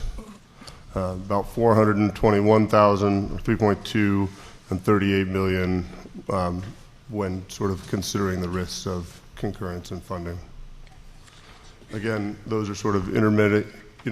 There are differences in the intervening time before you get to 2022, but 2022 will be the sort of full, I guess, expectation of all the returns or lack thereof are out there right now. How do these compare to the adopted versus likely implementation? As adopted, the lowest ex-vessel value of any of the options considered, highest number of angler trips, lowest overall personal income impacts, gill nets in the fall for the next 2 years, and a conservation fishery not implemented. As likely implemented, the lowest ex-vessel value, the lowest number of angler trips, the lowest personal income impacts. With non-concurrence, there will be some tangle nets, I guess, in the spring. These are the non-concurrence issues: tangle nets in the spring, summer gill nets, the fall allocation, and fall gill nets. Gillnets would remain in the summer and the fall on the Oregon side after 2 years, and the conservation fishery would not be implemented. The, I guess, March staff recommendation, both as proposed and I guess as likely implemented. So this is considering both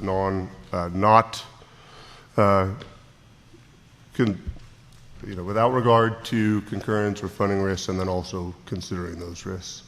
In the spring, 80-20, this is pretty similar to what we have seen the last couple of months. 80-20 in the spring with main stem tangle net opportunity post-run update. Summer 80-20 with the main stem commercial fishery being with a selective gear as yet to be developed. Fall Chinook will be a 70-30 split on the most constraining stock. Again, with the lesser of the constraining stocks will be sort of the greater than or less than.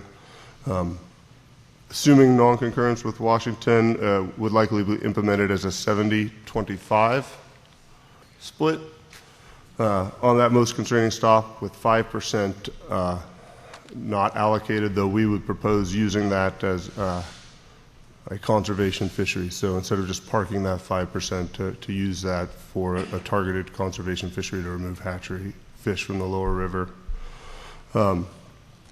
We'd be implementing, I guess, that fall conservation fishery with those 5% unallocated river impacts. So we do not assume that there are any ocean impacts available, the off the top that we had talked about in January. Off-channel releases, fall releases in accordance with those Mitchell Acts reductions, and then an addition of 1.5 million spring Chinook. The 750,000 we talked about, and the backfill we'd already talked about, and then an additional 360,000 spring Chinook to lower river hatcheries. We would again still allow barb hooks in the Willamette and off-channel sport fisheries. We would keep your following sort of commission guidance, the Young's Bay sport closure, and we would also intend to do some pretty intensive commercial fishery monitoring on those fall fisheries. How does the staff recommendation compare to some of these other things, including our January recommendation?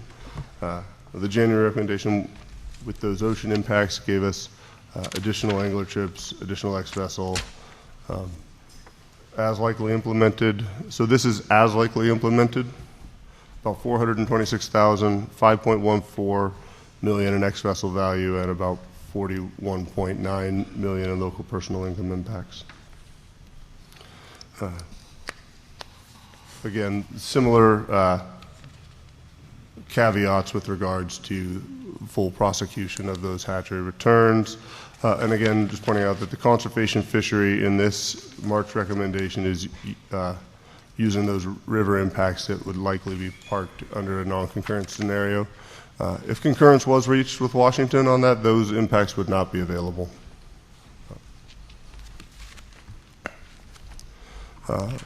The March staff recommendation without and with regard to non-concurrence. Without regard to non-concurrence and funding risks, intermediate X-vessel value amongst the three options, looking at intermediate number of angler trips, intermediate overall personal income impacts and gill nets in the fall. So again, this would assume a 70-30 split, and these are amongst intermediate means sort of in between the two or the three options considered, so this would be the middle ground. And then when considering funding risks and non-concurrence, sort of the likely implemented scenario, the highest X-vessel value then of the three when considering non-concurrence and funding risks, the highest number of angler trips, highest personal income impacts. Where are we going to be with non-concurrence? Well, tangle nets still in the spring, post-run update, and fall allocations, and then gill nets in the fall after the 2 years, because Washington still has a sunset in that. Gill nets are going to remain in the fall. We would use those parked impacts, or would propose at least using them for a conservation fishery. Trying to roll these up, so these are without regard to concurrence and funding risks. as you can see, the Washington policy, highest angler trips, the Oregon rules, highest ex-vessel value, and our recommendation sort of intermediate to all of that. This is, again, all without regard to concurrence or funding risks. When considering non-concurrence and funding risks as we sort of as likely implemented, the March recommendation has the most angler trips, the most ex-vessel value remaining, and the highest local personal income impacts. Chair Finley, excuse me, can I ask just a clarifying question? Sure. These two graphs, the comparisons summaries, what are the dates on those? I mean, is that again the mean over a 5-year period? This would be after the final prosecution in 2022. Sorry, Chair Finley, Commissioner Buckmaster. So these are what you expected to look like in 2022? That's correct, Commissioner Buckmaster. Sorry, I should have said that. Thank you. Thank you for clarifying. I had one more question on that, too. I'm kind of surprised how low the no policy values turned up. In all of our previous models, the no policy option has been the highest economic value or the second highest. What has caused that to drop from the highest to almost the lowest? Chair Finley, Commissioner Atkinson, when sort of considering things as likely implemented, so when not considering concurrence or funding risks, sort of still have this in there as that comparison value, but if considering concurrence and funding risks, if the harvest reform policy didn't exist on the Oregon side of the river anymore, the Washington policy is still likely to be in place, and so this value just reflects what would go on without policy on the Oregon side and the Washington policy is implemented. Well, I'm actually looking at the other chart that's the blind to non-concurrence. And that number is a lower number, and as I recall, in all of our other modeling options, it was one of the highest economic values, so it's odd that it's changed so much.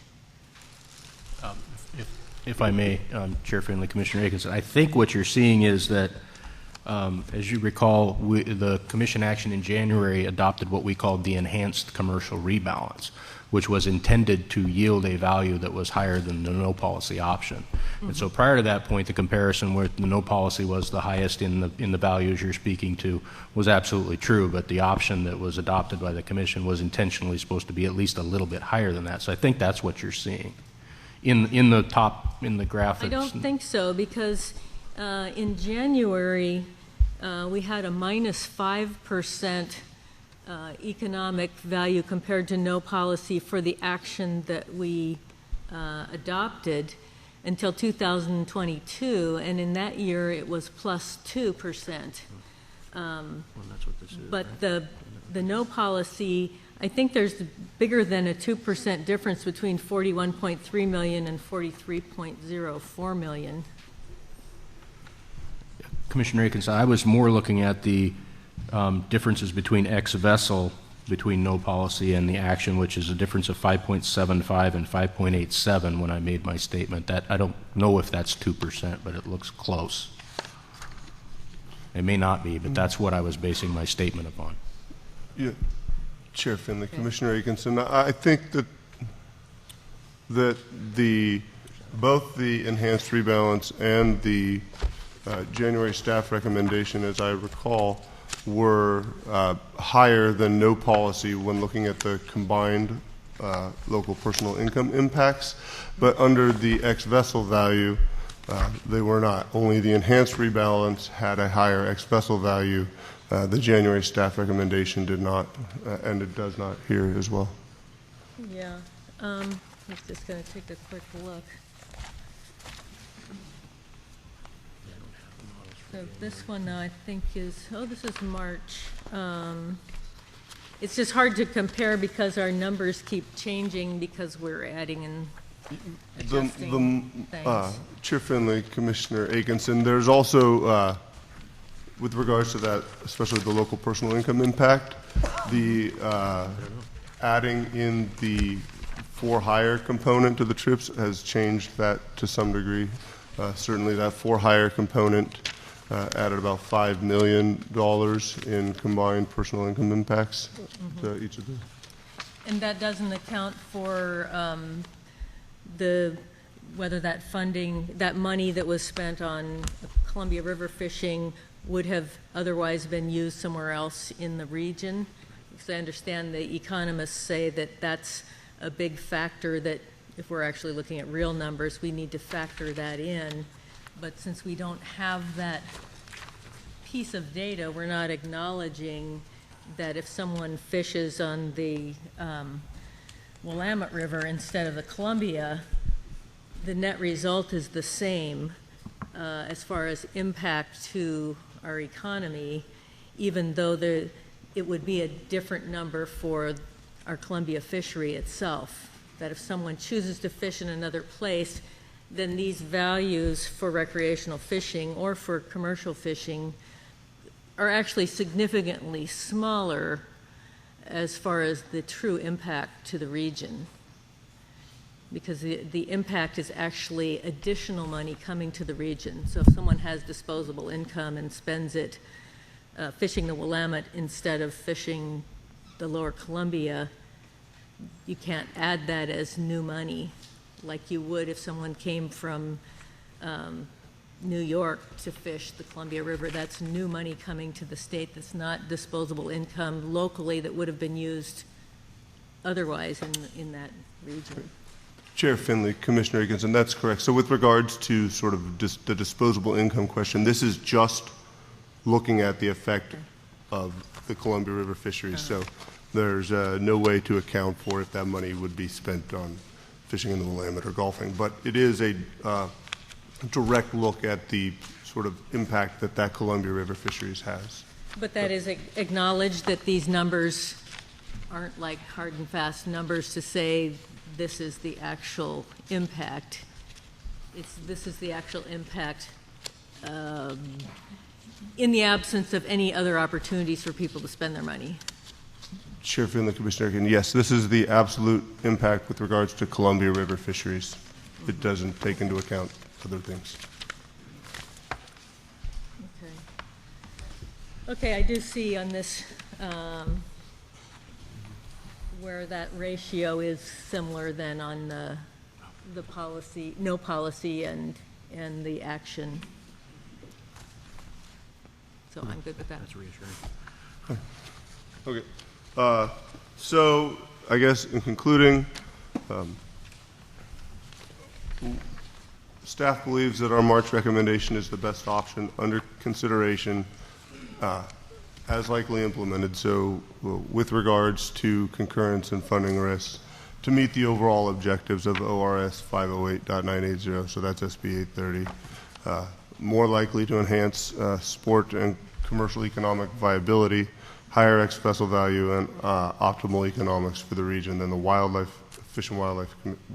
Fish and Wildlife Commission policy and Oregon Fish and Wildlife Commission rules when considered in the context of likely implementation. I think it provides a stronger contribution to conservation. It promotes orderly fisheries with Washington and in the near term, and it ensures consistency with ESA and tribal agreements. Options, I guess no action would be option one. Adopted OARs from the January commission meeting would remain. Option two, adopt the March staff recommendation, including changes to Columbia River fisheries reform. And option three, adopt changes in the reform consistent with the Washington Fish and Wildlife Commission January policy. Staff recommendation is to adopt the March staff recommendation, option two, including changes to OARs as shown in attachment 3.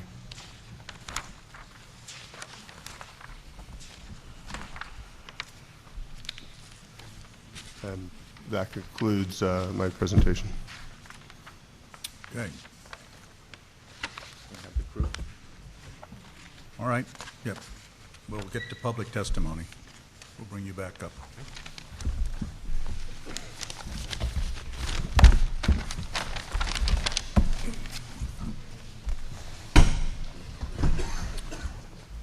Okay. We have 44 people signed up for public testimony, just with the 3 minutes and the walking up back and forth, and some questions from the commissioners. That'll probably take 3 hours. So we're going to start right now with our first panel. Tom Wolf, Guido Rahr, and Bill Hunsinger.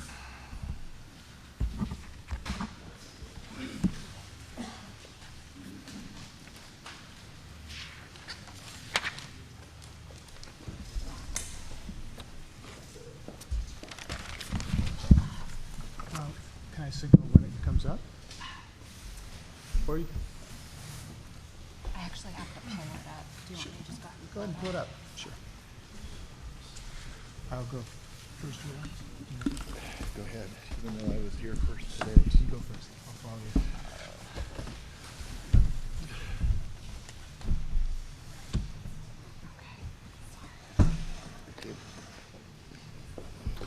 All right, Tom, you were the first one to sign up, so you get the early worm.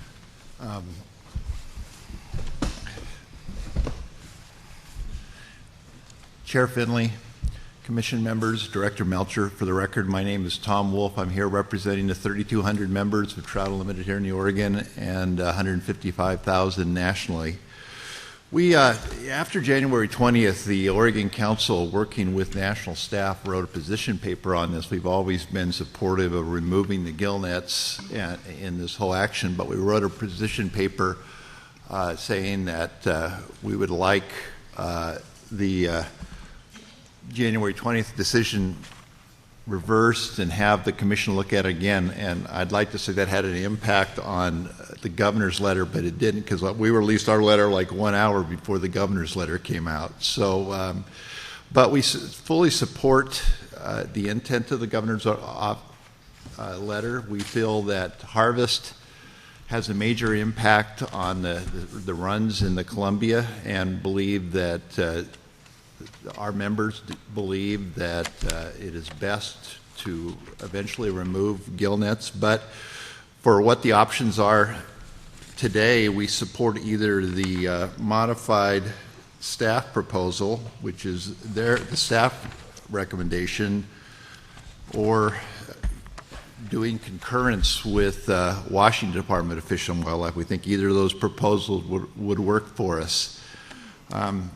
So that is my testimony as far as what our members want. But I just want to end with, before I did this, the 25 years I've spent working on conservation issues, which have allowed me to testify 1,000 times, including 250 times here before ODFW and 47 times on Columbia River harvest reform. I just want to say that I worked 18 years as a youth pastor in a church where there were a lot of differences as to opinions on Scripture and what you believe. And frankly, I left because I was tired of those arguments, thinking that when I worked on conservation issues, that wouldn't be the case. But that's not true. It's not true here on this issue. And we need... It's frankly, we're in these wars over who believes what and who's right, and frankly, nobody seems to know. So I just want to conclude with saying one last thing is, you guys are my heroes, because you've been through, as I've said before, a lot of bad press. You've been asked to sit on a commission, ODFW commission, and make decisions, and many people didn't like your decision on January 20th. And frankly, after what you went through, I've decided I never want to be a commissioner. So I just urge you today, of course, we want you to vote the way that TU and the sports fishing groups want you to go, but I just want to say that I, for one, admire you and respect you and hope that you're encouraged to stay on and continue to work here. Thank you for your time. All right. Thank you, Tom. Chair Finley, members of the Commission, my name is Guido Rahr. I'm the president of the Wild Salmon Center. We work regionally and across the Pacific Rim on salmon, steelhead conservation and management. I appreciate the chance to testify today. And I also want to say, I want to echo what Tom said. I understand and sympathize with the complicated labyrinth of policy and fairness and economic and scientific considerations that you have to make in navigating these decisions, and it's obviously not an easy thing to do. I'm here today to ask you to frame your decision in the long view and make conservation of the diversity of fish in the system your overriding consideration. And I know you have many mandates, but I'm here to encourage you to make that an overarching frame. The future of this river system that we've invested so much in protecting is going to be determined not just by environmental change, but by the diversity of all those populations of salmon and steelhead. And it's the hundreds of small populations that constitute these runs that will give this system the resilience to navigate the changes in the future. We don't want to end up like the Sacramento, which whipsaws between high abundance and low abundance. And we've seen some of these stocks can turn into real winners, like the Upper Basin sockeye in Washington State. To manage for that resilience and that biodiversity, we have to manage in a very granular way. And gill nets are not compatible with that kind of management. And this is, you can make them more selective, but they have super high mortality rates for the fish that swim into them. And so to get to where we need to go, to fulfill the chance to manage the system over the long term for biodiversity, we see this as a chance to transition out of gill nets and into selective fisheries in the lower river. I don't think we can get to the future that we want unless we go ahead and make that transition. I put a picture I took from a helicopter in the Russian Far East.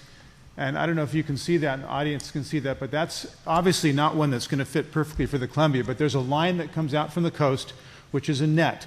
And the fish that swim up and down the coast hit that barrier or that mesh, and they swim into that trap, and they can be sorted.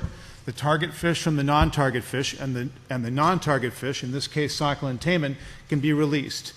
And so the chance that we have is to usher in a new generation and innovate our way into selective fisheries. It's not going to solve the whole problem.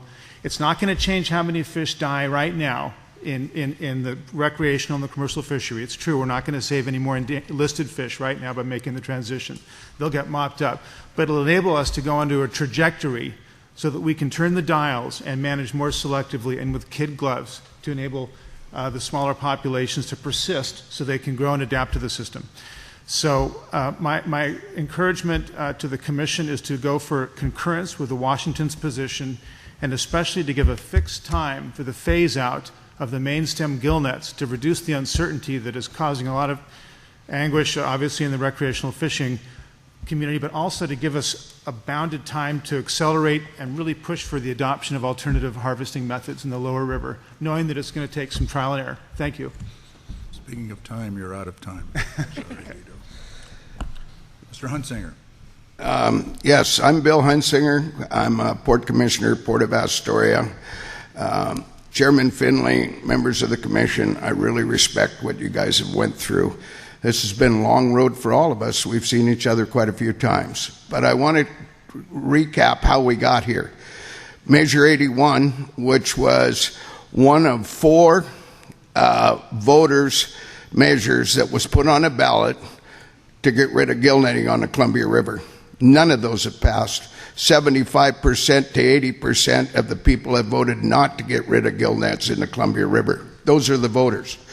Then we came along with a governor, Kitzhofer, who thought he was above the voters and decided to do his own program.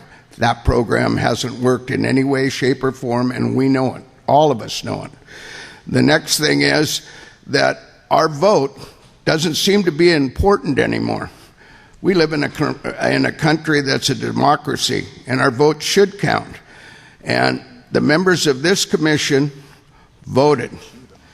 And obviously, your vote didn't count once again because somebody in a higher office didn't like your decision and made you come back here today.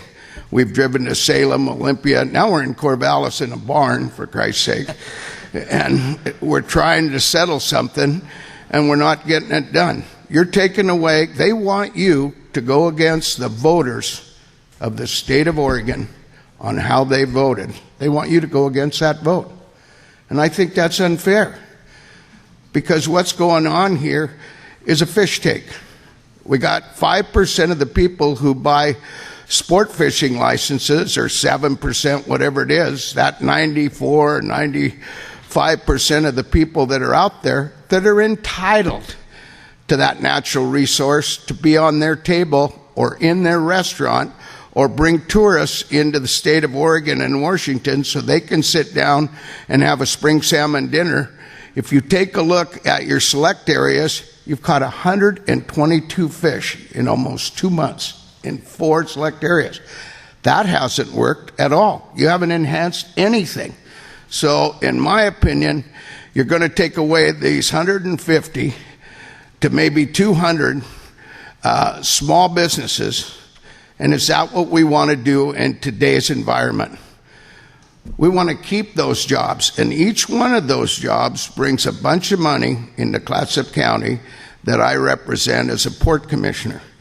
And you don't realize it might not hurt so much in a big city, but in a small rural area like the coastal communities, it hurts. But, you know, this, in my opinion, should never have got that far in the first place. And I know that we wouldn't be sitting here if there wasn't an amount of pressure put on you by a governor who doesn't understand the vote.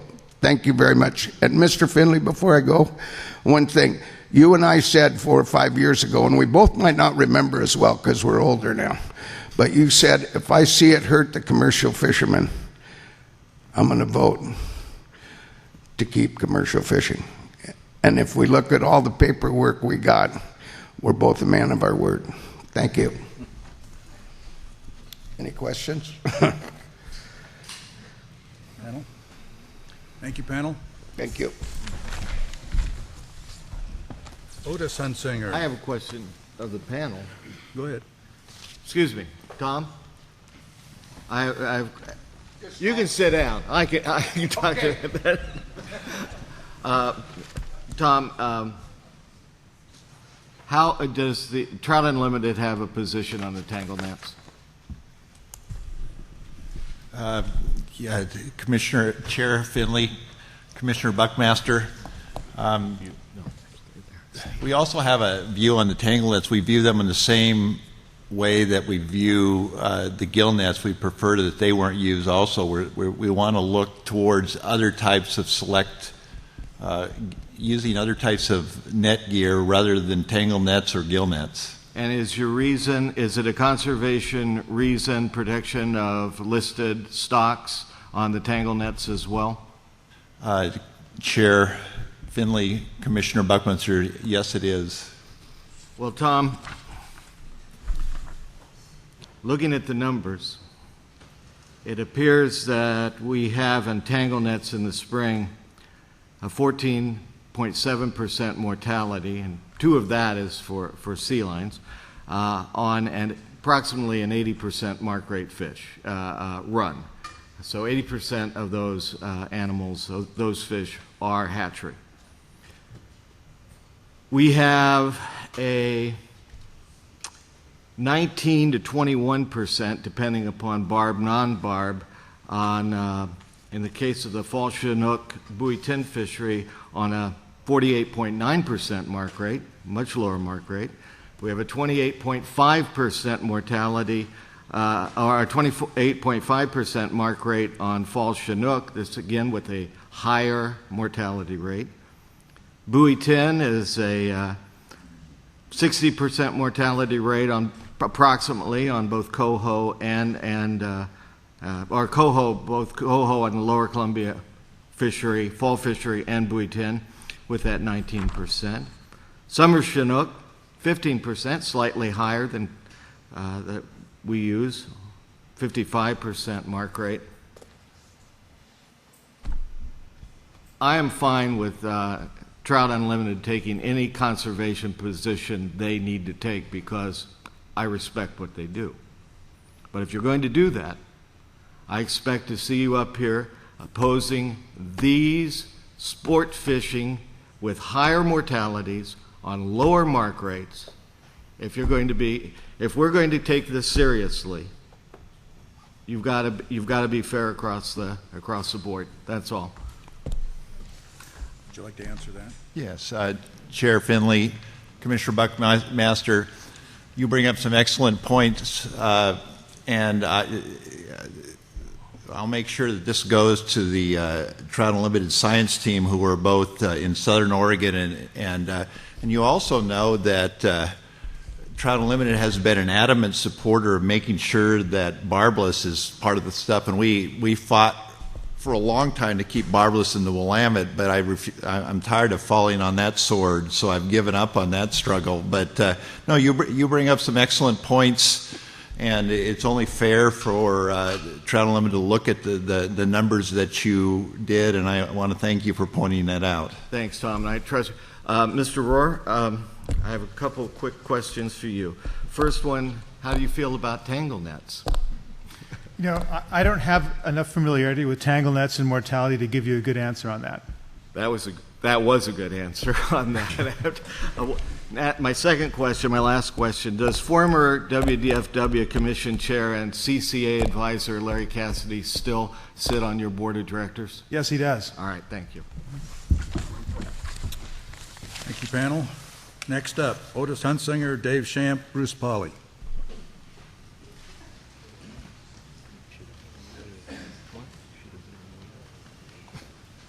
Bill, we'll start with you.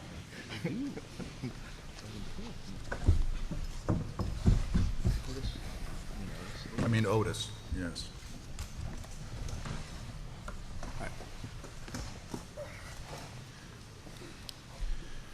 Okay, go ahead, Otis. Okay.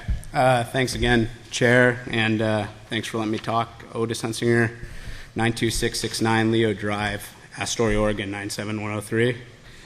And in reviewing the slide, I kind of had a couple questions. I wanted to know why we're only taking commercial fish for conservation, since we have about 25% of the allocation, why we're taking 5% from the commercial side, but none for the sports side. I see a lot of conservation issues, and the conservation didn't seem to work out real well in the presentation. But wasn't this whole policy originally about conservation? Another thing I'd like to bring up is the smolt release is not working in the select areas. If you are releasing the smolts, they're not returning. I'd like to ask your staff about the adult harvest in the select areas, because it's not tracking, but that's a huge part of your policy. In the past 5 years, Bonneville Dam has seen 3 of the highest adult fall Chinook runs since the dam was built in 1938. Doesn't look like we have a real big problem there. Also, in 2012, the Kitzhopper Plan deprives consumer access for a greater sport access. And I think Holly hit the nail on the head when she said a dead fish is a dead fish. Gillnet fish, hook and line fish, alternative gear fish, or hobby fishers. A dead fish is a dead fish. There is no hell for gillnet fishing fish or heaven for sport fish, although it seems we'd like to be led to believe that. In 2012, 2/3 of the commercial value was in the main stem and 1/3 in the select areas. And not much has changed. It's actually gotten worse. Advanced economics in both the commercial and sport fishery and conservation improvements are all part of the Kitzhopper Plan, but I haven't really seen much of this at all in anything. Conservation, I haven't seen a bunch of economic push for sport or gillnet. And also Senate Bill 830 or revised statute 508.980 1B states the plan enhances economic viability of Oregon's recreational and commercial fishery. The same laws that also requires the Commission to take adapted management action if the economics or conservation objectives are not met, such as modifying or halt of impacts or allocation shifts. To me, this seems like a poorly disguised allocation grab that seems highly unsportsmanlike. Thanks. Thank you, Otis. Mr. Shamp? Thank you, Chair Finley, Director Melcher, members of the Commission. My name is Dave Shamp, and I live in Cornelius, Oregon. I'm chairman of CCA Oregon, which is a volunteer position, an avid sportsman, and a conservationist. I'm also an elected official, and I'd like to echo the remarks from earlier that I really do appreciate your service and applaud you taking on these very challenging decisions. I've been in your shoes, and it's not a pleasant place to be. Today, I'd like to respond to claims made by members of this commission and others that removing gill nets from the main stem doesn't have conservation benefits. I've heard the claim that removing gill nets won't save a single wild or ESA listed salmon. A dead fish is a dead fish. That's a false statement. I would like to provide some specific examples of how removing gill nets from the Columbia's main stem will benefit the conservation of salmon, steelhead, and other species, including sturgeon.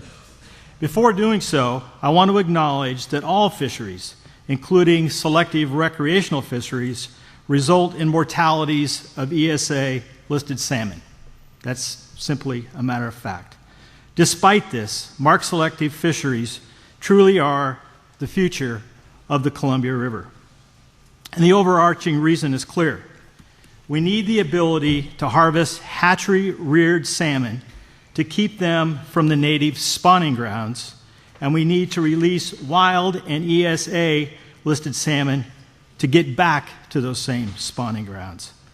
The only way to achieve those two primary goals is by using selective harvest. Scientists like the Hatchery Science Review Group tell us that we can double the productivity of available habitat and the benefits of other salmon recovery efforts by getting the right proportion of wild salmon to the spawning grounds. ESA is the other big reason for selective harvest. We need to recover ESA-listed stocks. And we need to protect hatcheries from litigation by reducing their impacts to the same wild stocks. So here are the examples of the conservation benefits of removing gill nets from the Columbia's main stem. Tangle nets have a higher mortality rate than hook and line recreational fishing. As a result of U.S. v. Oregon catch balancing requirements with the tribes, removing tangle nets from the main stem would result in impact savings on the non-Indian side and additional wild ESA-listed spring Chinook, making it back to the spawning grounds. That's what we want to achieve. Summer runs. Wild summer Chinook are not currently ESA listed, but under current management, we consistently miss wild spawner escapement goals in the upper Columbia. Too many hatchery summer Chinook are also making it to the spawning grounds, which in turn impacts the productivity of the wild spawners. Mr. Shamp, you need to summarize. Thank you very much. So, in summary, I also have an example on the fall Chinook with regard to the proposed fishery in zones 4 and 5, but I won't provide that.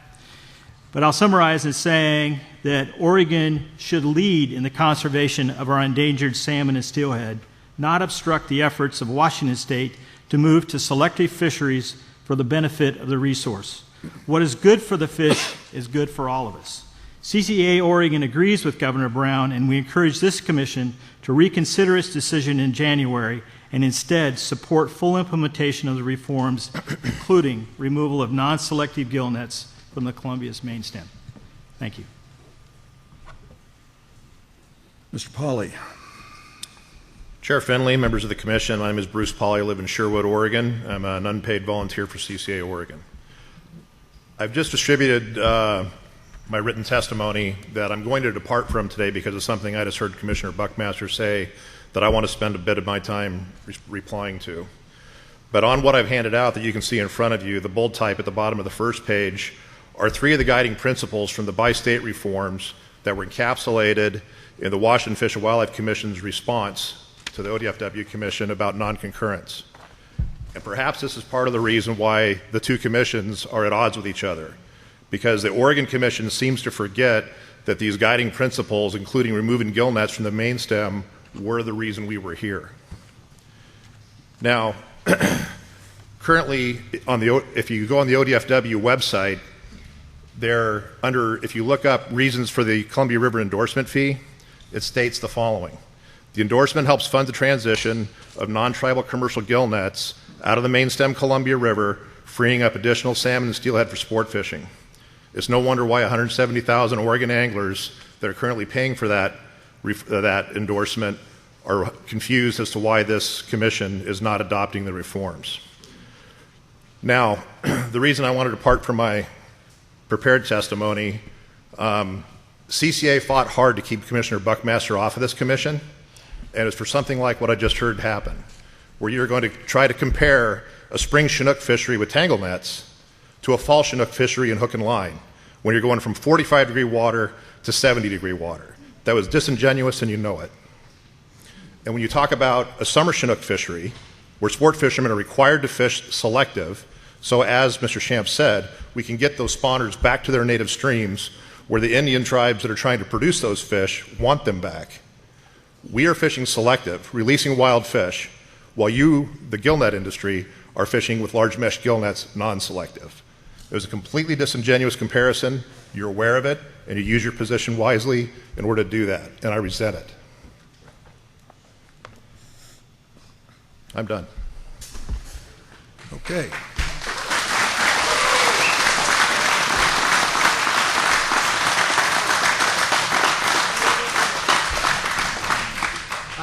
I have a question for Mr. Pauly, if he would like to come back.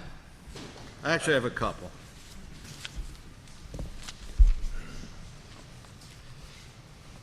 The nice part about these hearings is they are taped, and comparing fisheries of any type, gear types, and the mortality and the mark rates, all of which is certainly valid, and I disagree with you that it was disingenuous, and so we will disagree with that. You said in your printed testimony, and you actually said it, your organization said it in what was the document? What went wrong? What was the title of the CCA document about how did ODFW Commission get it so wrong on Columbia River? You familiar with that? I'm very familiar with it. Do you agree with everything in it? I wrote it. Okay. So, which means yes. I thought so. Okay. Buckmaster's plan changed the economic baseline. Here is how Buckmaster changed the game. Prior to November 2016 ODFW Commission meeting, Buckmaster instructed ODFW staff to develop worksheets showing what the gill netters would have made an ex-vessel value had the reforms never been adopted based on run sizes we had over the last 3 years. How do you say that? To help Bruce Buckmaster's efforts to rewrite the economic baseline, elevate one component. I would like to refer you to, just to go back when you have a chance, to look at the letter that was sent by Governor Kitzhaber, still at that time, Governor Kitzhaber, a year before I came on the commission,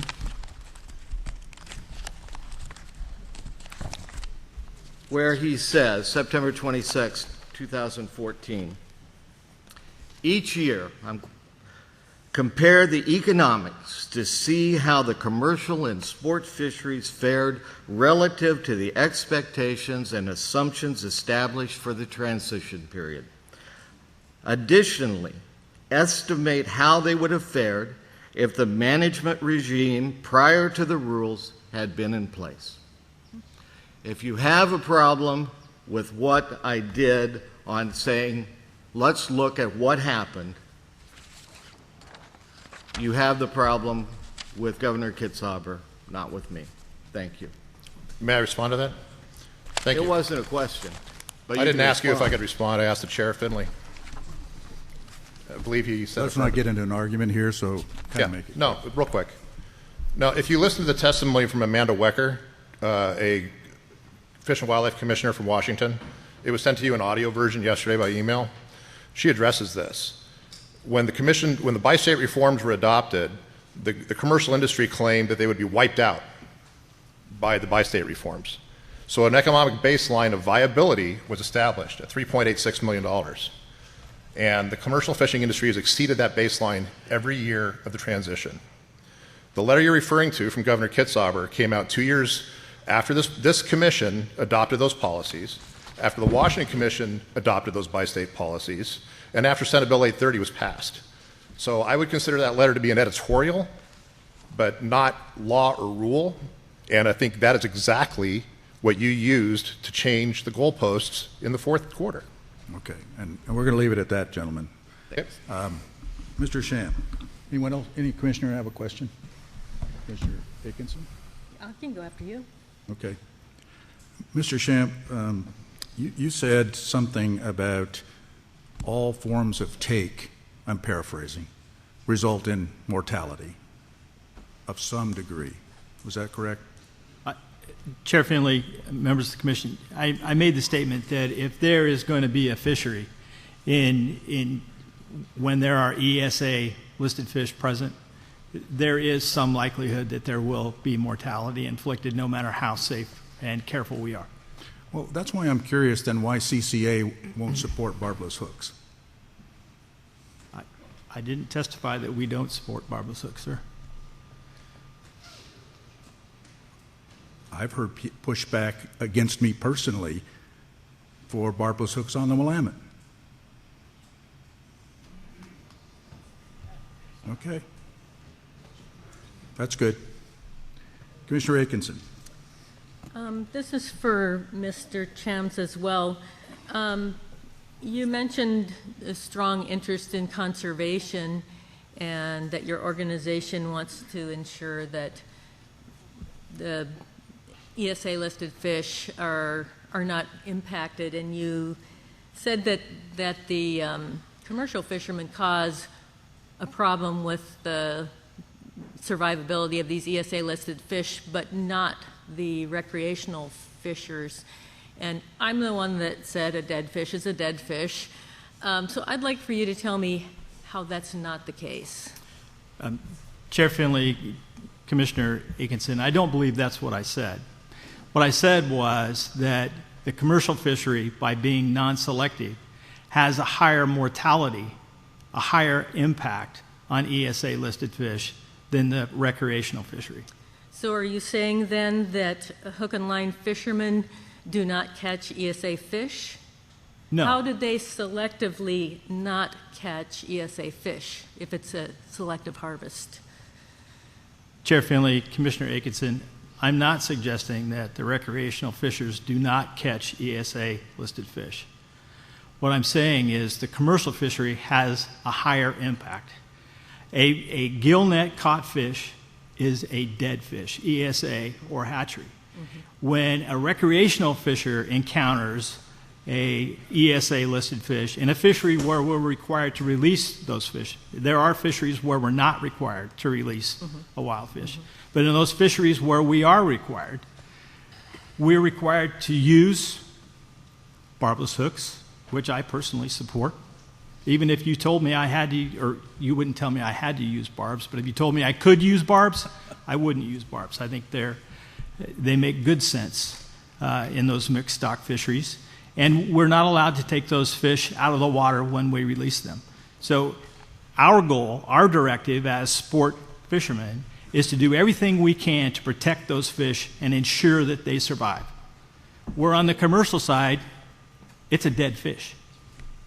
So if mortality rates were higher, would you be supportive of closing a recreational fishery if those rates were higher than, say, tangle nets?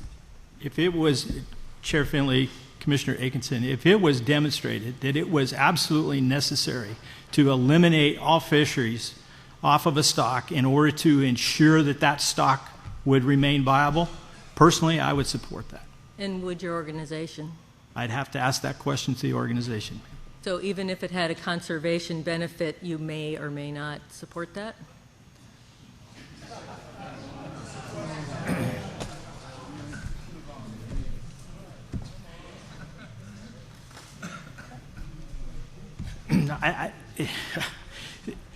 Your question again, please. My question is, would you support a fishery being closed or shortened because mortality rates were high, i.e., you've already said tangle nets are not acceptable as far as mortality rates. So at 14%, like Commissioner Buckmaster has said, what if your fishery, the recreational fishery in the fall, has a 20% or 40% mortality rate? Would you support closing that fishery down? Chair Finley, Commissioner Atkinson, if it was demonstrated that it's absolutely necessary in order to protect the viability of a wild endangered species, personally, I would support that. I cannot speak on behalf of my organization. So what does absolutely necessary mean? I guess what I'm getting at is it seems like there are two standards. If you're a recreational fisherman, you have one standard, but you have different expectations for commercial fishermen.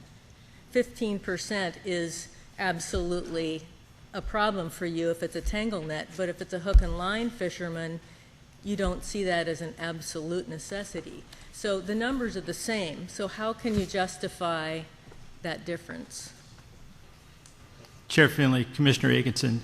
So going back to the very basics, as submitted in my testimony, I think the two primary objectives when we're talking about harvest is, one, we want to protect the ESA listed fish to the degree possible. The goal being we don't harm them at all. That would be the perfect scenario. But that would be The second component is to remove all of the hatchery fish. We have wild fish and we have hatchery fish. We want to protect the wild fish and we want to remove the hatchery fish. In the case of a gill net, it's going to kill them all. In the case of a recreational fisher, we can selectively harvest. We can safely release those wild fish and we can harvest the hatchery fish. What I'm saying is we need the same ability on the commercial side. We need to be able to safely release the wild fish, the ESA fish, and harvest the hatchery fish. That's what I'm saying. So to follow up on that, could you tell me then, for the summer fishery, we have a situation where there are no ESA listed fish, and traditionally we've had a 50-50% split in the summer fishery between commercial and the sport fisheries. When we look at our information that ODFW has supplied us on economics, we see that no matter whether that allocation is 50-50 or 80% and 0%, that the economics and the fishing amount of recreational fishing is the same regardless of the allocation. We also know that the gill nets are the most effective and the most selective commercial fishery available at that time. They're really the only functional opportunity. So you've said that part of that conservation effort is to get those hatchery fish off of the spawning grounds and to catch hatchery fish. Are you opposed to using gill nets in the summer for that fishery, given that they are the most selective of all of the commercial gears? Dave, let me answer. Chair Finley, Commissioner Aikenson, I would argue that gill nets are not selective, regardless of whether they're being used in the spring, summer, or the fall. They are not selective. They kill everything, period. Isn't that season non-selective? It is selective for the recreational fishers. The entire summer fishery for the recreational fishers is selective. Can I answer this question, please? Chair Finley? Yeah, and then we got to move on. I'm fine with that. The tribes that are trying to rebuild the summer Chinook stocks are currently telling us now that there's about 8 out of the 10 of the natal streams they're trying to get those wild fish back to that are underpopulated with wild fish. At the same time, they're having problems with too many hatchery fish getting back on the gravel, something you've heard before about the Mitchell Act threats that we have currently going on. Selective fishing will allow 2 fish at the same species at the same size to remove a hatchery fish and to release a wild fish in a good, healthy state where it can make it home and spawn. That is selective fishing. The summer Chinook fishery you're talking about is non-selective by gill nets, meaning every fish that hits that net, every summer Chinook salmon that hits that net goes in the tote box. It's illegal for a sport fisherman to take a wild summer Chinook out of the water. There's a huge difference in that selectivity, Chair Aikenson. But you have said that there's a need to get those hatchery fish off of the spawning areas. And release the wild fish unharmed. That's the other half of that sentence. But what we've seen over the last 6 years, the allocation has changed from 50% and 50% to 80%, and basically what's been proposed is 0 opportunity for commercial fishing because there is no other gear besides the gill nets that's functional for the summer. And so the recreational fishermen have not been able to step up to the plate and catch more of those harvestable hatchery fish. So you're not fixing that conservation issue. Killing wild fish is not fixing the conservation issue. Excuse me, if I said that, I meant killing the hatchery fish. There's been no... You have not taken the handcuffs off the sport fishing community in order to be able to access those fish. Extra Why do we have a fishing 1 that fish has limit come on summer about Chinook? as a result of this change. So that's why I'm saying... If you would like the recreational fishing community to catch more fish, take our handcuffs off and give us the access. It's still a 1 fish limit on that. Are there not more fishermen that are interested in fishing, or are we just talking about the same fishermen? Why is there a 1 fish limit on summer Chinook if you and the people that are making those fish want to get them harvested? Thank you. Okay. Thank you, panel. Yep. Next up, Jim Wells, Jim Coleman, Lori Steele. Hey, Chair Finley, before this next group does, can we have a quick, there were a lot of statements about a fish caught in a gill net is dead. Absolutely, in the bottom. And if that's true, that changes everything. But I would like staff to tell us what the mortality is on large mesh gill nets, spring, summer, and tangle nets. And hook and line. And hook and line, yeah. Maybe somebody can give us that. Do you want to wait till the end of public testimony for that? Well, if we're going to hear more, testimony, I'll tell you what. I will wait unless we hear it again. If we hear that all gill net fish are dead, then I'll want staff to come up and address the mortality rates because After I'm this wrong. panel. I'm wrong. Okay, Jim. He's passing it over to me, if that's all right. Jim Coleman. Okay. Chair Finley, Director Melcher, Commissioners, good afternoon. My name is Jim Coleman, and I've been fishing the Columbia River sport fishing the Columbia River for 60 years now. I'm also a member of the Columbia River Commercial Advisory Board, and I'm not a gill netter. I am here today to say thank you. I have gotten to know you over the last 4 years following this issue. You're all well educated and selected by the governor to represent the area of the state from which you reside. Who would have known you would have been subjected to personal attacks when your majority votes are not in agreement with some? You have listened to over 4 years of testimony in support and against the Kitzhaber plan. You have listened, you've studied, you've learned, and over time you came to understand what was written into this plan. Thank you. Chair Finley, you even went so far as to read this law to the audience so everyone understood that you were bound by the law and how you must move forward. You learned that the seine was not a viable option as an alternative geared to gill nets to effectively remove hatchery fish from the Columbia River. You learned there has been no new off-channel fishing sites developed to supplement lost mainstem fishing. You understood that all of these smolts released in the existing off-channel sites may or may not return. You learned that the commercial fishermen would suffer economic harm under full implementation of this plan. Thanks again. I'm sorry the special interest groups didn't take your lead to understand what was written into the Kitzhaber plan.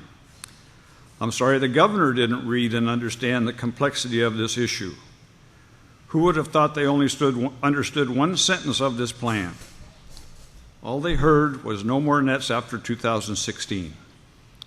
I can only speculate as to the reason for this narrow view. You have been threatened by one group that they will cut off your funding if you don't follow their demands. You have been, Another claim is there's no mortality from sports fishing. Then there is the claim that if the river is closed for a day, a local sporting goods store will lose $80,000. Thank you for understanding truth from fiction. This plan originated here in Oregon. We should not be following Washington's lead on this issue. Oregon owns it. All 7 of you were selected to be on this board for a reason.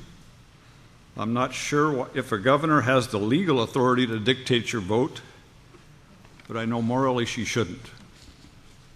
Again, I'm here today to say thank you, and I ask you, please don't change your vote. Jim?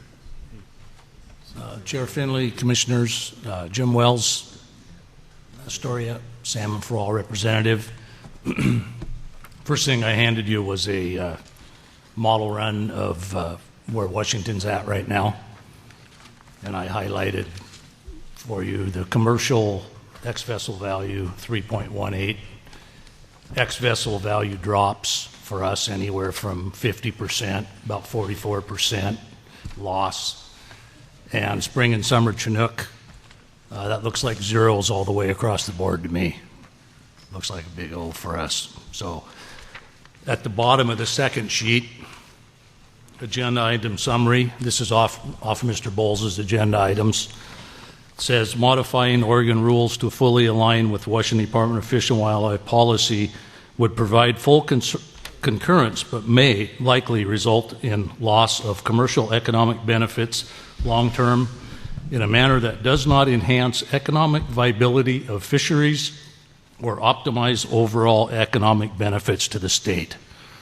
So, I don't know where you guys are going today, but I'm going to ask you, please don't go anywhere near this. We're wounded right now from spring and summer. This is a kill shot for us. Everybody likes to talk economics. Mr. Pauly was talking about something, and Bruce Buckmaster. The 3.86 million so-called baseline value for the commercial fishery, frequently cited by Oregon Department of Fish and Wildlife staff and recreational fishing interests, is derived from staff evaluations in 2012 of tables C4, C5 during the process leading up to the adoption of Columbia River Fisheries Management 2013 and beyond. C4 and C5 were analysis of theoretical values derived from model runs based on recent average run sizes. They do not represent what actually occurred prior to 13, nor do they represent what actually occur in 13 through 21. Steve Williams, Oregon Department of Fish and Wildlife Assistant Division Administrator at the time, said, "It should be noted that the modeling that has been done is to provide context to the economic analysis and should not be viewed as being objectives for future fisheries management." So I made a phone call. I had a long conversation with Tony Nigro, ex-Oregon Department staffer. He said I could quote him. Tony did most of the work on C4 and 5, and he hardly agrees with Mr. Williams' statement. The $3.86 million was for theoretical analysis only, and definitely not to be used as a benchmark to compare future fishery economics against. Because the commercial fleet exceeded the 3.86 million in 13 through 16, by leveraging huge record fall Chinook runs and high fish prices does not mean that that will continue in the future. The fish runs are starting to drop, and that combined with impact cuts will surely lead to lower ex-vessel values. The Washington model shows 3.18 million in 2022. Jim, you're out of time. I'll wrap it up. Oregon Department of Fish and Wildlife staff should be instructed to stop using the 3.86 million as a commercial benchmark. They know better, and it fuels unnecessary angst and conflict between the user groups. Thank you.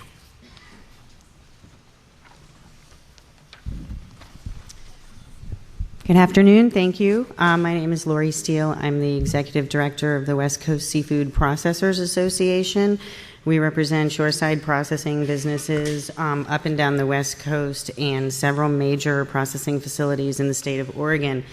We submitted a letter on March 3rd, one of several letters that we've submitted to the Commission to thank you for the decisions that you made in January and for your thoughtful consideration of this issue. We've already outlined the reasons that this fishery is important to coastal communities, restaurants, hotels, and consumers, but today I just want to take a minute or two to point out some of the other expressions of support that you've received on your path to making the right decision. And I think what's really important here is that this is a decision that's not just supported by the commercial industry. You'll hear from some of those people, I think, today. One of the letters that you did get was from Pacific Seafood, and I will let them speak to that letter, but they employ over 1,000 people in the state of Oregon. Some of the other letters that you did receive that are important to keep in mind, there was a letter on March 2nd from the Oregon Coastal Caucus supporting the decision that you made in January. These are our own legislators who are asking you to hold strong and hold strong to your commitment to adaptive management in order to create an economic win for both the commercial and sport industries. You have several letters in your briefing materials from consumers who do not sport fish, but who would like to have continued access to this resource. I'll point out a letter from the executive chef at La Province and Petite Province who echoed this sentiment. You also have a letter in your binder from the Oregon Restaurant and Lodging Association expressing support from many restaurant owners and other hospitality businesses who rely on these fisheries so that the public has access to them. And perhaps most importantly, I'd like to point you to a letter from the Recreational Fishing Alliance. This is a March 14th letter from the co-chair of the Oregon State chapter of the Recreational Fishing Alliance expressing support for adaptive management. It's important to remember that not every sport fisherman supports moving forward with clear reallocation that's disguised as conservation. The RFA understands the importance and the benefit of collaboration and cooperation versus conflict, threats, and intimidation. At the federal level, the Recreational Fishing Alliance is our partner in management and our partner in collaboration. The co-chair of the RFA actually sits with my deputy director as the two co-chairs of the Groundfish Advisory Panel for the Pacific Fishery Management Council, and we work hand in hand with them to solve problems and find solutions for the greater good of all of us. So in closing, I would encourage you to follow that example and just keep in mind that there are a lot of people who, and a lot of different interest groups who are supporting the decisions that you made and will continue to do so. And we would like to thank you very much for your thoughtful consideration. Okay, thank you, Ms. Steele. Commissioners, any questions? Mr. Aikenson. I wanted to say thank you to Mr. Wells for again bringing up some important verification as to what that baseline value actually means and what it was intended for. I've been saying for many months, even to our staff, that that's not an appropriate measure. They can continue to use that, and I think that has confused a lot of people when they don't understand why we have voted the way we have and why we're looking at the economics and seeing losses for the commercial fishermen. That's not an appropriate value, and I'm glad to hear in public now where we have 3 different quotes that confirm that the staff as well as everyone else needs to acknowledge that that was not the intent of a value to be used for assessing economics.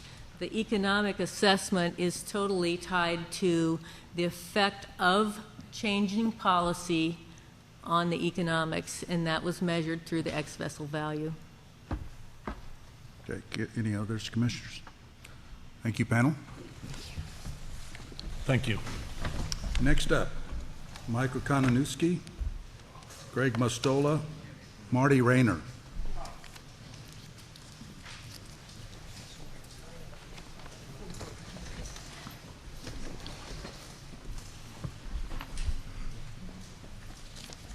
Mr. Kononowski, start with you. With who? Okanowski. Okanowski? Okay. That happens a lot. Thank you, Mr. Chair and Commissioners, also Director Melchner.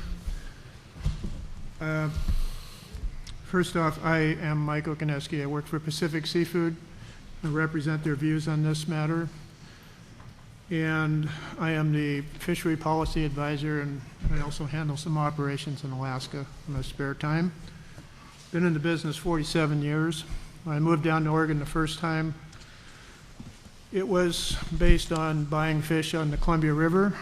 Some of the better people I dealt with were Jim Wells and also Bill Huntsinger. And I really appreciate the testimony they gave here today. I think Bill's in particular struck some chords with me and hopefully with you too. Very passionate people, and very hard workers, and I wish them all the success in the world, even though I can't buy their fish anymore. Real quickly, Pacific Seafood is an Oregon-based family-owned business. It has over 40 divisions in 14 states and over 3,000 employees. Over 1,000 of those employees reside in Oregon. Some of our largest processing and distribution facilities are located in Oregon. Pacific Seafood directly purchases salmon from the Columbia River and other regional venues whenever accessible. Columbia River salmon is highly sought after and featured by high-end restaurants and retail stores to promote local seafood whenever available. These businesses prefer to buy local whenever possible, not just seafood, but all kinds of items. We feel this is a good trend, and it's a developing trend. And the business potential there is growing. We service the majority of the retailers and the major seafood restaurants in Oregon. To keep this relatively brief, I'd just like to reference, like Lori did, some of the letters that have come in support. 4 in particular stuck out in my mind: the Recreational Fishing Alliance for sure. I know John Holloway quite well and have worked with him on groundfish matters in the past at the council level. The Register Guard, March 16th, had a opinion section from Ryan Rogers that I thought was particularly good. The Oregon Restaurant and Lodging Association, I think they got in kind of late, but they made their views expressed as well, and the importance of Columbia River salmon to them. And the last one was an article I found a little bit curious, and that was on Daily Astorian about the transparency involved in the public record keeping and being able to access those records and how this whole thing came about. That was back in January 12, 2017. So I'd just like to say that I really respect what you have to do. I serve on about a number of different committees and panels myself, and I know many times it seems like a thankless task. And what you have to do here today is difficult. I want to ask one thing, that you consider all the people that could eat or partake in a traditional Northwest culinary delight, and that's Columbia River salmon. Many of those people do not fish. I'm a sports fisherman myself. I really enjoy it, but I don't get a chance often enough unless I'm going to buy it from a commercial enterprise. Okay, thank you. So I ask you to vote your conscience, do what you feel is right. It's a tough decision, and I, again, very much respect what you have to go through. Thank you. Mr. Mastola? Yeah, my name's Greg Mastola, and thanks Mr. Melcher and Finley and the commissioners. I remember seeing you guys here about 4 years ago when this thing first came down, the Kits Opera plan. And as I remember, the commercial fishery we were promised a lot of stuff if this stuff didn't work. If this reform didn't work, if we were economically hurt, that I was under the impression that this reform would revert back to the pre-Kits Opera plan. And there's none of this reform stuff is working. The seining ain't working. The select areas, that ain't going to support this whole fleet. I made 6 openers in Blind Slough select area last spring. I caught 12 salmon, $1,200. That was it. That ain't got to do nothing. And that's all I want to say, so thank you. Thank you very much. Mr. Rayner? My name's Marty Rayner. Gillnet, work on the boats, fix them. You guys give us the time in the river, but it's usually when there isn't any fish. It's the start of the season. It's like a cleanup before you even take a count. And you don't get a fish every one of them little squares out there in that water. And the ones you do get, you got to beat to the sea lines to get them in before you get them. They destroy everything you got, and you don't get nothing out of the deal. And it's just not much fair to that. And another thing is, like the sports boat, we have to have a recovery box on there for the wild fish and the tangletooth in the spring season. I don't see why not the sports boat have one. Do the same thing. Have a recovery box. They don't just all leave them in the water before they get them. They net them just like we do. They're beat to death right there, and they're tired. They should have to put them in the box and revive them and let them go. That's all I got to say. Thanks. Okay. Thank you, gentlemen. Commissioners, questions? Commissioner Atkinson. I had one comment for Mr. Mastola. I just wanted to say, in 2012, I voted to go through this process, and like you, I believe that when we got done with this transition period, we would have full options to look at all the possibilities of what worked and didn't work. And it's been a big disappointment to me as well that we have come to this point and we can't actually choose what the statute asks us to do. And for me, one of the biggest problems is that concurrence with Washington, because we can't do what's best for Oregon because we have to also coordinate with Washington. And I didn't realize that in 2012, or I probably would not have voted to even go through this process. Because our hands are tied in Oregon, that we can't do what we want to do for commercial fishermen to make it fair. Yeah, I mean, I think this was Oregon's baby. I mean, they should have voted first, and then Washington should have followed. So, thanks. Anyone else? Thank you, panel. Barbara Wells, Larry Pond, Eric Huddleston.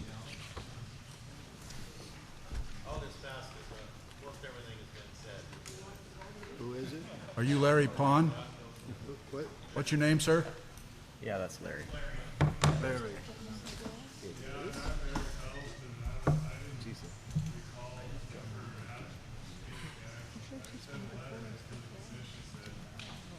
No, you're next on the list. He doesn't want to come up. You have the sign-up sheet. Okay. All right. Someone, one of your friends is playing a joke on you then. You live in Warrenton? Yes, I do. Yeah, well, one of your friends did it for you then. Okay. He's ready now. David Kwasnick. Kwasnick? Kwasnick. Okay, David. It wasn't me. Okay. Okay, Barbara, we'll start with you. I think it's funny, though. Chair Finley and fellow commissioners, my name is Barbara Wells, wife of a lifelong gill knitter. Thank you for hearing these testimonies again and again, but we are literally fighting for our lives. We are hoping that you will continue to keep your promise to us to enhance both fisheries. My husband and I were both born and raised in Astoria. We've seen it change from a sleepy town to a destination. Astoria is unique for its history and working waterfront, but is still a working man's town. Tourism does not provide family wage jobs. When I retired, I decided to volunteer at the Columbia River Maritime Museum, a world-class museum, I might add, and went through docent training. This is my 5th year of doing tours and working in the museum store. Last year, the museum had over 110,000 visitors through the door. The number one question that I get from visitors is where to go for lunch or dinner. And when we ask them what they want to eat, they say local seafood, of course. The other big question, unfortunately, is where do we go to see the sea lions? These visitors, and local people too, deserve the ability to have local Columbia River salmon without paying for a guided fishing trip or catching it themselves. If we would all work together to find answers to the predator problem rather than seeking exclusivity to a river that is over 1,200 miles long, everyone could benefit.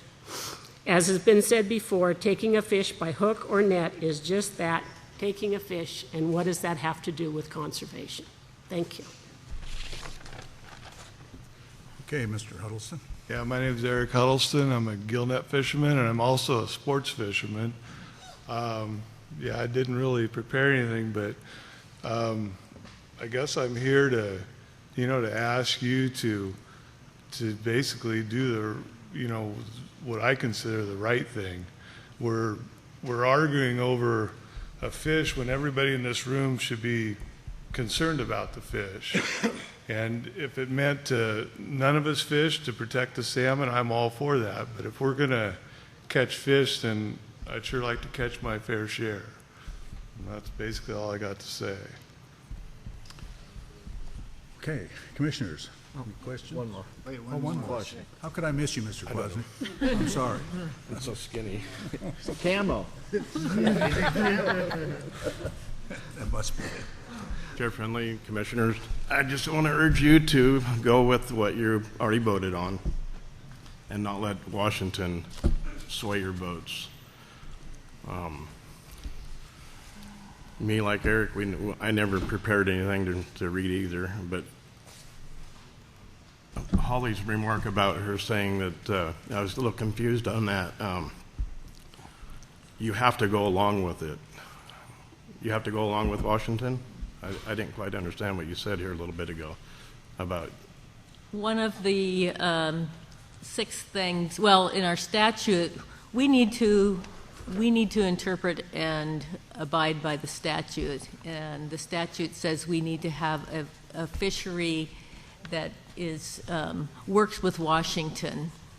And so that really is why we're here today, because we already voted on what we wanted for our state. But that didn't go along with Washington then, but now you have to go along with them? Well, Why can't they come along with us? have to relook at the issues again, because the governor has asked us to review what we have done. I'm totally comfortable with what we've done, but we've been asked to reassess, and so that's why we're here today. And what I meant was, if I would have known in 2012 that we did not have the leeway as a state commission to make a decision in the absence of Washington's perspective, I would have been a lot more leery about this whole process. Okay. Could I also kind of supplement that answer?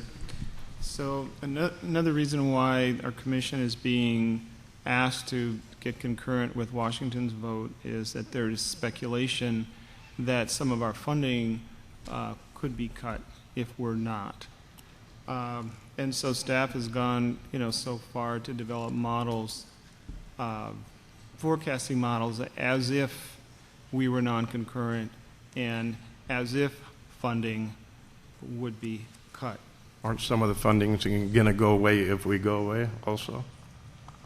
If the commercial fishermen don't get to fish on the river, doesn't some of the funding, the hatchery funding, go away also? Have to talk to them. If we're not on the river fishing? Well, there wouldn't be the fish put in for you to catch. And so a lot of this is speculation. Some of the assumptions or speculation that funding would go away. In the information that we have from staff, there are a lot of terms such as difficult to foresee, difficult to predict how, could be, can increase. So no one really knows. And I'm not as qualified to assess worst case scenarios as some of our staff are. But what I'm saying is the economic downturn of commercial fishing is based on real data that the staff have developed. And these worst case scenarios are speculation of how bad it could be. And so, we kind of have to weigh out, economic data versus speculation. Okay, well, I just hope that you... Let's not have a dialogue. This is still testimony and questions. Yeah, I urge you guys, the commission, to stick to your guns and let Washington come up and adjust to Oregon. Thank you. Any other questions? Okay, thank you, panel. Joe Kwasnick, Chad Huddleston, Neil Carlson.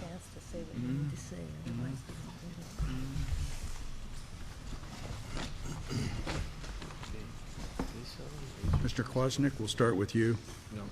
Good afternoon, commission members. My name is Joe Kwasnick. I'm from Astoria, Oregon. I'm here supporting Salmon for All. I'm 26 years old.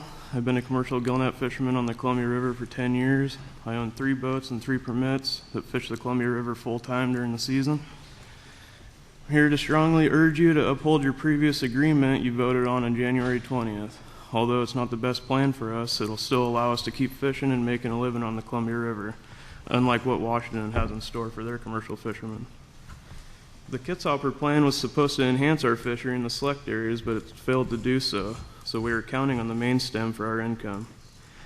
I really hate to sound like a broken record up here, but allowing the sport fleet to harvest 100% of the ESA impacts while the gillnetters sit on the sidelines doesn't sound like it has anything to do with conservation. Thanks for your time. Hope you make the right decision. Mr. Huddleston. Chairman Finley and commissioners, my name is Chad Huddleston, commercial gillnet fisherman, born and raised Astoria, Oregon. I just wanted to come up here and say that I support Salmon for All and everything that's been said from the commercial fishermen up here so far, and I highly think that banning gill nets is not the answer. And that's all I have to say. Okay. Mr. Carlson. My name is Neil Carlson. I'm from Astoria. Lifelong fisherman. That's pretty much all I've done. I ask you guys to please just go with what the voters voted for. Keep us on the river. Keep us working. That's all I have to say. Okay, thank you. Commissioners, any questions? Thank you, panel. Thank you. Mr. Rogel, Mr. Haas, and Mr. Wall, Derek Wall.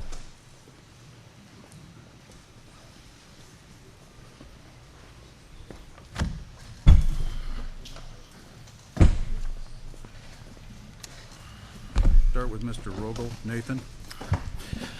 Chair Finley, Kurt, and the rest of the commissioners, thank you again for being here today. I personally wanted to show up because I think that the commission, and especially the four supporting us, have been really unfairly chastised and put through the ringer. And so I was empathizing with you guys, and the words heroes came to my mind as well, because I know it's been an uncomfortable position, and I'm really thankful for what you've done.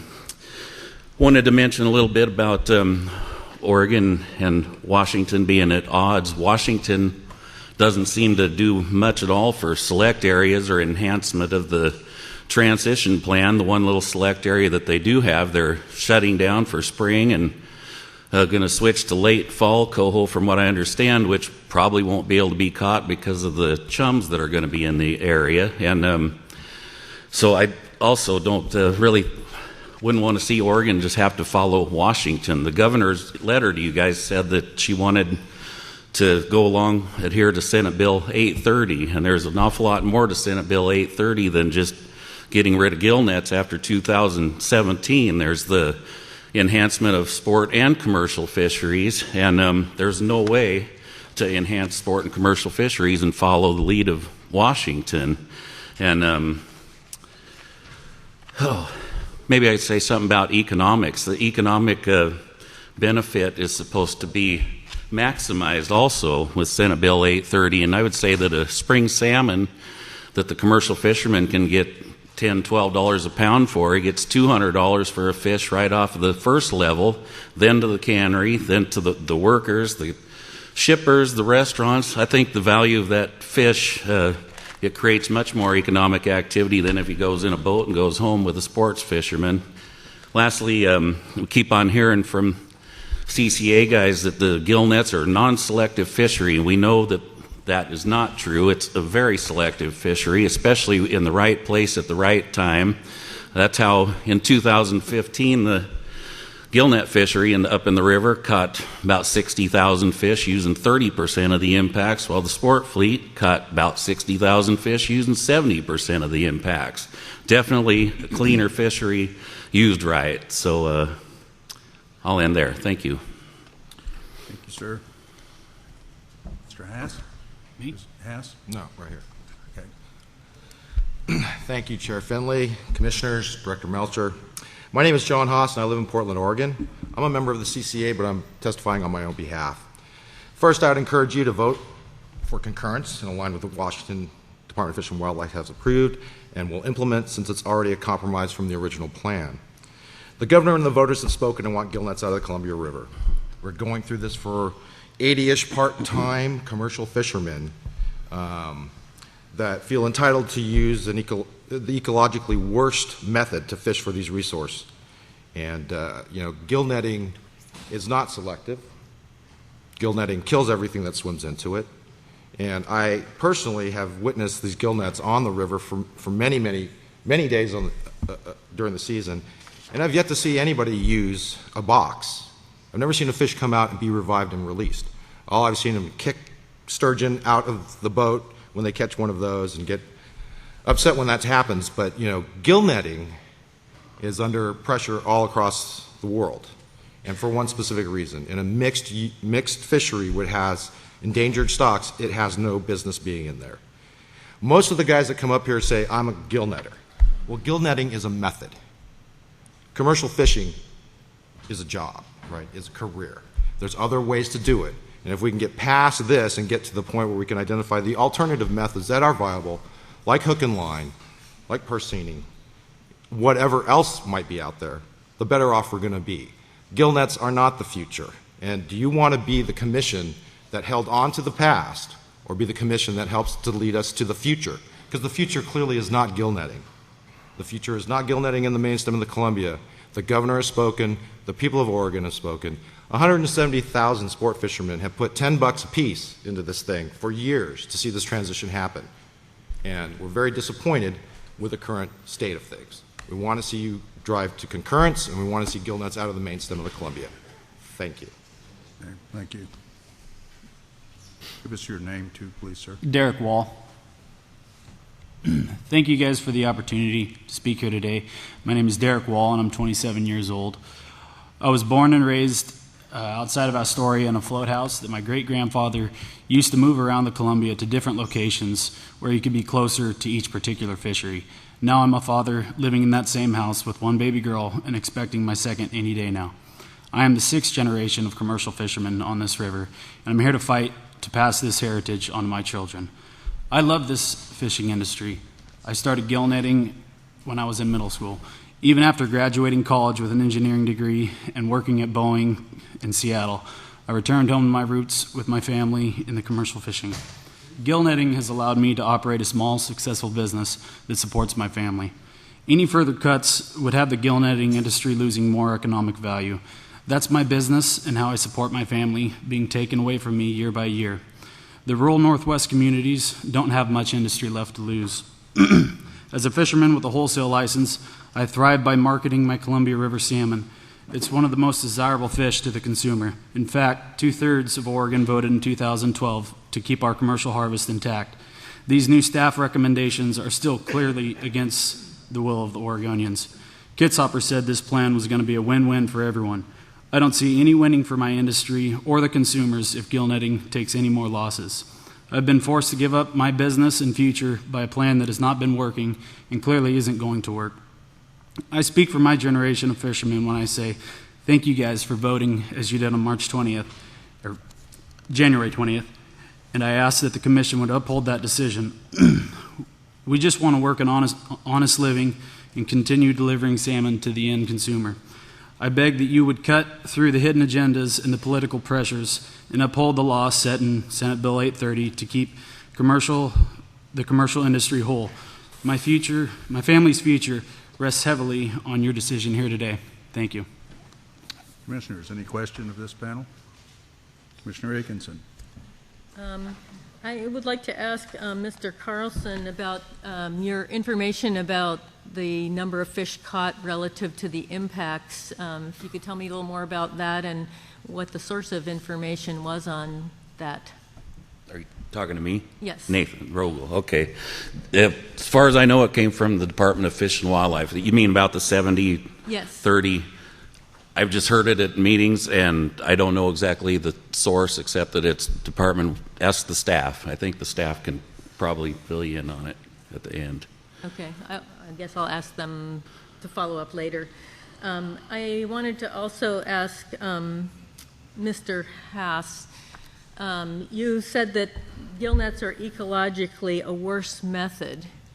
And what does that mean, and how does that match with what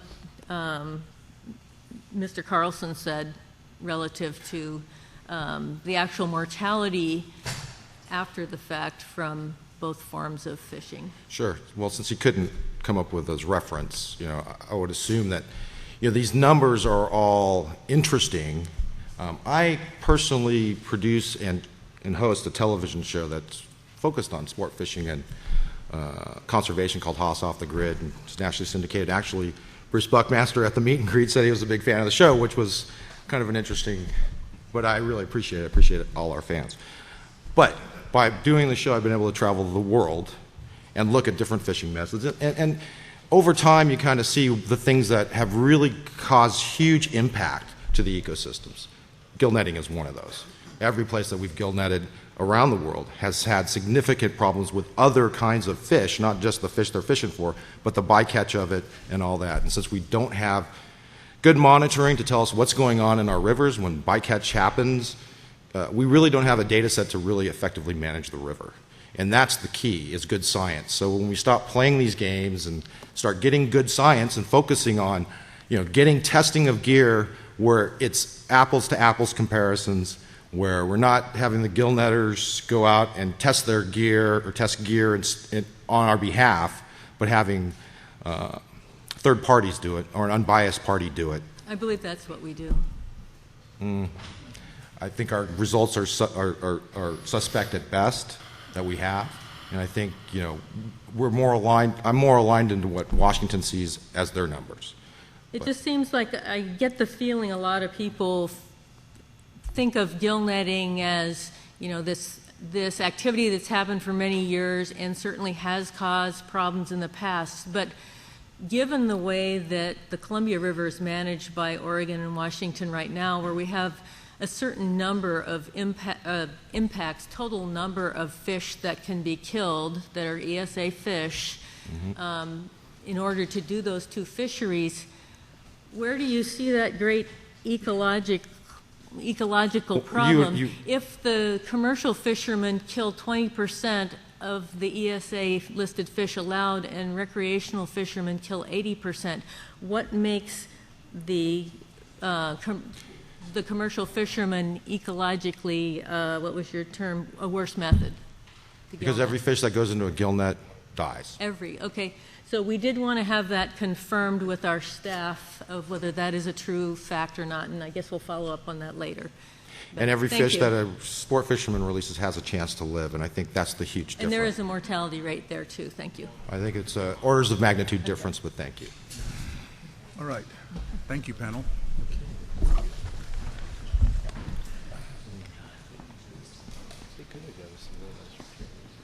Before we call the next panel, I'd like to resolve this selectivity of gillnet. Can we have some staff come up here, Chris or Ed Bowles or someone? She's out thinking.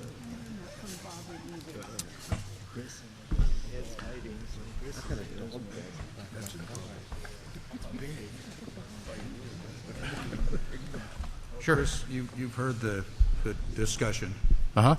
So is this working? Would you help us clarify that? I think, Mr. Chair, before Chris goes into whatever specific details he may have related to mortality rates in the Columbia, and we certainly have those by gear type, by species, by season, I would just also point out that we have a long history of collecting broodstock for hatcheries, using both gill nets and tangle nets, mark recapture studies, research studies, using gill nets to capture fish, mark them and release them. So all gears can be used to catch and release fish. It's not, no individual gear has a monopoly on its ability to be effectively used. As I said, the department has a long history of using those gear types as well. So I'll let Chris talk to the specifics. So maybe the easiest thing is, do you have a specific set of questions? So I don't just go rambling on the topic. Well, the phrase that was used is gill-netted fish is a dead fish. Wasn't that right? Or what was it? Right. That gill nets, all fish caught in gill nets die, and that sport fishing, all of those are released live, and the implication is no mortality there. Well, on the latter part, I've heard several people say, even from the recreational side, that they acknowledge there's some mortality in sport-released fish anyway, which is certainly true, and it varies by season. So, also somebody referenced earlier, there is no gear that's zero mortality. That is also true. On the commercial side, I guess maybe the easiest way is to go through it by season. Large mesh gill nets in the spring, the way they are fished, which is with short drifts, live boxes, etc., we estimate a 40% post-release mortality for those fish. Summer Chinook is and has been, since it reopened in about 2005, a full retention fishery. So I don't believe we have an estimate for Chinook that encounter that gear. We do have post-release estimates for steelhead, which are not allowed to be retained. I don't know what those numbers are offhand. They're not 100% mortality. I know that. And similarly in the fall, gill nets used in the fall are typically used full retention, and so we don't apply a Chinook post-release mortality because they're kept. And again, with steelhead, there is a post-release mortality. I may have to have John come up and tell me what the number is, but it's not 100%. It's in the order of 50 to 60, I think, depending on the portion of the year. So it's relatively high, but it's not 100%. I don't know if that helps. And what about the recreational fishery? Well, the recreational fishery in the spring is assessed at a 10% post-release mortality rate. In the summer, it's a 15% mortality rate for released fish. And for fall, currently, given that it's barbless, it's 19%. Numbers Mr. Buckmaster referenced earlier in terms of mortality rates came from us, so those are accurate numbers in terms of what applies to the fisheries. Does that help? That helps. Okay. Thank you. Okay, next panel, Mr. Smith, Mr. Begley, Mr. Begley, and I think it's George Larson.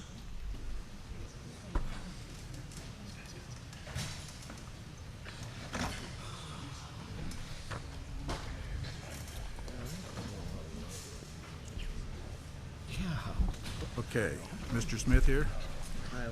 Kyle? Okay. All right, we got a full panel. So, Kyle, we'll start with you. Thank you, Chair Finley and Commissioners, for the opportunity to speak. My name is Kyle Smith, and I'm 25 years old, and I'm a commercial fisherman. I represent all the young families that need family wage jobs and businesses that the gillnet industry provides on the lower river, and has been doing so for the last 150 years. We as Oregonians overwhelmingly voted down Measure 81, which would have removed the gillnet fleet. The public's will is to keep the gillnet industry as a whole. My family and my fellow fishermen cannot handle any further losses. My generation of commercial fishermen are standing behind the decision that you made on January 20th, not in greed, but simply for the fact that it keeps our jobs, it supports our families and our economy.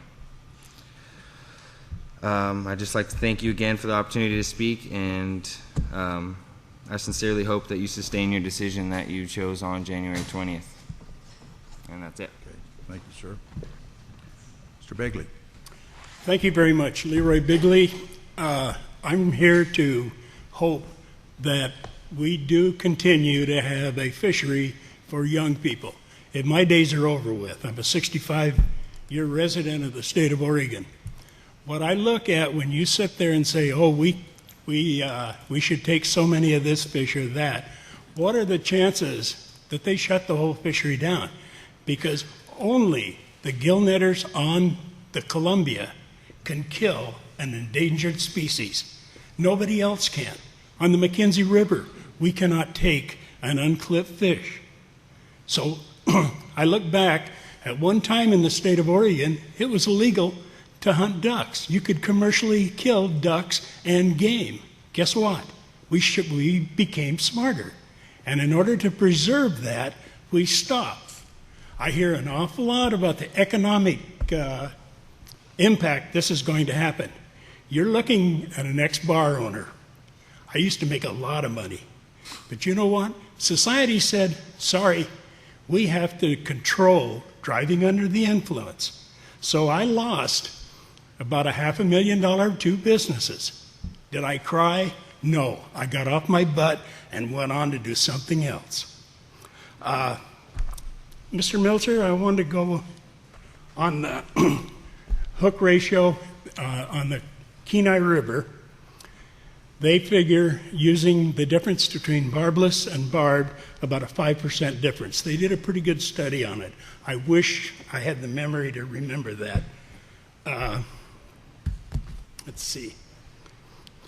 And one thing keeps coming up. One thing that has really changed as a sports fisherman in the last 10, 15 years, we have been teaching, as I belong to 3 separate conservative organizations, but I am not a right-wing conservative either. But we have taught our fellow sportsmen how to release a fish. Now, one reason we did that was to protect our own way of doing things. I understand where the gillnetters are coming from, but I'm sorry, you can't shoot a duck anymore with lead shot. You have to use steel. Sorry, folks, we've got to change, and it's up to you. Don't look at the economics. Look at the fact of life that nobody else can kill an endangered species except the gill netters on the Columbia. Thank you very much. Okay. Mr. Larson. Yes. Thank you, Commission.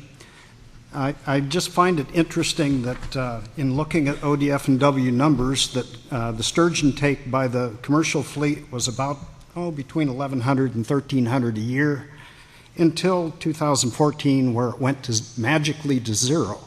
There's no explanation of how that happened. I would like additional details in that.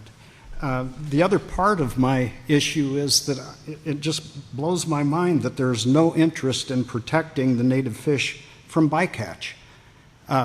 It's okay to take some. How does that work?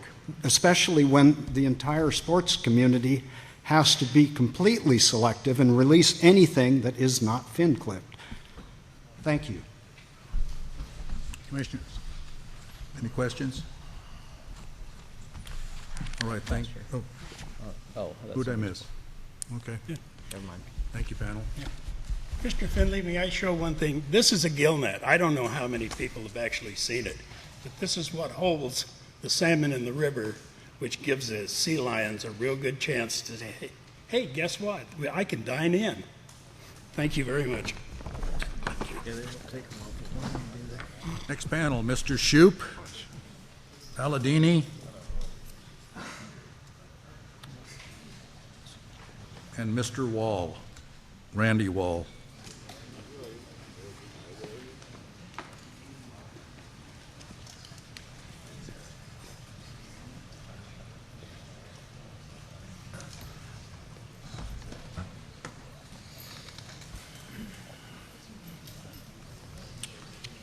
Okay, let's see. Do we have Mr. Shoup?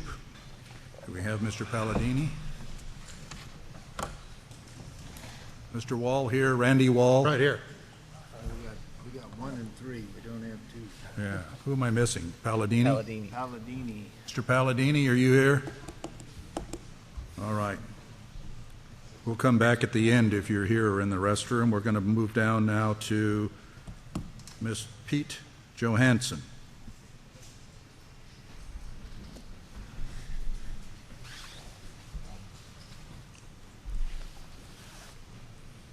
Start with you, Mr. Shoup. Thank you, Mr. Finley and Commissioners. Pretty much everything that I have to say has been said. I'm a sport fisherman from Eugene, Oregon, so I'll defer my time. Thank you.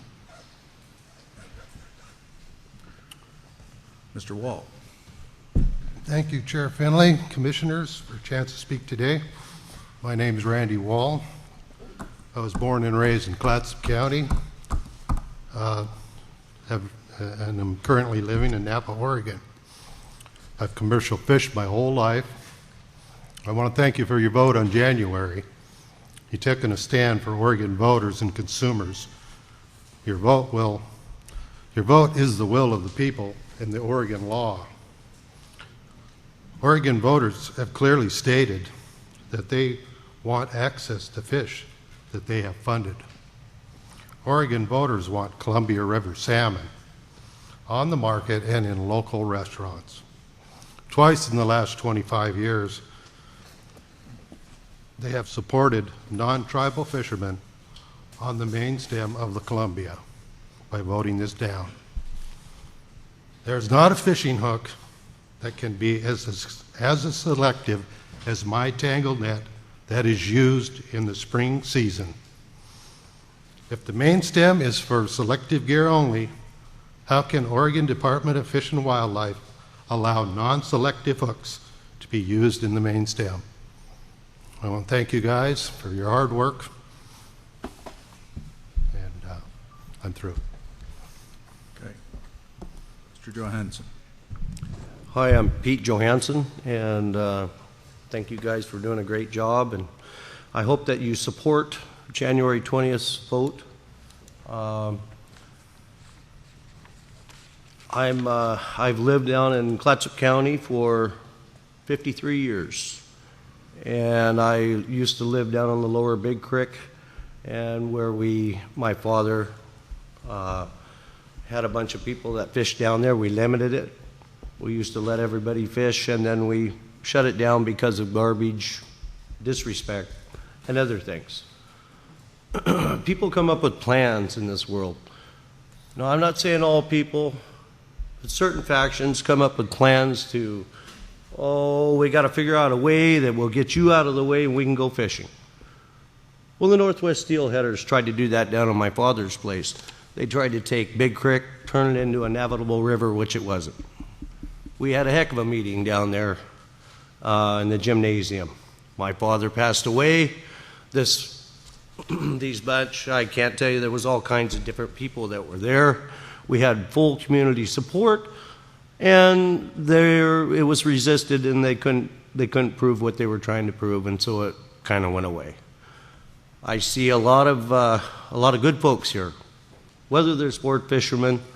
I'm a Columbia River gill netter and a sports fisherman, and I appreciate everybody here gets a little piece of the pie.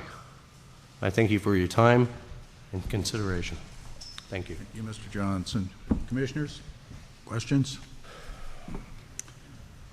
Okay, panel, thank you very much. Thank you. Okay, last call for Robert Palladini. Mr. Palladini. Okay. Next panel. Mr. Brown, Lyndon. Mr. Hoiker, Tim. Mr. New, Don.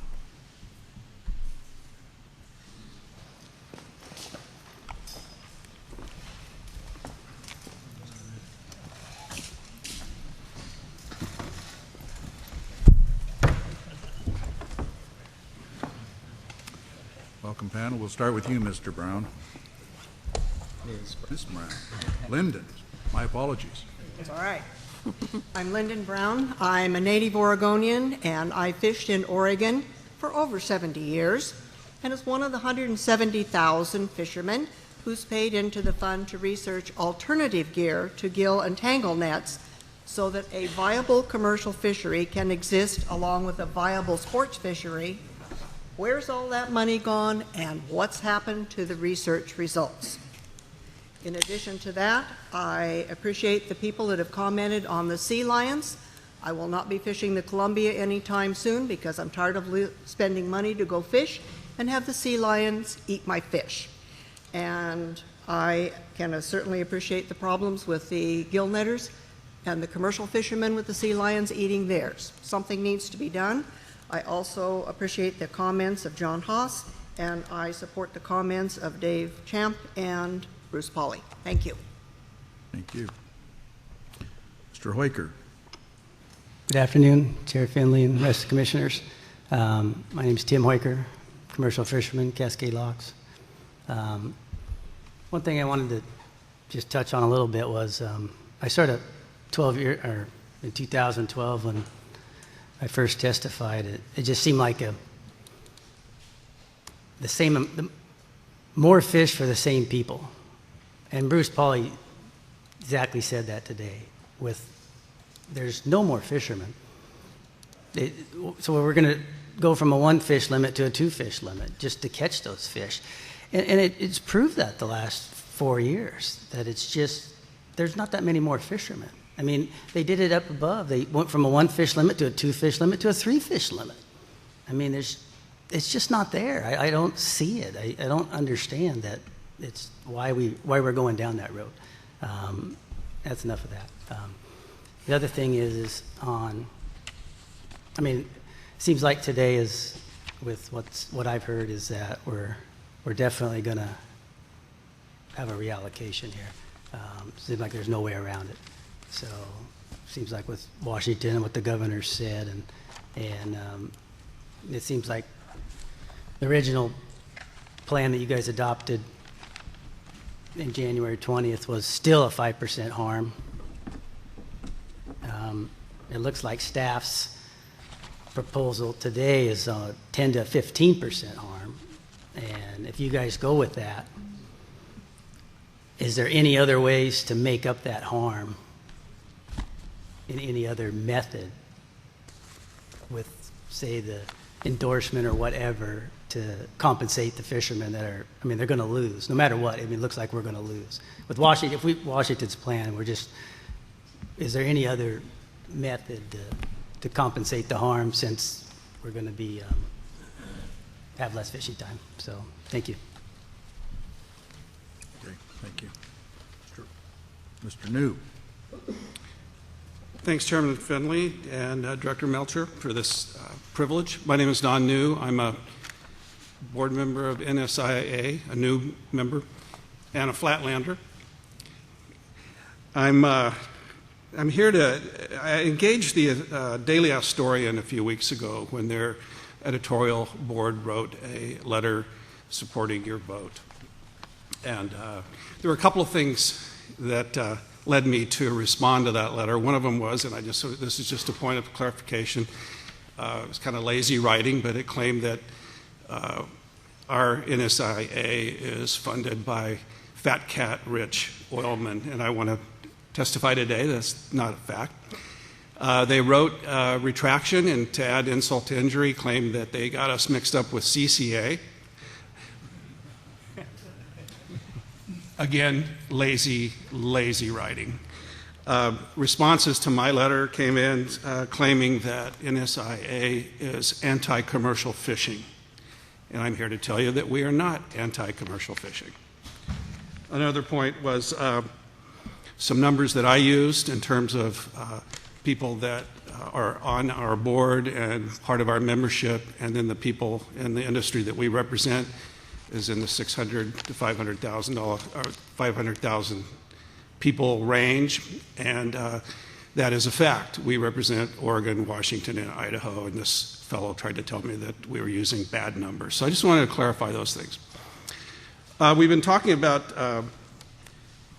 just ingenuous things, transparency, all that good stuff, and a lot of things get thrown around as fact. This is a pretty heated situation, and I want to get some clarification from Mr. Buckmaster, Commissioner Buckmaster. My understanding was that prior to your being appointed to this commission, our governor asked that you not get in the way of the agreements that were in place. All I want to know is that true or not? It's a yes, no. She was aware of your past dealings with gill netters as a lobbyist, and I smartly asked that question as a gateway into your being on this commission. And did you tell her you would not do that? He'll tell you at the appropriate time. Not appropriate? He'll tell you at the appropriate time.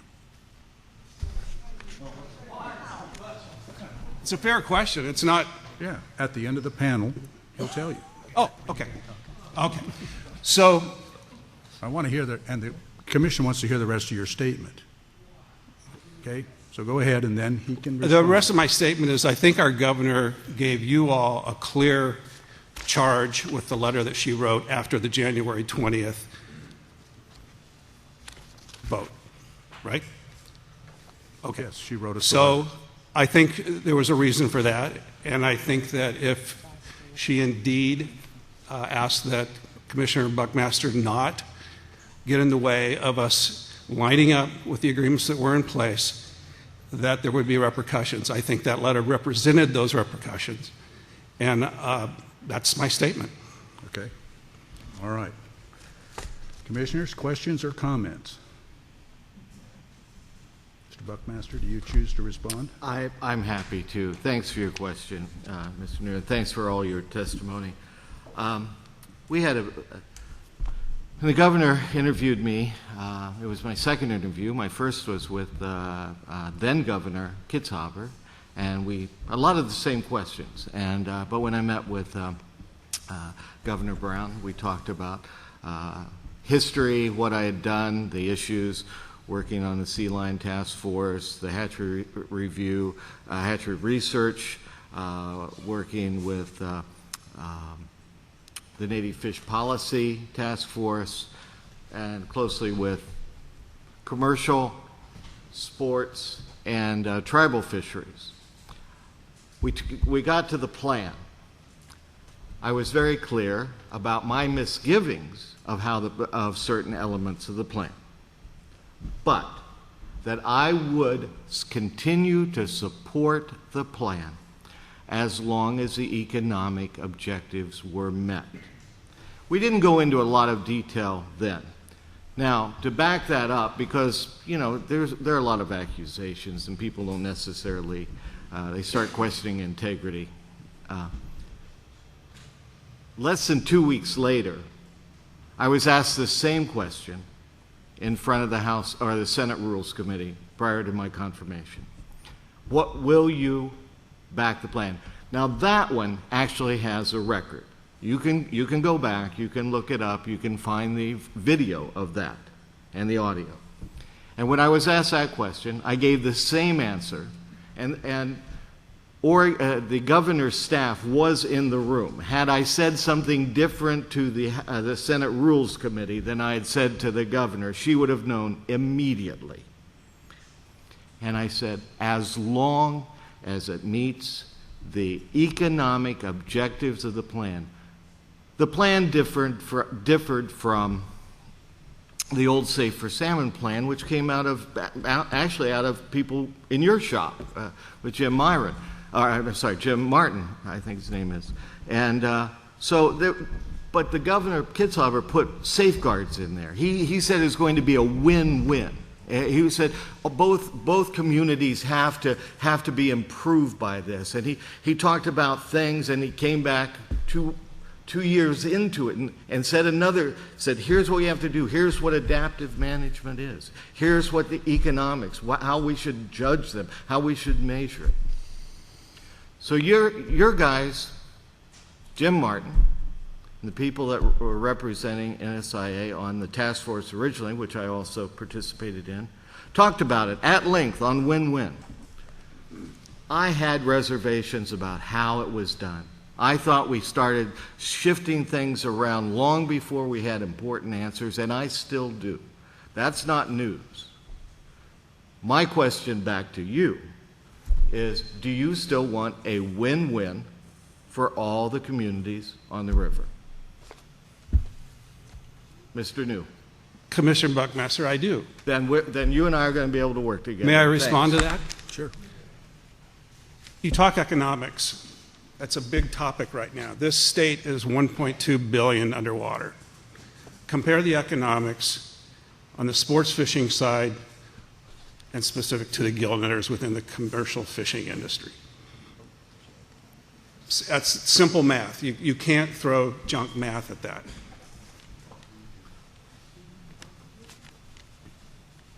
Nobody's challenged that sport fishing is an important economic driver. Oh, I'm not saying it's important. I think I would say that it eclipses the other side of the aisle.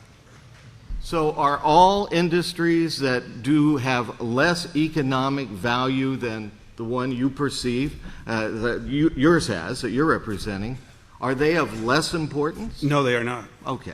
But so we a can big work number together. is different than a Win-win small number. is different than we're more important. We don't care about you. That is not what I said. No, I know it's not. I'm saying it's different then. So you guys are it's important. very, very different. Absolutely. In a state you guys that's are important. $1.2 billion in the Okay. hole right now. Thank you, panel. Next panel. Ms. Diekoff. Mr. Soderstrom. Mr. Rogers. Who was the first name? Susan Diekoff. She's gone? Withdrawn, yeah. Okay, thank you. Soderstrom. Yeah.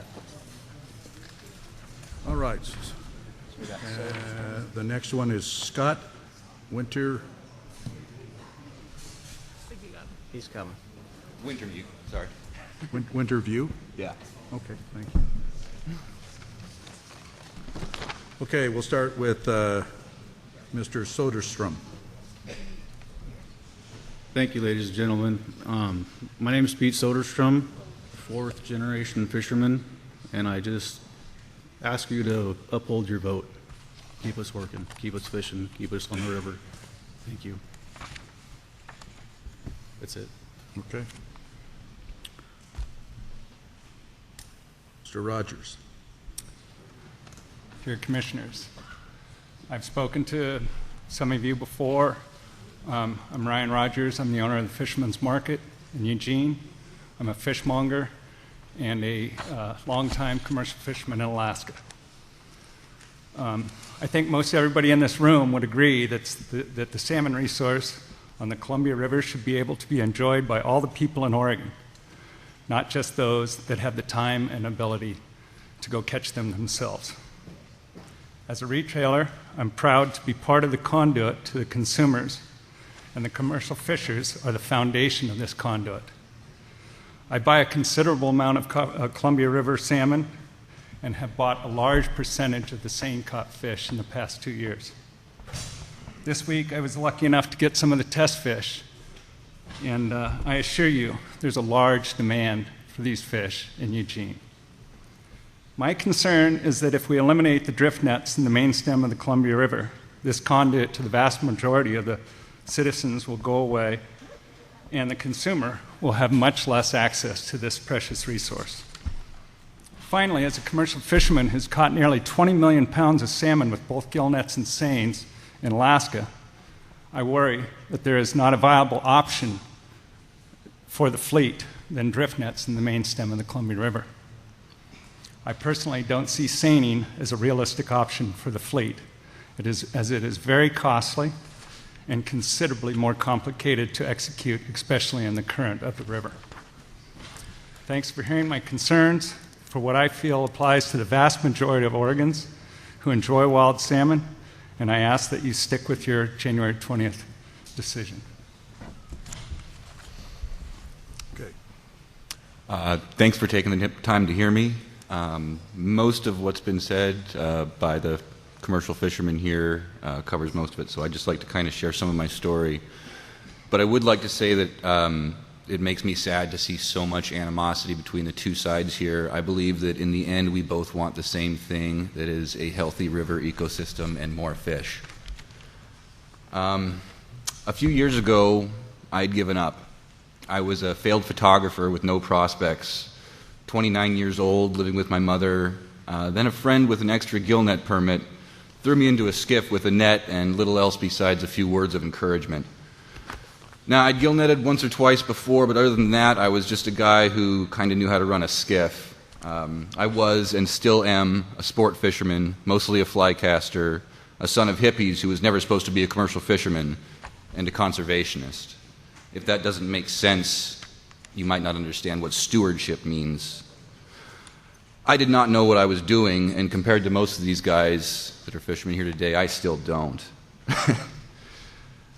Back then, I made it through that first, sometimes harrowing fall season, and by the end of it, I was safe in the knowledge that I had found my calling. I'm a fisherman. Then and still, I pulled my net by hand, and I earned the respect of this community of men and women of the river and sea, and that means so much to me. If it weren't for gill netting on the river that I love, I do not know where I would be today. I'm now a successful deckhand in multiple fisheries and captain and owner of the fishing vessel Mudbug. There is and must remain a future in Columbia River gill netting. Much of it's here today, sitting behind me. But this fishery is a vital asset that provides work to most anybody who is strong and able. It's a second chance, and for some like me, it's a calling. We don't have much left. It's been taken away. Please, let us continue to feed the people with wild, sustainable salmon and do what we love. Do not take this away from us. Do not take the food from my family's mouth for the sake of a hobby. Thank you.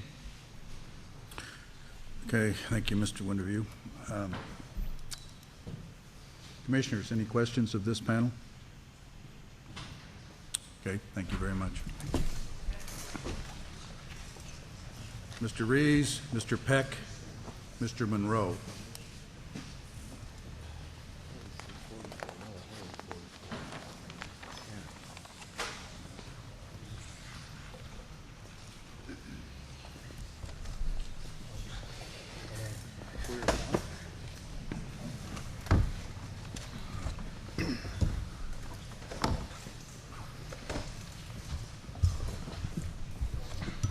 Good afternoon, Chair Finley, members of the Commission, Director Melcher. My name is Bob Rees. I am the Executive Director of the Association of Northwest Steelheaders. Today is our opening day of our second annual Family Fish Camp. we have about 80 new kids coming into the fishery. Their parents will come and learn how to fish, and we'll recruit them to be your customers, the future generation, the next stakeholders to fund this agency's mission. Thank you for holding this meeting in Corvallis. It's further evidence that this issue is wider than just a Columbia River-centric conversation. It's a Willamette River, Santiam, McKenzie, and the scores of other watersheds that benefit from this plan. Our members from Salem, the Mid-Valley, and the Eugene chapters are well represented in the audience today. The Association of Northwest Steelheaders and the 6,000 sport anglers that signed our petition support the Washington Compromise. It's another backtrack from what sport anglers paid for, what we sacrificed for, and what we were promised in the tenets of Senate Bill 830. This conflict has escalated way beyond an allocation issue at this point.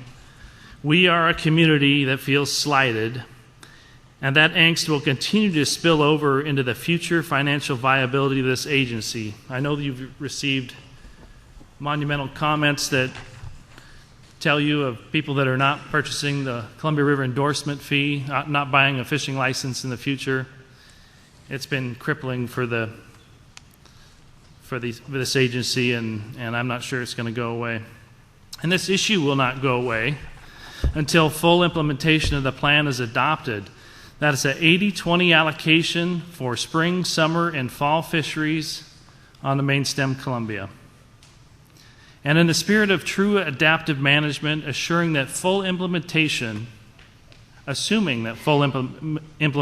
ever happens, we, of course, support adaptive management to ensure that the $3.86 million minimum benchmark is achieved. I would ask the folks that are not going to testify today, if you support the testimony I presented before this commission, please raise your hand right now. And I just want to make one quick address. So many people still believe that this is a hobby for people. Myself, as a 21-year Oregon fishing guide, you'll hear from the Northwest Guides and Anglers Association a little bit later. I also represent a constituency of people that feed their families as well, myself included. I'm still a part-time fishing guide. I can no longer be full-time with a sturgeon fishery gone. And we too live in rural Oregon. Thank you. Mr. Peck. Commission, thank you for your time. I thank you for your service to all of us. And, you know, I make my living as a guide and bring lots of people to the Astoria area to provide fishing services too. So they provide good economic income to that area. So we're helping that the economy of the Astoria area during our seasons. Like many people, I've had to adapt because of no sturgeon fishery, so I'm going to start bottom fishing. I got to adapt. And it's time that our commercial fishing line in the Columbia River have to do the same. And many of them have. They have other jobs besides just commercial fishing in the Columbia River, I would believe. But I support Bob's comments, and I hope that we continue to build the bridge to the original plan as written. Thank you. Mr. Monroe. Chair Finley, Commissioners, Director Melcher. My name is Bill Monroe Jr. I've been in kind of an outdoor kid my whole life, and now I'm an outdoor adult. I just wanted to say a couple things here. I'm from the Portland area. I live in a little bit rural Portland, Damascus, just outside the metro area. I've been a fishing guide now professionally for about 8 years. I've been fishing, sport fishing, my whole life. I'm now the guide, the Northwest Fishing Guide Liaison for the Board of Directors of Northwest Sport Fishing Industry Association. Just trying to help kind of promote what we do. I think a lot of the whole thing here is to note that the guide community does not want to battle against any gillnet fishermen. It's never kind of what we've been here for. It's not what this is about. What this is about is to stick to the plan that was initially agreed upon back in 2012. And as far as another thing, kind of a sport fishing icon, Bob Toman asked me to read a statement that he couldn't be here for. Someone had asked him to come down and speak to testify, but he couldn't figure out what to say until about 3 a.m. this morning. He said, and I quote, "I was brought up to believe when someone makes a deal and shakes your hand, that was the contract. You were both good for your word." Hands were shaken metaphorically by the legislature and sport and commercial communities, and personally by Bruce Buckmaster himself. And some of the sport anglers also agreed to shake hands. He says, I quote, "I'm just saying, when you agree and look into each other's eyes and shake, it's a deal, then it's a deal." Mr. Buckmaster's word apparently cannot be trusted, and I don't like being lied to and used by anyone for their personal gains. So Chair Finley and Director Melcher, I hope you consider that in the future here and make the correct decision today. Thank you. I want to also thank staff for modeling the fact that there's for-hire trips now included in the economics. Albeit that it's kind of low, there's probably room that it's a little bit bigger than you guys think. But it does show the economic value of sport fishing and the guide fleet about what we do. I have 2 kids myself, and I do make a living off of sport fishing in the Columbia River. We've had a sturgeon reduction. I'm also a medic on an ambulance in the Clackamas County 911 ambulance service area. That's what I've had to kind of rely on for some income for myself. Thank you. You're out of time, sir. Okay, just to wrap up, I just want to real quick say that we're not here, again, to fight with gillnet fishermen. It's not what we're going to do. Or to take 100% of the allocation. That's not what this is about.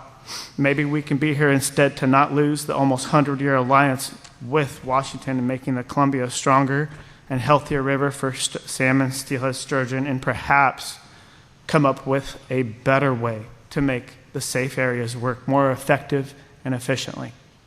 Thank you. Okay. Commissioners, any questions or comments? Okay. Thank you, panel.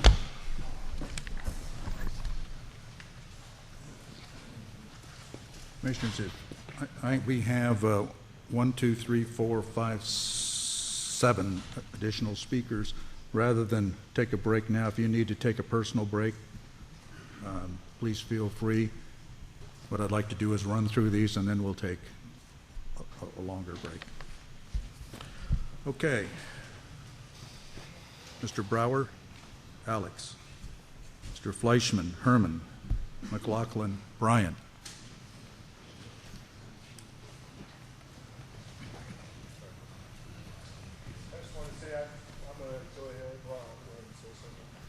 Okay. Someone write down your name too? Well, yeah, I just wrote it as a guest here, but that's all right. Okay. We'll start with Mr. Brower. Thank you, Director Melcher. Chair Finley, Commissioners, I appreciate the time to share a few thoughts with you today. I've spent 25 years making a living in the sport fishing industry, working very, very closely with many of the tackle boat manufacturers that reside in Oregon, Washington, and Idaho. And I wanted to paint this little picture for you. I may not need to paint it. I think you've all seen it. How many of you have been to Astoria and driven across the bridge early on a Saturday morning in the middle of August? How many have gone across I-5 in the middle of April and looked at the river? How many have driven up in the gorge in April and looked in river and see what's on that river?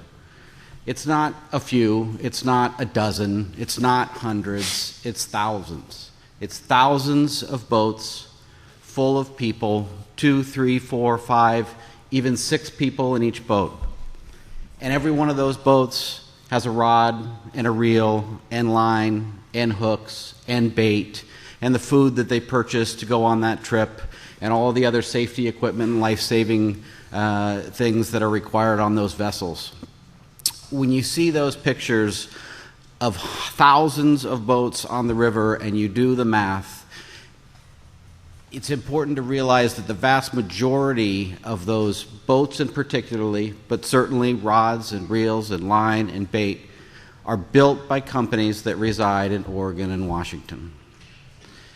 As you make your decisions today, I want to make certain that you think about that picture and realize that certainly there are jobs at stake no matter which way you go. And there always is in cases where there are hard decisions to make. But I think the impacts that would be suffered from the sport fishing community far outweigh those from an economic standpoint of the commercial fishing industry. Thank you. Thank you. Mr. Fleischman.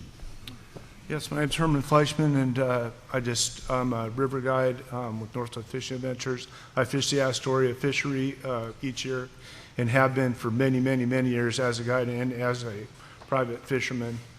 I just wanted to say that I'd like you to concur with Washington's decision on going ahead with the plan as they came up with, and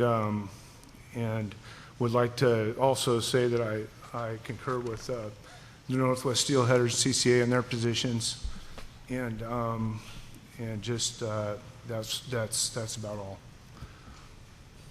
Thank you. Okay. Mr. McLaughlin. Commissioner, Chair Finley, members of the Commission, Director Melcher, thank you for your attention and time here today. My name is Brian McLaughlin. I reside in Portland, Oregon. I'm Vice President of Conservation for the Association of Northwest Steelheaders. There's been a vast amount of information, testimony, and direction to this commission over the last few months from the agency, stakeholders, legislators, and the governor. I personally testified 3 previously times before you, so I'm going to keep my comments very short and to the point because I don't know if there's much more I can add substantively to this discussion. I would urge you to honor the commitments in the bi-state Columbia River Fisheries Reform Plan Agreement.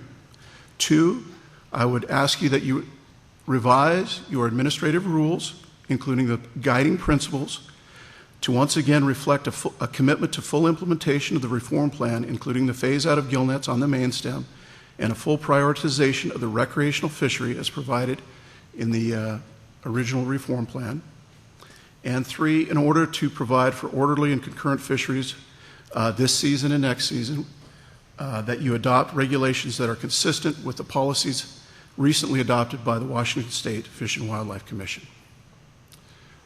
I want to add one other thing, and this is mainly directed to Commissioner Finley, Commissioner Atkinson, and Commissioner Buckmaster. I really support the commission structure. I have concerns about the marginalization of the commission, the politicization of the commission, the polarization and delegitimacy of the commission in the eyes of many people. I think that the commission structure is really important, has been and will continue to be so. I was troubled earlier, specifically by the tone of some questions. I found them to be in the form of cross-examination, to be trying to debate or refute or challenge a witness. Now, there are a few people that you did it to. Bruce Pauly is one. Mr. Pauly can handle himself as he did. But what I'm concerned about, this forum is supposed to encourage public participation. And what I was concerned about is for people watching it. And I don't know if we're being taped here today. I know in other times we are. People that are not as informed, that are not as involved, or not as comfortable at public speaking may be intimidated if they think they're going to be challenged by people that have superior command of the facts, as you certainly do, Mr. Buckmaster, more than a lot of folks.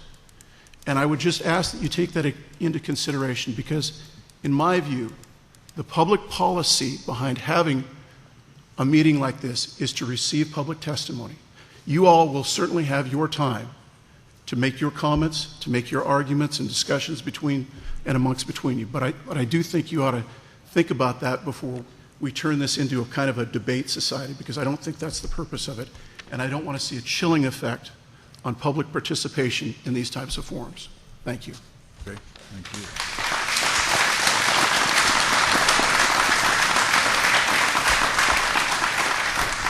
Commissioners. Commissioner Aikenson. I had a question for Mr. Brower. You said that economic impacts to sport fishing far outweigh the commercial impacts, and I wasn't sure what you were comparing there. I am simply adding the economic value of the purchases of bait, tackle, boat, rods, all of those things that it takes a sport fisherman to be successful, and the economic value of the salmon that are brought to market by the gillnet fleet exclusively. So you're talking about the positive economic impacts. The positive economic impacts, I thought you meant the negative economic impacts that recreational fishermen were adversely impacted. Are you saying they contribute to the economy? They contribute greatly to the economy. Yes, absolutely. Any others? Okay. Thank you, panel.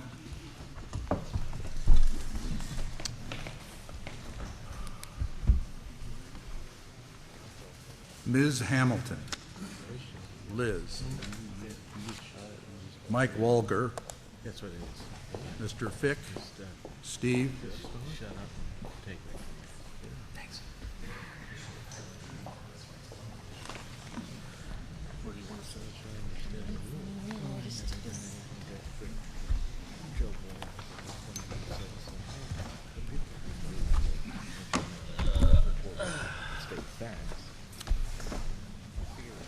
You're next in line. Go ahead, Liz. Thank you, Chair Finley, Director Melcher, and members of the Commission.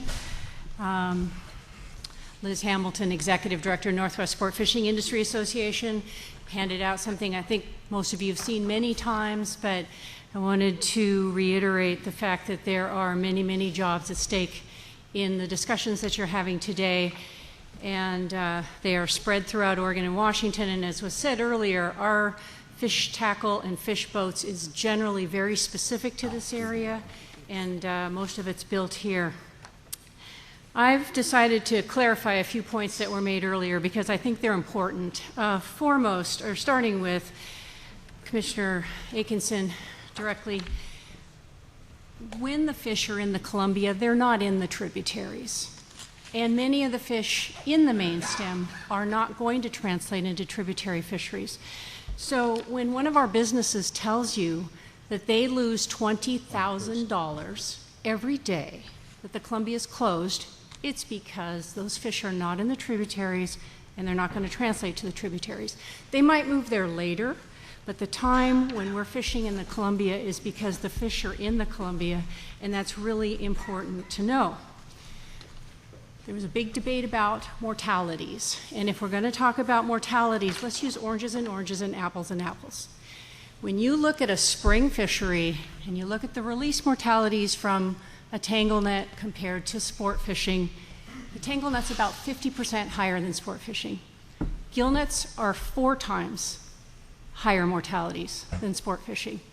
So if you want to march through the fisheries, you might be able to use those same kind of gross percentages that release mortalities in the summer might be assumed to be about 50% higher in a tangle net than a sport caught net. But let's not compare spring release mortalities to the fall mortalities. Commissioner Buckmaster, I think it's really unfortunate some of the personalization that's gone on. I've been subject to it myself, and it's not pretty. I am one of your biggest admirers. You're very effective and you're very smart, and that was our concern. I watched as you began to underwrite the economics of this plan, that baseline that was agreed to and supported by governors, 3 governors now, yes, 3 governors. It was supported by the plan when it was initially written, and when you unravel that economic baseline based on 1 sentence of 3 letters from Governor Kitzhaber, that was genius. But repeating it doesn't make it true. I'm sorry, it doesn't make it true. That economic baseline was an underpinning of the entire plan in order to make it all fit together and to work. And so saying it's not true based on a paragraph or a sentence out of a Kitzhaber letter doesn't make it true. It is true. That is the baseline for the plan that was agreed to, and it's one of the key underpinnings. And when you pull on that underpinning, you pull on the entire plan.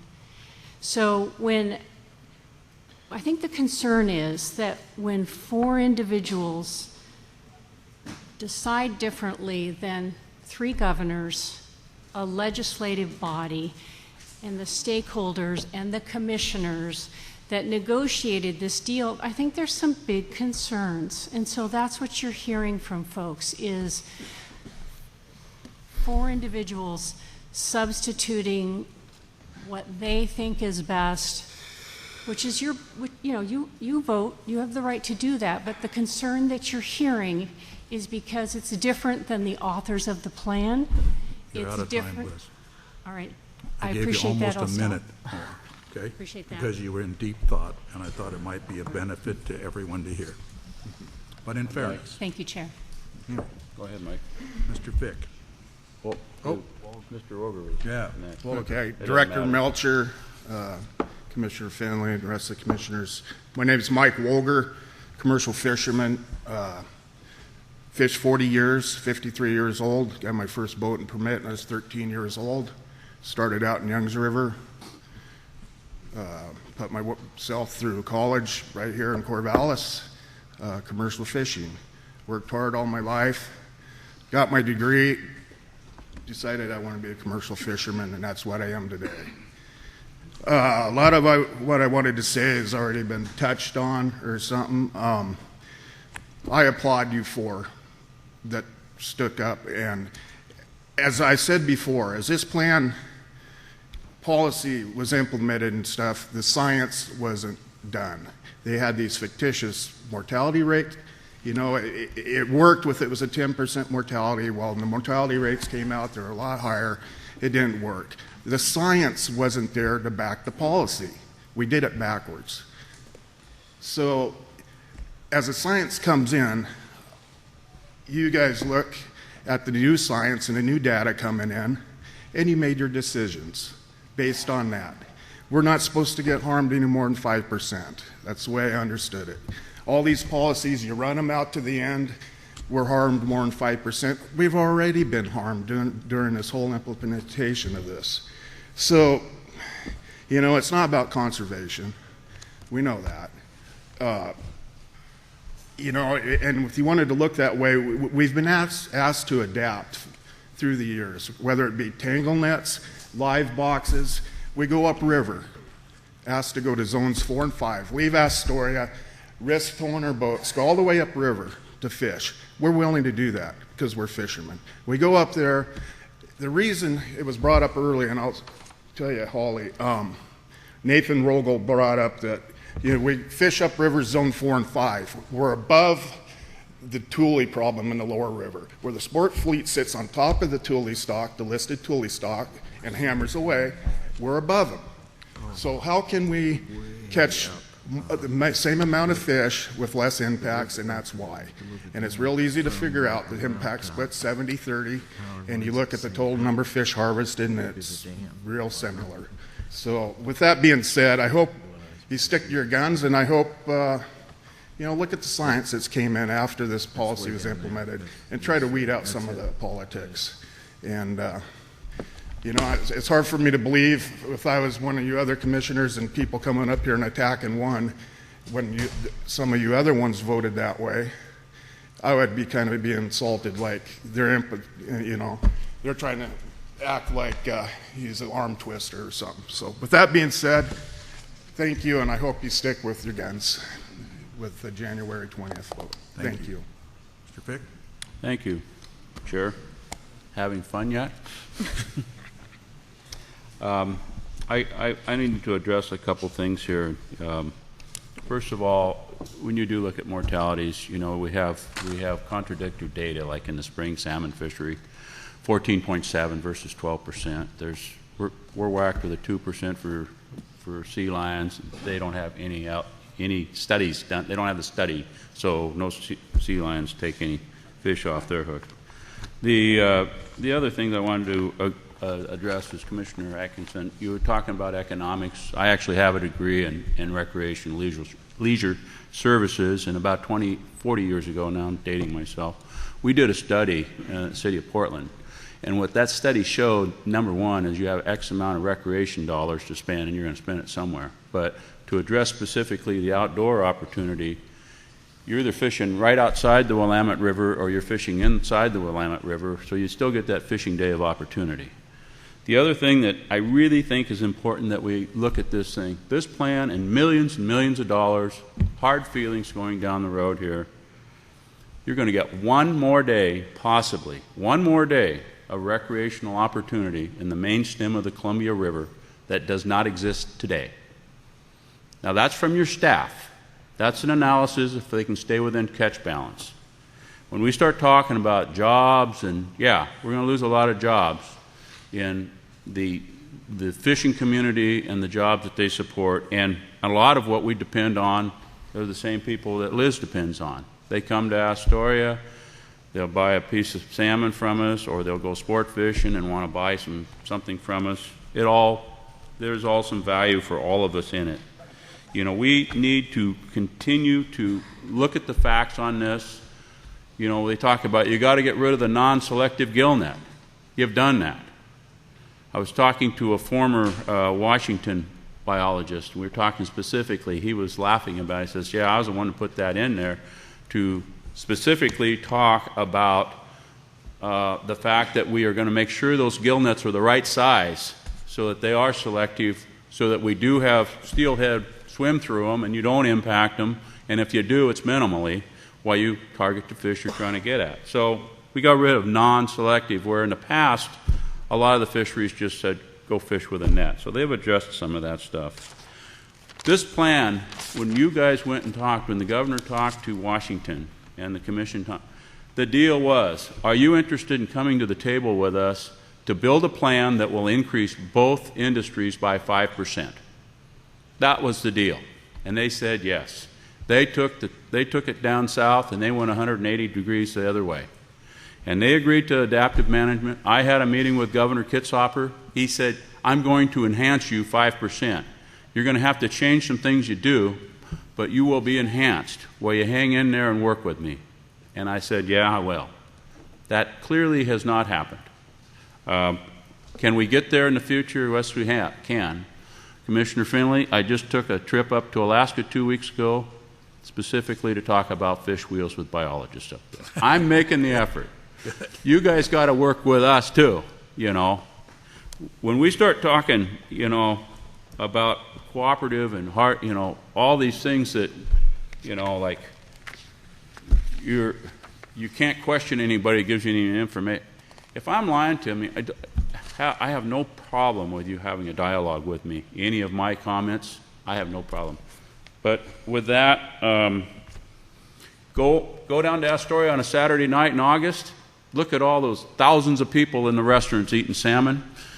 Come up to Portland in April. Go into those restaurants on a Saturday night and look at all the thousands of people that are eating salmon. We are meeting the objective right now. And I urge you to continue the process in a positive manner for all user groups. Thank you. Okay, thank you. Commissioner Buckmaster. Liz, I can't let you leave without thanking you. I feel your pain. Well, Sure I was talking to the governor recently, and I said the one thing I didn't think would happen.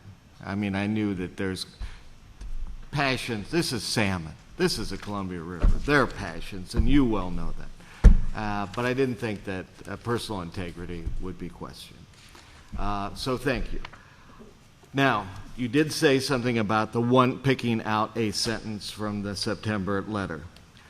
That sentence was picked out specifically because the CCA issue said, or their paper said, that I came up with this idea that we could go back and compare economics to without the plan. And the point of that sentence was there was an idea, whether it was a memo, whether it was an op-ed, that it was out there a year before I ever got on the commission. All you have to do is look at Senate Bill 830 in its totality to look at the economic issues that are along here. That's why I asked earlier with NSIA on are we still committed to the win-win economically for both groups? So I have not abandoned the plan. There may be abandonment issues, but I think we're gonna figure out. We've got to figure out ways to get where we're going. Looking at what Washington's plan says, I reject the 386 for all the reasons that have been given as the 3.86 million. It wasn't intended, but forget that for a minute. Let's accept it. Starting 2019, the Washington plan drops down to 2.89, then to 3.1, 3.1.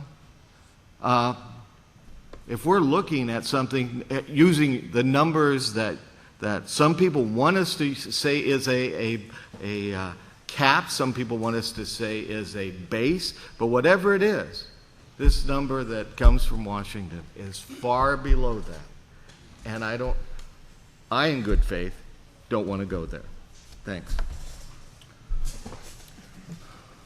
Commissioner Anderson.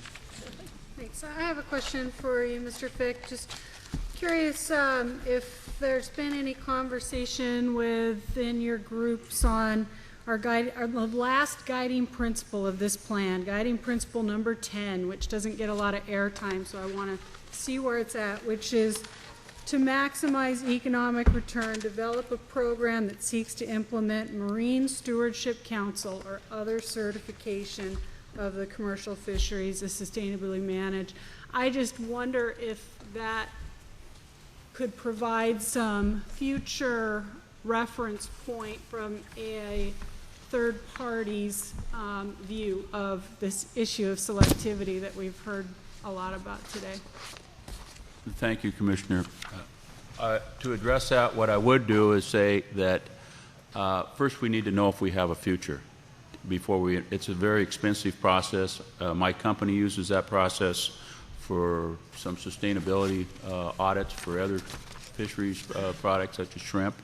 I will, as a general rule of federal law, and I believe it's in the Magnuson Act, they have to manage, federally we manage our fisheries for sustainability. You have to manage within a sustainability level. I would love to have that opportunity once I know I have a future to invest. And that's another thing. A lot of us, I'm a processor, as you all know. I've essentially stopped investing in long-term projects because I don't know what, it'd be foolish to throw money out there and 2 years from now, you don't have a business as you knew it. So, to answer that, I would be interested in pursuing that in the future. Yeah, so to give consumer confidence. Yeah, we should keep that conversation going and keep it on the table for sure. May I ask, you have some experience with that also? I don't have any direct experience with MSC other than I do know that as an expense from the other fisheries that have done it is an expensive and lengthy process. But I know that the State Department has always provided all the resources needed in terms of data and staff to help fisheries like Dungeness crab, pink shrimp, groundfish trawl, and albacore all achieve that certification status. Yeah. May I ask one question? I'm curious, if we remove the gill nets off the Columbia River, will we remove more hatchery stocks that we want removed by doing that? I think that was the premise of the whole initiative. Well, I just want it for the record that, but is it going to happen if we, in 2 years, as Washington would like to see, are we going to remove more hatchery fish? Well, that's part of the dilemma we have, isn't it? Yeah. We have a statutory direction to benefit both sides of the fishery. Thank you. And they don't. So, Liz. I just want to get back to that phrase on the Kitzhaber letter, because when he heard that that phrase was being used as a justification for undoing the economic baseline of the plan, he wrote a clarification to all of you. And I think that was read into the record last time. I don't want us to forget that. I also think I saw in the public record another letter from Senator Girard, who's on the funding committee for this agency, with concerns about where non-concurrence with Washington, which is what we support. We support the Washington Compromise, just to be clear to everyone, that this could have a dramatic effect on the agency's budget. So there's been discussion about both, and I think that's important. And finally, sometime we should have a personal conversation about the things that have been said to my face by the commercial community, the threats that have been sent to my office where they lock their doors every day by the commercial community. So when I talk to you about what it feels like to have things being made personal, it's very real. I've had people step between members of the community and me because they felt I was physically threatened. Okay. Turn that into the police, Thank you, I hope. panel. Certainly did. Good. We have one more public witness. Thank you. Thank you. Mr. Brad White.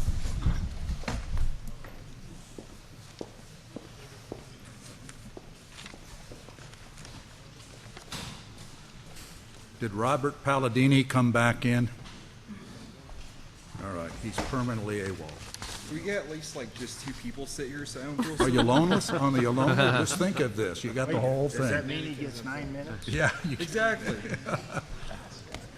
Go ahead, Mr. White. Well, nice seeing everyone again. Oh, excuse me a minute, Mr. White. Okay. Tim Schoenhoven. See here? Come on up, Tim. We'll make it a two-man. You asked? You're not lonely anymore. It's better than one.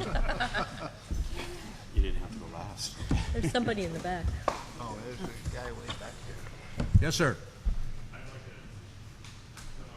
Yeah, come on up, sit down, state your name. Mr. White will I no actually longer never be received lonely. it. You lost your 9 minutes. Give everybody mine. Exactly. Well, let's hope so. What's your name, sir? My name's Brian Camp.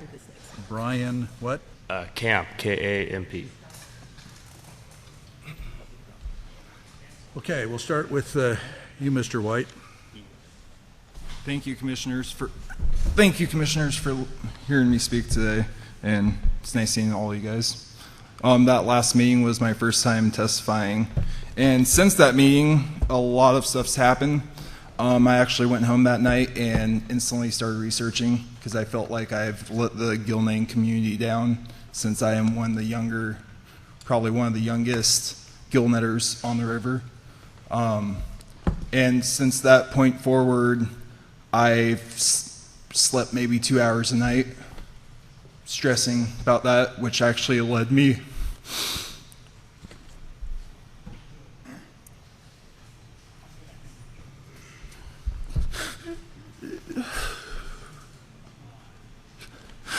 It led me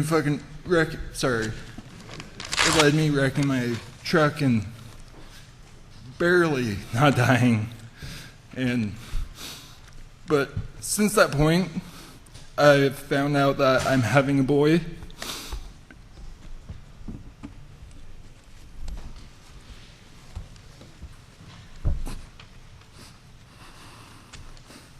Which made me wreck my truck just even worse. And the thought of never having my child grow up and follow in my footsteps is the worst. But on that note, it made me look into, everybody talks about the economic side of this and how it affects the community. I want to talk about the psychological, how it affects everyone's lives. And I found a study that was done, I believe 2003, and it was actually done in 1999, but the paper I read, I think was written in 2003. I could be mistaken. But it took the top 4 counties that had the most permit holders, and they were Wahkiakum, Pacific, Giggs Harbor, and Clatsop. Yes, I know 3 of them are Washington. And they did a study on it, and the adult DUI per 1,000 people Wahkiakum had 13.08, Pacific had 9.54, Gig Harbor had 9.56, the state of Washington had 8.09. Clatsop had 16.8, state of Oregon had 9.5. The MIP to minors, Wahkiakum had 35.16, Pacific had, and all these are per thousand. Pacific had 13.52, Gig Harbor had 27.15, Washington State had 9.4. Clatsop had 61.2, and Oregon State had 16.5.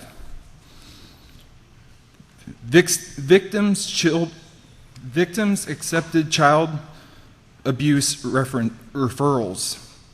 Wahkiakum County had 51.42, Pacific had 68.79, Gig Harbor had 63.83, Washington State had 37.51. Clatsop had 27.6, State of Oregon had 13.5. You're out of time, sir. What I'm trying to show is it affects, to wrap up, it affects the whole family, the whole community. And I mean, I wish I could share the rest of this with you, but I talk too slow. Well, thank you. You can write us a letter. Brian. Hi. Can you spell your last name, Brian? Camp. It's K-A-M-P. Okay. Thank you. Excuse me.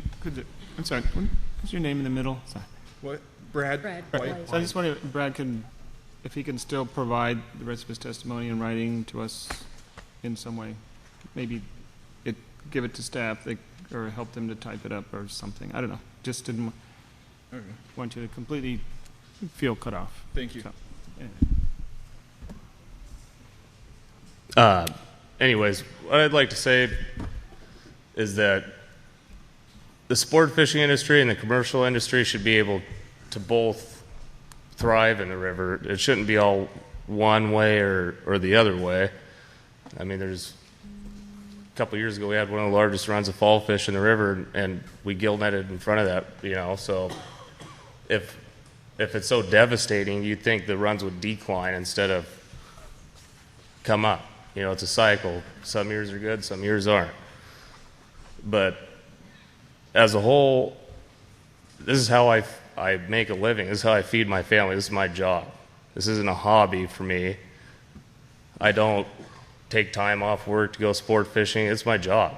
If you have the luxury to take time off to go sport fish, then that's good for you. And the guys should have the right to do that. They shouldn't be taking my right away of making a living to have it all for themselves. And the guides, they're just in the same place we are. They're trying to go out there and make a living too, but they're not held to any standards as a commercial fisherman. In a sense, they're commercially fishing. They don't have to have a 24-hour quick report like we're required to. The state knows to the fish and to the pound what was caught in that period. As a fishing guide, in the fall when they double book trips, that's 6 rods twice a day. That's 12 people with their limit. How many fish did they catch and release to catch that limit? Who knows? And nobody knows until the end of the year, unless I'm wrong with that. So by that time, the last fish has gone over the dam. And that's not fair. Nobody really knows what's being caught. There's an idea, but there's no exact number. We have exact numbers. It's a fact. We catch X amount of fish with a certain amount of impacts. The sport fleet catches who knows how many fish with who knows how many incidental bycatch. Nobody knows. We got to go fish zones 4 and 5 to stay away from the toolies. The Cowlitz River, that's where I live in Longview, it's a joke. You got the Cowlitz River, the Klamath River. There's CCA members, conservationists. They're fishing on the spawning beds. You could go up there, anybody can go up there and watch guys snagging salmon trying to spawn. What is that? And we're the bad guys. And I believe that your decision that you've already made is a correct decision. I personally think we should have a little more than what we got, but I'm sure everybody here could say the same thing in their own favor. But I think you guys should stick with what you have. I think it's the right decision. it's a step in the right direction. So that's all I have to say. Thank you. Okay, thank you, Mr. Camp. Commissioners, any questions? Oh, one more. One more. Tim. Okay. Oh, yes. I'm sorry. Mr. Schoonover. Schoonover. Schoonover. Okay. My name's Tim. Sorry, you're on this sheet by yourself. I know. I'm on a separate sheet all by myself. Go ahead. Should run and hide. My name is Tim Schoonover. I'm a member of NSIA and a member of American Sports Fishing Association and multiple other non-industry groups. I own a fishing-related company in Hillsboro, Oregon, and I can tell you it's not a hobby. It's a real job and a real business, and we support people, professional level jobs and non-professional level jobs. I was in Washington, D.C. This week. I sit on the Government Affairs Board for American Sport Fishing Association. And at that meeting, we have directors from the group. We have NOAA come in, and it's a very diverse group of people that come in. And my duties there were to speak of salmon politics. And the only fisheries that make people run and hide more than salmon politics is red snapper in the Gulf. And red snapper in the Gulf is even worse than salmon politics. But in reality, nobody wants to hear about them back at the federal level because they have a tendency to be about allocation rather than true problems. And due to the fact that the state of Oregon changed in midstream on how they're conducting this allocation problem, I found that it was even less responsive to talk about Oregon. So I go to that meeting twice a year, and we go to the senators and the congressmen and the congresswomen's offices, and we talk about it. And we need to get back on track of agreeing on something, sticking to it, and looking at the bigger problems. Because we have big problems going on right here. US v. Oregon runs out at the end of the year. The Salmon Treaty is in the middle of negotiation right now. There's Magnuson Act problems. And these are all funding problems for this department. The sport fishing industry pays 10% excise tax on the gross tackle fees. Those fees come back into the state of Oregon at about $8 million a year, I think the figure was last time I saw it. That's 10% of our gross income goes into this fund. Those are hundreds of thousands of dollars that are removed from Hillsboro and Oregon and go into this fund so it comes back to build boat ramps and projects and conservation projects. And those are dollars that should be respected. And some of those dollars are used on salmon management. You know, most of the funds for this department come from the sport fisher in one way or the other. And as we negotiate these deals and stuff, we should keep that in mind, what funds the department. Also, maybe bring in funds from other sources, such as the commercial fishery, to help fund their fisheries, so we can expand these fisheries.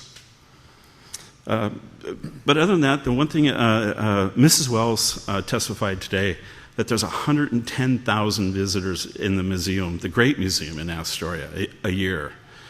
We got to remember that there's 130,000 angler days at the Buoy 10 fishery in a matter of about 3 weeks.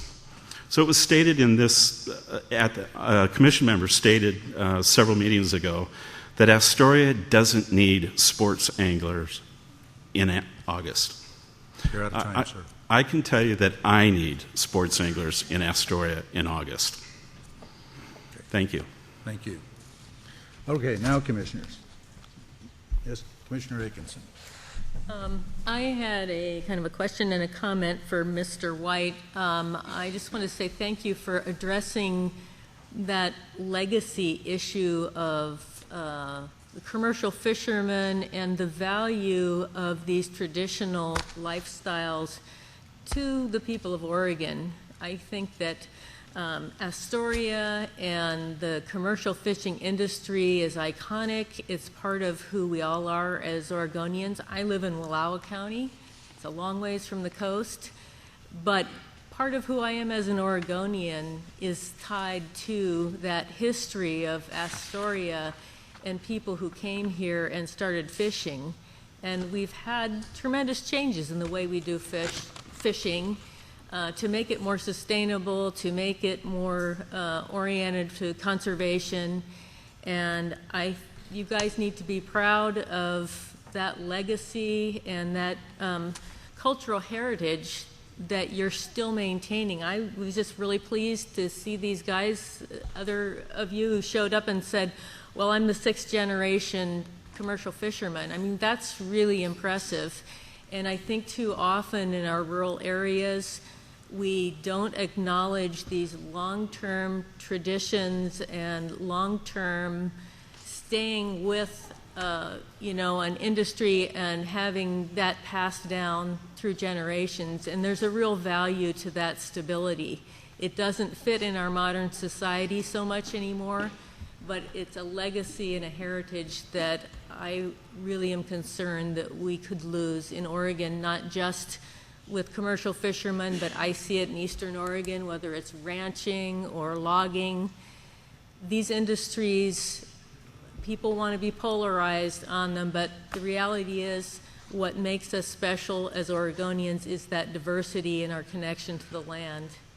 And so I really have appreciated the comments from some of the commercial fishermen. I think it brings out that sense that whether people like commercial fishing or not, you guys are real people, you're likable people, you are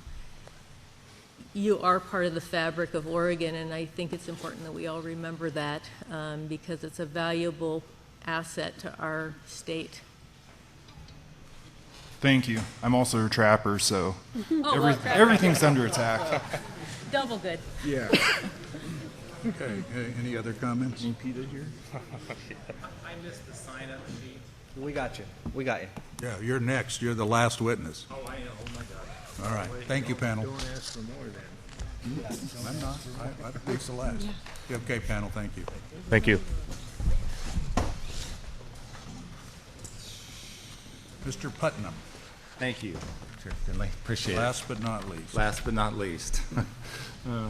Chair Finley and Commissioners, thank you very much for the opportunity to address the Commission here today. I am the President of the Northwest Guides and Anglers Association. In addition to that, I'm a farmer, rancher in Central Oregon from Madras, Oregon. You're right, many of those things are really important to all of us. As I was trying to get here today, I got to looking at what had happened to a number of the fishing guides when we had a fishery close, the sturgeon fishery in Astoria. And I jotted down there was 9 people that actually lost their businesses when that fishery was closed. Those individuals, all of which, not one, was from a Portland metropolitan area. They were actually from rural communities. I lost personally myself $65,000 a year in annual business. In addition, you could probably take that times 2, which my customers would spend in a wonderful community like Astoria. The plan, my goodness, it has been gone over. I believe it truly was well written. There's a $3.86 million baseline for these commercial guys. I think it is so important that they have that. But there was not a single dollar available. No slush funds, nothing for these 9 individuals, or myself for that matter, of dollars that were available for me to take back to my community, to my rural community, or for these families. They didn't even get an opportunity to build a legacy, to have an opportunity to have their children become fishing guides. They didn't have a fishery available to them. The recreational angler for that sturgeon fishery. What's going to happen to our salmon fishery? This plan was written. The governor has asked for it to be implemented. It was written with everybody in mind. It has everything in place to support the gill netters, to support the fish with a different types of catch techniques, and also to make fish priority for the economics for the state of Oregon. Man, I don't want to see any more added to this list. I didn't want to see anybody lose their jobs, whether they're commercial fishermen or they're recreationals or they're guides. Doesn't make any difference. Those commercial guys, I support them. I really do. There's a slush fund there. There is dollars. There's a baseline available for those guys. It was put into the plan. It will work. It is working. Implement the plan. The governor has asked you to, please. There is no way to really find out if we don't move this along. The state of Washington, they believe in it. We believe in it. Please, please move this plan along the way that it was written. It was well written, man. Anyway, thank you for allowing me to make my comments. If there's any questions, I would love to address them. Commissioners. Okay. Thank you. You bet. That's the Washington. Okay. What do you do? We're going to take a break until 5 minutes of. And then we'll come back in here and we'll resolve this issue. Sounds nice. So that's your timing.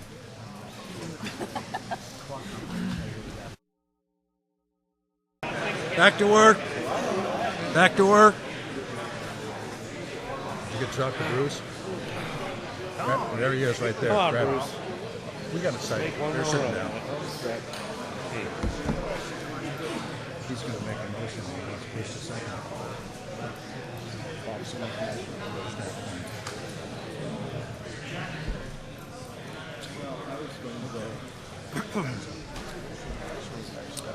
Okay, can we have the staff back up?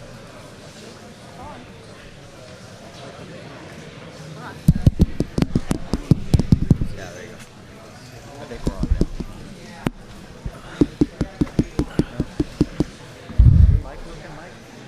Is your mic? I don't think so. It's not on.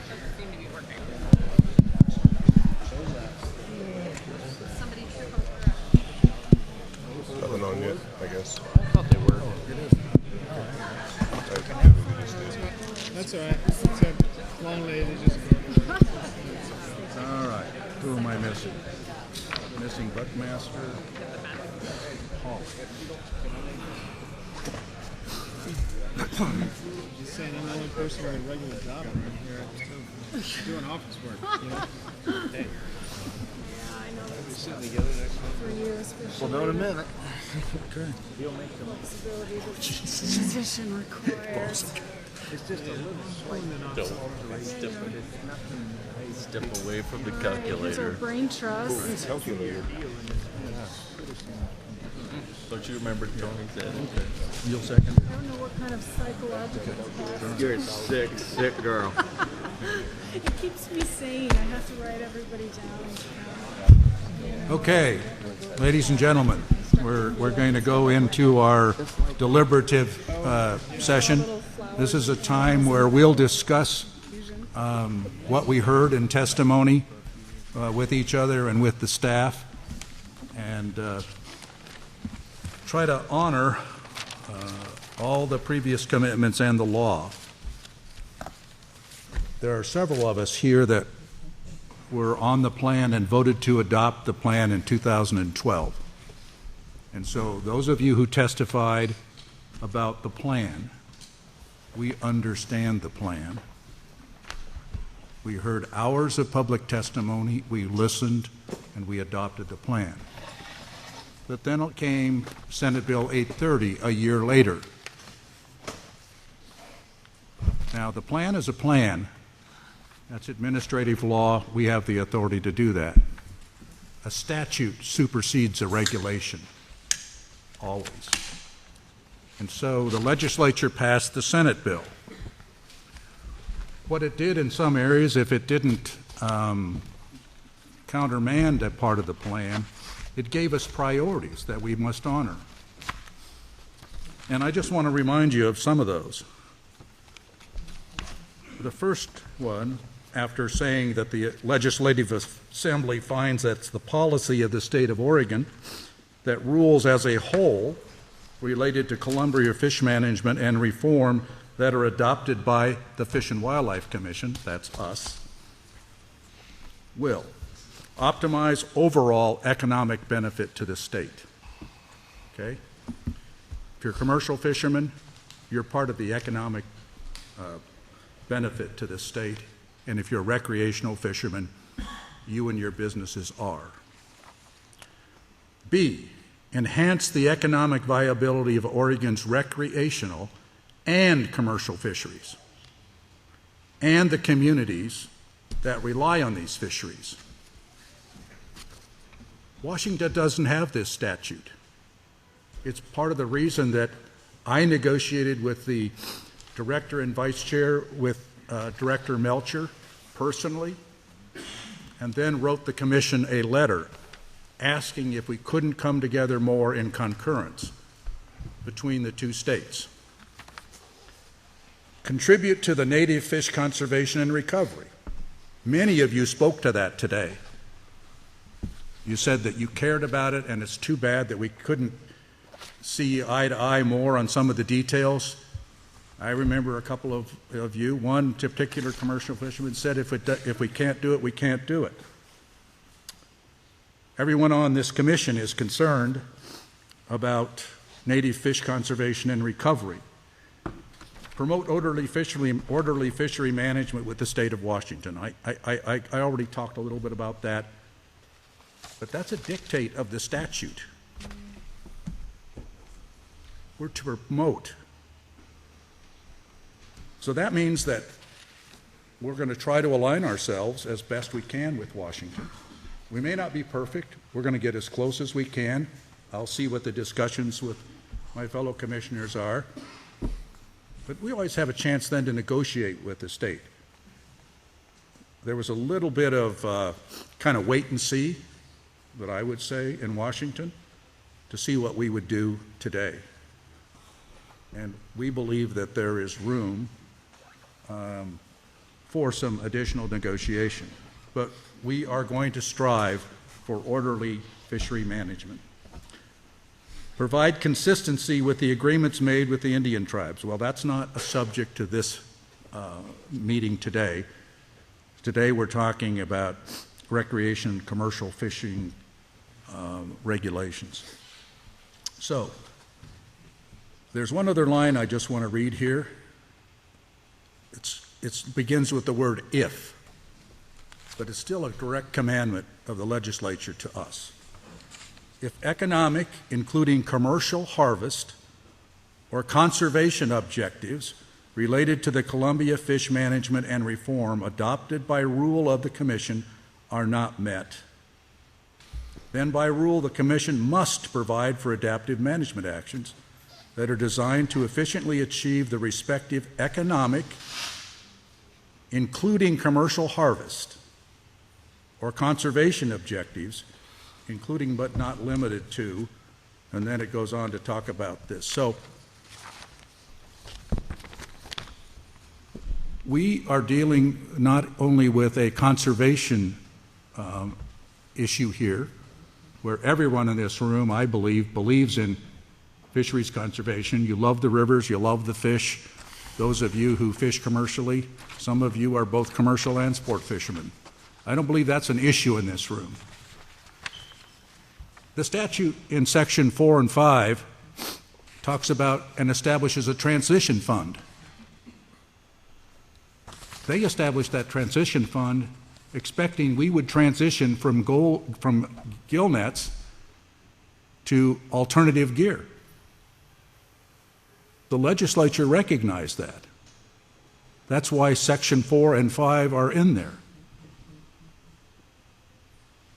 So, we're here together because we had a plan. The plan began with a transition from gill nets off the main stem, followed by a statute which provided authority to do that and a transition fund to cushion the impact. Today, we're going to talk among ourselves and with the staff, but I wanted to have you in the back of the mind that this commission is directed to recognize the economic benefit of both parties. This is like having your kids and choosing between which one gets the glasses and which one gets braces. It's not an easy decision, but the law is clear. Our duties and responsibilities are very clear. So, With that, we're going to begin. Director Melcher, would you like to say anything before we begin? No, I think we have staff here to answer any questions that you might have. I know I think there were several questions that were answered in the course of the public comment, but there may have been other questions. So, looking for questions from commissioners of staff, and then happy to answer those in advance of any action or discussion of an action. Great. Okay, commissioners.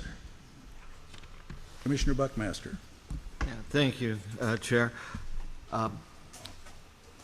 I've been highly critical of some of the issues that have come from staff as we've worked through this, and unapologetically critical. But I would like to thank you as we started looking at this, your new March staff recommendation. One of the major concerns I had upon receipt of the governor's letter was, how in the world can we ever fill the economic hole? I didn't feel that we'd done an adequate job looking for adaptive management options, and I think, frankly, we have a long way to go to find better ways of making this plan work. So compliments, but not satisfaction that the job's done. But the additional fish that you found and you've put in the March recommendation, I think has a significant impact on showing the Lower River community that we are serious about the economics and filling the gap. So thank you for that. I've been looking at other ways that we could possibly make this work, and one of the questions that I have, and I know, John, you did the model, so maybe you can answer this. If we're looking at 30% in the fall of the most constraining stock, do you think we can operate, if we dedicate 2% of that 30, not an additional 2%, but out of that 30, to operating a seine fishery, can we continue on doing some seine fishing work?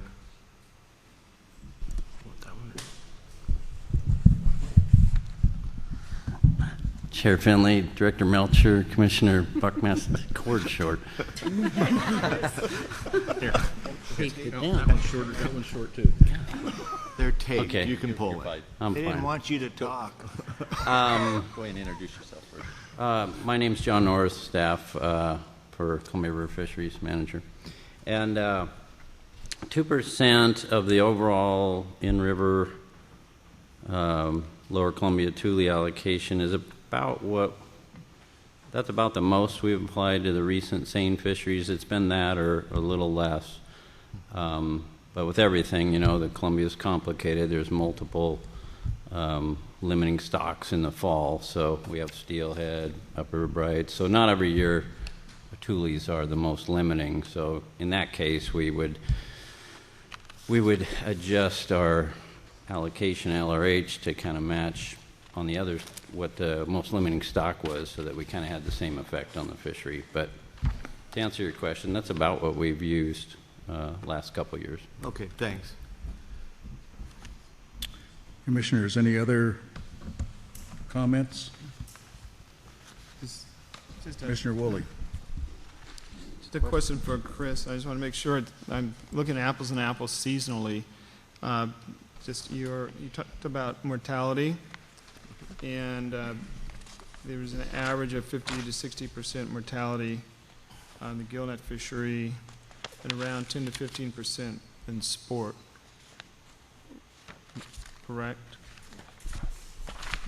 Chair Finley, Commissioner Woolley, I missed the first part of your question. 50 to 60% gillnet.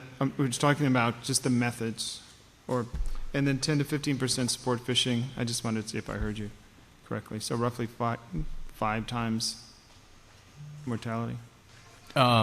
Commissioner Woolley, so first, unrelated to that, I was on my way back to my chair. I realized I left a gear off when I came up here before, although it was one that had been talked about quite a bit, TangleNet, which is 14.7 for Chinook and 18.5 for steelhead. So let me get that out because it's been nagging me. Second, I believe, if I'm hearing you right, the numbers that you're reflecting for commercial are the post-release estimates for just the steelhead portion, I think, if you're referencing the 50 to 60%, if I heard you correctly. So I don't recall what stock you were referencing specifically. Okay, so I'll just, if maybe it's easier if I just go through them again then. So in addition to the tangle net in the spring, and then in the sport in the spring, we use a 10% rate. So that's a 14.7 tangle net Chinook, 18.5 for steelhead, 10% in the sport for both Chinook and steelhead in the spring. If there's large mesh gear used in the spring, it has been 40. Again, used in the live capture way, it's similar to tangle nets, it's just a different gear that has a higher mortality. The summer season for commercial for Chinook is currently full retention, so we don't, unless John has an estimate that I'm not aware of, I'm not aware of a post-release number for Chinook that we have used in the summer because we haven't needed it. The steelhead rate is somewhere between 59%. Okay, so there's no between anymore. For summer, we're using 59% for released steelhead commercially. 15% in the sport fishery for the summer season. And then in the fall, the 19% that applies for sport fisheries, actually for both coho and Chinook, if they're marked selective and releasing fish. Again, for gillnet, no, we don't have a post-release for Chinook when it's operated as full retention, but the steelhead rate, is that in here too? I'm sorry. What's steelhead rate for fall? 19. No. Sport? Commercial. Oh, 59. Oh, so 15, John says 59% for that as well, for released steelhead. Does that answer your question? I think so. Okay. I know it's a long list, but they're all a little different, so it's kind of necessary to get them all out. Yeah, I was just trying to look at those, the percent mortality versus, well, and then factoring that in with the allocations to try to look at actual number of, percent of fish killed,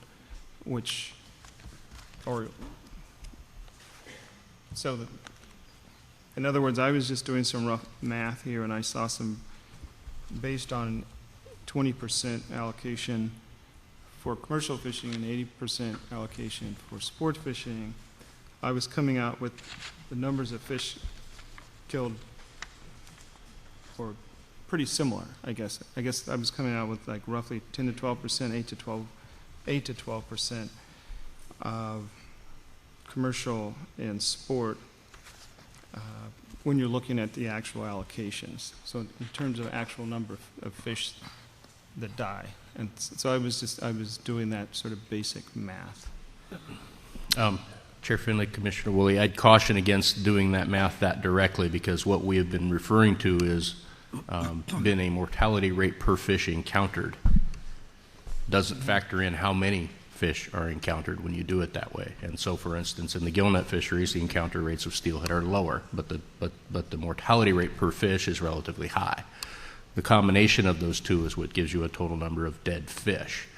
And so in the spring, you've got a higher allocation on the sport side of ESA impacts and a lower per fish mortality. You have to go through and do the math in its entirety to find numbers of actual dead fish. But in the instances of ESA impacts, that's what they reflect, is the proportion of dead fish. Okay. Commissioner Anderson. Thank you. My question is in regards to the staff recommendation for the fall allocation. It's the same, the staff had recommended that in the previous recommendation, the motion that carried in January was for higher than that for 34, and that was to fill the hole, the economic hole. So it's kind of hard for me to downgrade that to 30, but it's something that I'm trying to wrap my head around because I'm coming to terms with what's possible here, and I'm not sure that maintaining our motion is possible in light of the non-concurrence issues that we have. So to get to the question of what does 30 mean in light of Washington's seeming unwillingness to come to that, the bullet point here states that the 5% difference could be used to establish a conservation fishery. I've had a hard time with that term. I think I need a little bit better understanding of what that 5% conservation fishery would look like. Before you answer my question, my concern is that we go from 34 and then we say, okay, 30, but how do I know that's not just going to be 25 in the end? That to me is a huge erosion of where I've stood on this issue all along. So how do we get to where 30 means 30? Or at least what does the 5% mean? I'll take a first stab at a higher level. So Chair Finley, Ed Bowles, Fish Division Administrator, and Commissioner Anderson, the part of the difficulty here is that if you throw in the Washington piece, it's not just a concern about if we now shift to 70 or 30, how do you ensure you're just not at 25? With what's currently on law for Oregon, you're still functionally at 25. Okay?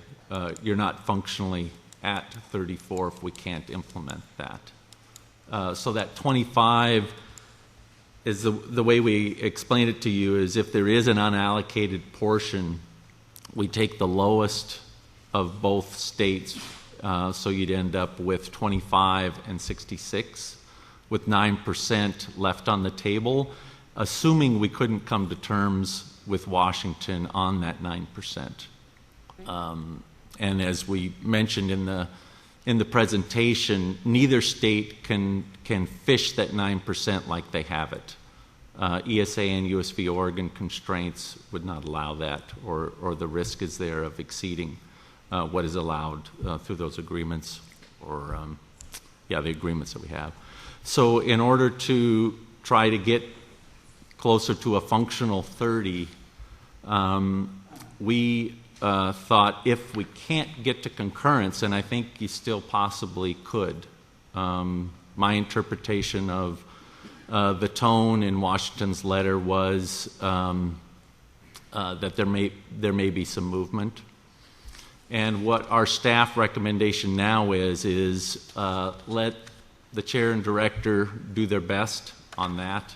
If there is something left over that is non-concurrent, we would recommend, rather than just letting that languish, to put it to use for that conservation fishery. And we believe if it's a minor amount, we can convince Washington of that fairly easily. My intel so far is that a large amount, that's not possible. And so if we can get within 5 or less, and then I think a follow-up on that was how do we apportion that fairly in that lower river? And that fishery is, as we talked about through the Mitchell Act constraints, if we don't do a better job of removing hatchery fish in the lower river, we still are at risk of further reductions to our production program. And so we would dedicate this fishery to those gears that can provide the highest harvest of hatchery fish with the lowest amount of impacts. But we could also establish it initially with a fairly between sport and commercial to incentivize that and see where it takes us with that remaining amount. As John mentioned, if you get much less than 2%, it's probably tough to allocate out in a fishery, for example, for seines. But we have done that in the past.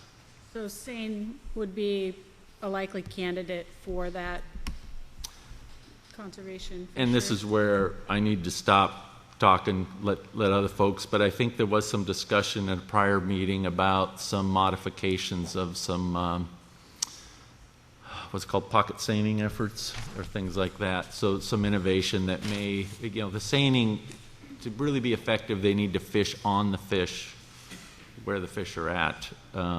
And so that may require some innovation with the traditional gear. And there is still steelhead. Don't forget steelhead. That is a constraint that can sneak up on you on all of these. Can't forget that. Yes. Yes, So Chris. thank you. Just on that last issue as follow-up, I think it's, we've got some recent experience with seines. We've got some recent experience with some of the other gears, and Mr. Fick referenced the possibility of a fish wheel. We've talked about that before. I'd hate to see us, if we do end up down the road of a conservation fishery, I'd like to see us not preclude any specific gear, try and find some ways to incentivize it, to give people some reason to go out and try things. They need the impacts with that to go do that. So anyway. I appreciate that response. I mean, I don't anticipate having a lot of more questions, so just while I have a moment, I would just share with my fellow commissioners that while it would pain me to lose the 4% difference between where we're at now and what the staff recommendation is based on the economics, if it could bring us closer to making a bi-state agreement work, it's a compromise that I would be willing to consider,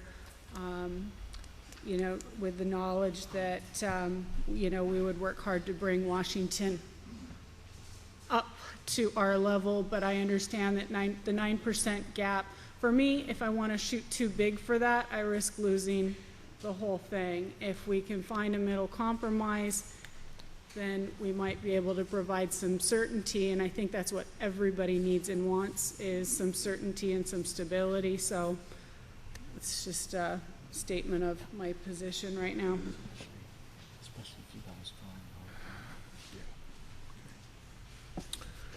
Commissioner Woolley. Thank you, Mr. Chair. So maybe this is for Ed. So could you characterize how real the risk is of reduced funding? I know that the governor alluded to that, and the staff has developed some models based on implementation of our January decision and the potential implications or effects of that. And so I'm just wondering also just kind of what variables were considered in those calculations. It's not clear really what they were looking at to come up with those effects. Sure. Chair Finley and Commissioner Woolley. There's two issues that were incorporated into the modeling related to this, the economics that are drivers. The biggest one is actually the non-concurrence. And so the way that, the way that was entered into the modeling is actually a little more complicated than the actual loss of production, hatchery production, which is pretty straightforward. So on so for the concurrence piece, it just as I was explaining to Commissioner Anderson, you simply take out that amount that is currently non-negotiated that you can't resolve, and then that's taken off from both.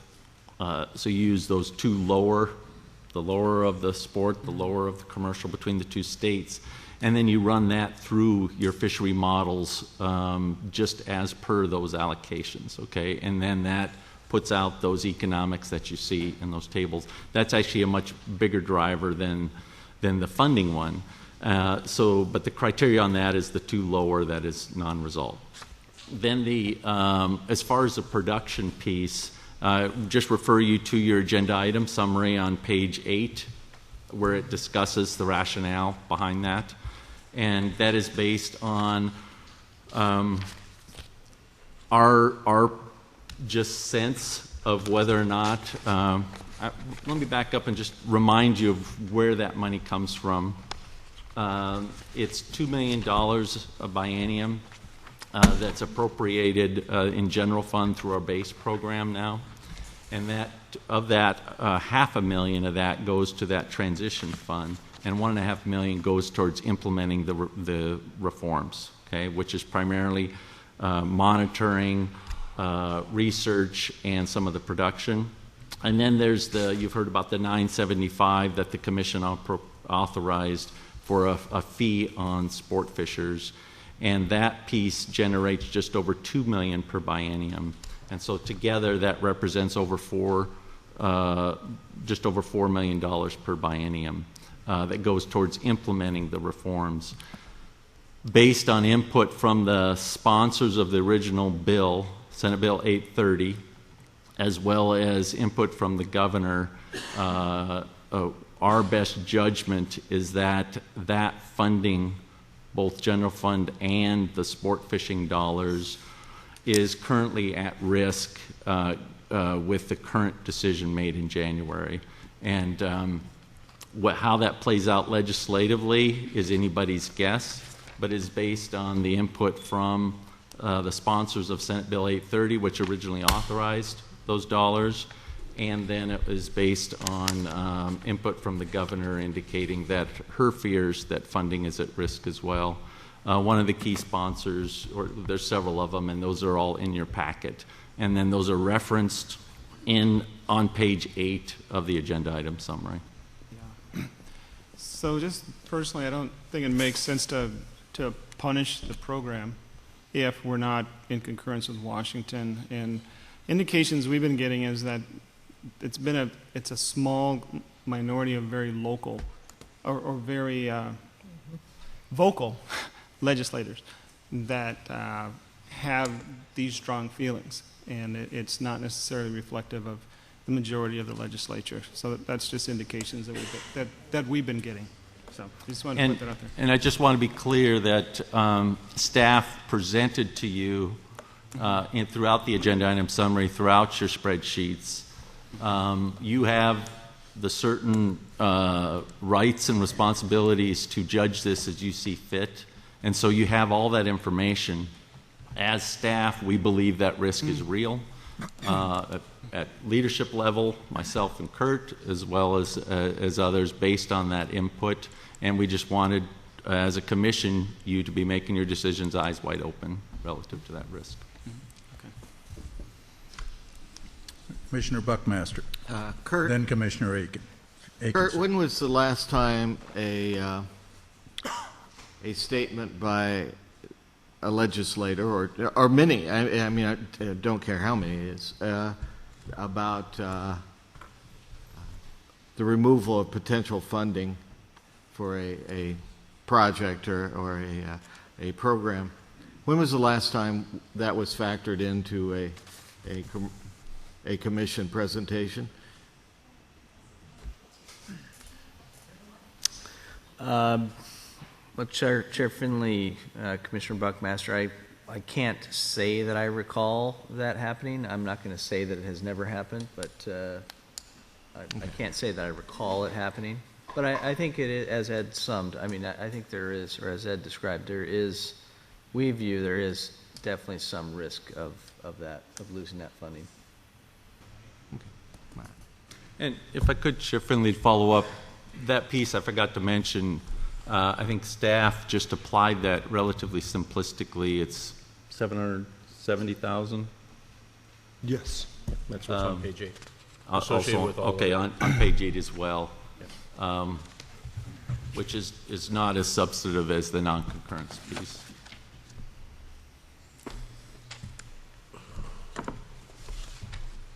Commissioner Aikenson. Just one comment to follow up on that. I also was concerned that the staff inappropriately put together those scenarios that said likely to be implemented. I don't feel like staff had adequate information to come up with those proposals. And I don't really think it was our responsibility to contact the legislators to assess that risk ourselves. I think that you guys should have assessed that a little more thoroughly rather than just dealing with the governor and a couple of legislators, because I called multiple legislators in the last few days to assess that risk myself, and I unanimously did not hear that anybody had discussed or were talking about withdrawing our funds for the Columbia River Reform Program.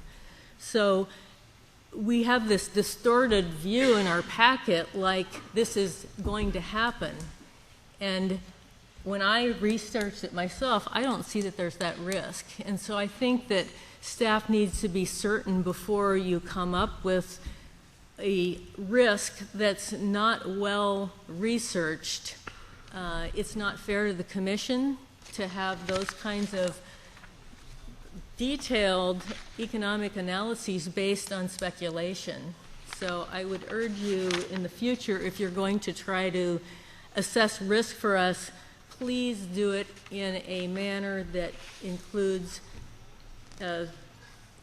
adequate evaluation of the topic, not just what certain people happen to say to you, because there are 60 people in the legislature, and to hear from 3 of them and make a conclusion just isn't right. We've heard from the Coastal Caucus 7 legislators who all supported our decision, but that letter wasn't included as one of the attachments like the anti-vote letters from other legislators. So it's difficult for us to sort through if you haven't already helped us with assessing the true risk that makes it appear like there's a bigger problem than there is. Commissioner Buckmaster. Yeah, thank you, Chair. I may just differ slightly from Commissioner Atkinson on this. My issue, I believe it was a real threat. I mean, I don't think that it was anything but if this doesn't go the way we want, we're going to work hard, and there's some powerful people so to change things, and the money for this program will be at risk or will be up. So I don't mind personally getting this information. I don't even mind having it modeled. I guess I have an issue with one word, and that is likely. Is it likely? This is a possibility. I don't expect, as good as you guys are, I don't expect you to be mind readers or to be able to judge how the legislature is going to work. I mean, that is, but I do want to know the risk. I want to know that people are talking about it, and this is what could be at stake, and which you have done. So if you start presenting it to us as a likelihood, that word says, well, you kind of think it could that it would happen, and as opposed to, if it happens, this is the impact of it. And so Tucker and I have had conversations about labeling things and clarity before, and so I think that's where I have a problem, and I think in the future we can deal with it. But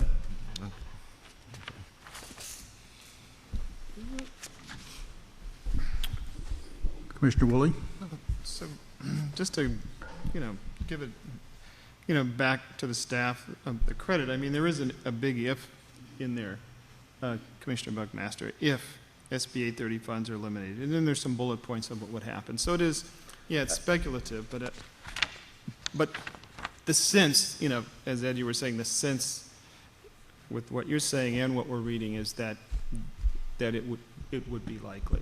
And so I guess we're just trying to reconcile that sense of likelihood with what's happening in the legislative landscape. I'm just trying to reconcile that. And Chair Finley and Commissioner Buckmaster and Woolley, we lump those two together, the non-concurrence with the funding risk. And so I think there are differences for any of us, even Director Melcher, to try to predict what the legislature will do is dangerous.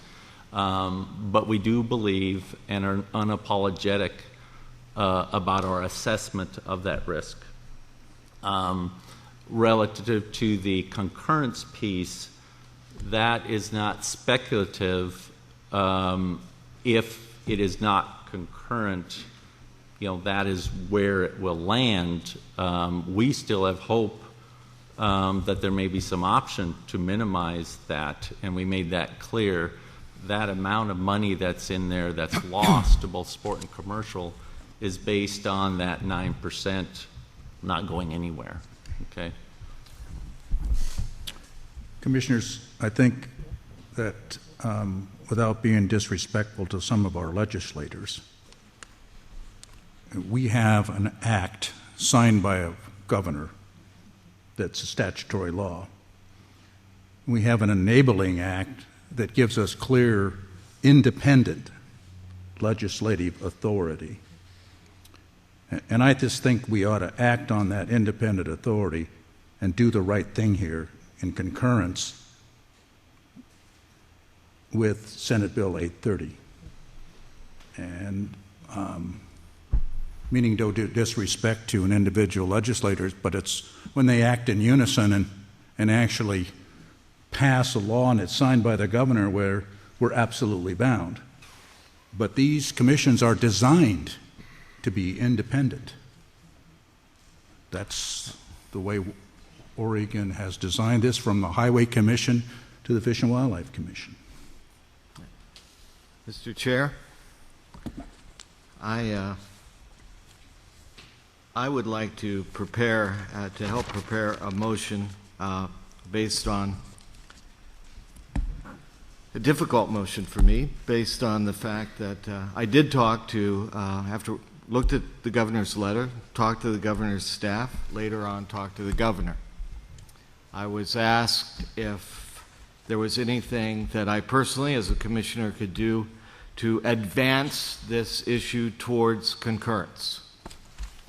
I answered that based on everything I saw on the Washington plan, I could not go there, but that I did not perceive her letter to instruct in any way for us to cede our authority as a commission to the Washington Commission, or to somehow only do what they said.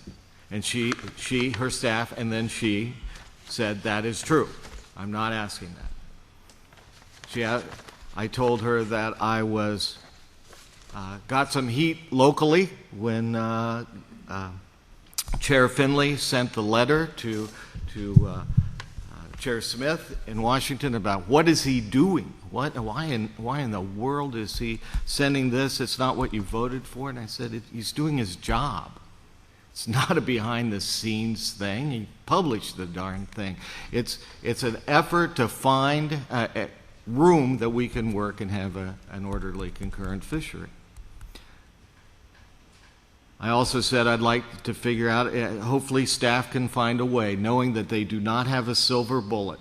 I don't think you have a silver bullet to plug the economic hole. But I still want to keep looking for little bits and pieces everywhere, continuing on, that we can find. I like the governor, and the governor's staff said they were fine with Chair Finley's letter. They thought that was a solid move towards concurrence, and that would satisfy the requirement. They also said that staff recommendation, and hadn't had a chance to look at that. But as I look at it and like the additional things we could do in select areas, and realize how close it was to Chair Finley's letter, I would like to prepare a motion that allows us to base on the staff recommendation with these issues included. For spring, no less than 20% commercial, and 80-20, no less than 20% with main stem post-update tangle net fishery. That's a summer, 80-20. No less than 20% with priority to select areas and the unused balance available to main stem marked selective commercial fishery with alternative gears to be determined. I don't know what they are, but you guys will have to figure out how to catch them. It's not going to be large mesh gill net. And then any allocation left over from that 20%, I would like it to go to provide conservation purposes, just in a nod to Commissioner Atkinson. And in the fall, based on what John said, no less than 30%, which will include a 2% of that to support a seine fishery, 30 of the most constraining stock. I think I'd also like to include in there a review for the spring of 2019 to look at the economic results. I don't know if that needs to be in the motion, but if you can help me get that work that with our current motion or the current recommendation for the March, I think it's real close. Is that not essentially the staff recommendation I think it's, in the Finley letter? I think it is a pretty careful melding of the two of them without causing heartbreak to the staff and supporting the chair. Go ahead, Bob. You were talking about this 2% for seines, and we're talking about 20% in the summer to some alternative gear. Do you want to say seines, or do you want to say alternative gear? You know, it's such a handful of fish, Commissioner, that I'm not sure the right way. I know there's been talk about, is there a type of a tangle net that you can use, knowing full well that we've got shad all in the river, we've got some steelhead, we've got to figure out what's the best way to get at these. But it's a small number of fish. We've got smart fishermen. We can, I'm not sure even, they may not be able to figure out how to get them this first year. May not have that. But let's let them, with supportive staff, carve the number, carve the allocation, and then make the challenge back to them to find it, saying you can't use large mesh. Well, but what I was suggesting is we not say seines, that we alternative gear. Oh, on the fall. Percent. Oh, if you see something other than seines? Just to leave it open to for the 2%, seines or other. Yeah, it could be a pound net or as something determined. else. Yeah. Okay. I would not object to that. The same phrasing for the falls, the summer. Did you get all that, Erica? So, Mr. Chair, I just had a comment as well. So just to reconfirm what Commissioner Buckmaster said, because sometimes his word is deemed to be suspect by some. So that's why I asked. Get that out of my back, will you? Some would say that's an understatement. But anyway, I also received a call from the governor yesterday as I was driving into Corvallis, and her assistant had told me for a couple of days that she was going to call me, and each time she hadn't called, and then she called this time. She said she had a wrong number for me programmed into her system. But anyway, I thought I better pull over, and listen. So we did chat, and I did ask her point blank about the current staff proposal for today. Despite the fact that it is a deviation from the Washington plan, I asked her, would you deem the staff's recommendation for today, March 17th, as being in concurrence with Washington or close enough with Washington that it would meet the spirit of your letter? And she said yes. And so I think, as Commissioner Anderson said, the proposal of Commissioner Buckmaster is almost right in line with the staff's proposal today. There are a few other details, additions. There's some additional enhancement that the staff has proposed in terms of additional hatchery fish put into the mix. So there's a couple of other details. But in other words, I received assurance that this proposal is close enough to Washington that, at least in her opinion, it was deemed concurrent enough that the two states could negotiate from there. So I just want to confirm that. Okay, what I would like to do, if you're all comfortable with it, is before we have a second, which locks us into something, is to have this written up, Commissioner Buckmaster, so we can actually see it in context, and we can have the Justice Department look at it for regulatory sufficiency. I'm fine, and while she's doing it, if there's any problem with Senate Bill 830, please, I'm sure you will, but please let us know. Chair Finley? Yes. I think it may be helpful to do this iteratively with staff so we understand exactly where it is different. You're going to have a huddle somewhere. Oh, okay. And I wanted to just pose one thing. I think what, Commissioner Buckmaster, I think what you described in the spring is the same, unless I'm missing something. So with the exception of, I want the verbiage of no less on all three of them, so as we go forward, we're sending a clear message that we're moving. We are moving as per our governor, as per the volley that our chair sent, but we're pretty firm. Okay, I think. But other than that, I think you're right. Pretty certain that one is the same as the spring. I think in the summer, I don't think it's current law. I don't know exactly what our staff recommendation is, but at one point there was, if you didn't use it in the summer, it went to sport. Do you remember that one? And so you're getting at that issue. So we may want to talk about what if it isn't used. And then, yeah, it hasn't been something that's ever been used by sport. We've had trouble even getting there. So I'm not taking anything away in the summer. I just want a conservation. We're trying to make this thing. We're doing our best to make it conservation. So let's move it there. And then one last thing I'd like to ask you, Bruce, is or Commissioner Buckmaster. It's quite all right. You had mentioned mark selective in the summer as part of the rule. Yeah. I think staff would like to get there, but it may help incentivize some fisheries if you weren't limiting us out of the blocks to mark selective in the summer for the commercial.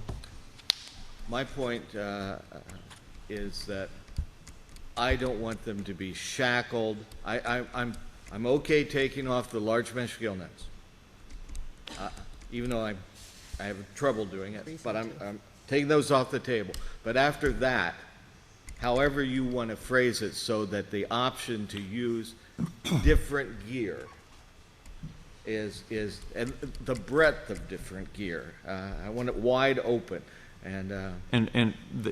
My question wasn't a gear issue. It was you included a term that said mark selective, and I just initially, to best incentivize it, I'd like the flexibility to maybe not be to be non-mark selective if it was going after that 20%. I don't see that as being an issue. Our sport fishing contingent they have opted to go mark selective. I know they're not an ESA listed fish. If that is your recommendation, it's just the current staff recommendation is not specific to that, which would afford some flexibility. I'll look at it when we get Okay, well, let's do this. Let's caucus in that back room. We can't all as commissioners be in there as a quorum, but Bruce, since you're developing this motion, why don't Director, you guys go back there? We're going to take it 10 or 15 minutes, whatever it takes us to do it. Then we're going to come back, vote on it.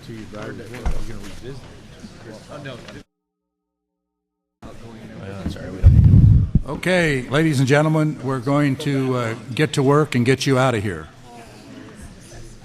So, where are we in terms of... oh, there it is. Yeah, so Mr. Chair, I think Commissioner Buckmaster had made a motion. The motion has not yet been seconded. Staff and council worked with Commissioner Buckmaster to put the words on paper, or on the screen, not on paper, so to speak, so that you all could look at it. And Annika, should they look at it before there's a second? Yes. Okay. So we'll go through it with you before there's a second. Chris. Okay. So if it's the chair's wish, I can walk through the changes So it is to in, highlight them. Is it in our format somewhere about I move to? It is. Okay. Yes, it is. And so if you'd like to follow along up to the change points, attachment 3 is still your reference. This is based off of those draft OARs. Okay. No changes on the first page from what you have in your packet. On the second page at line 50 and 51, there's an insertion within the commercial allocation. Unused commercial impacts will not be transferred to recreational fisheries. So those would go uncaught, go to conservation. Say that again.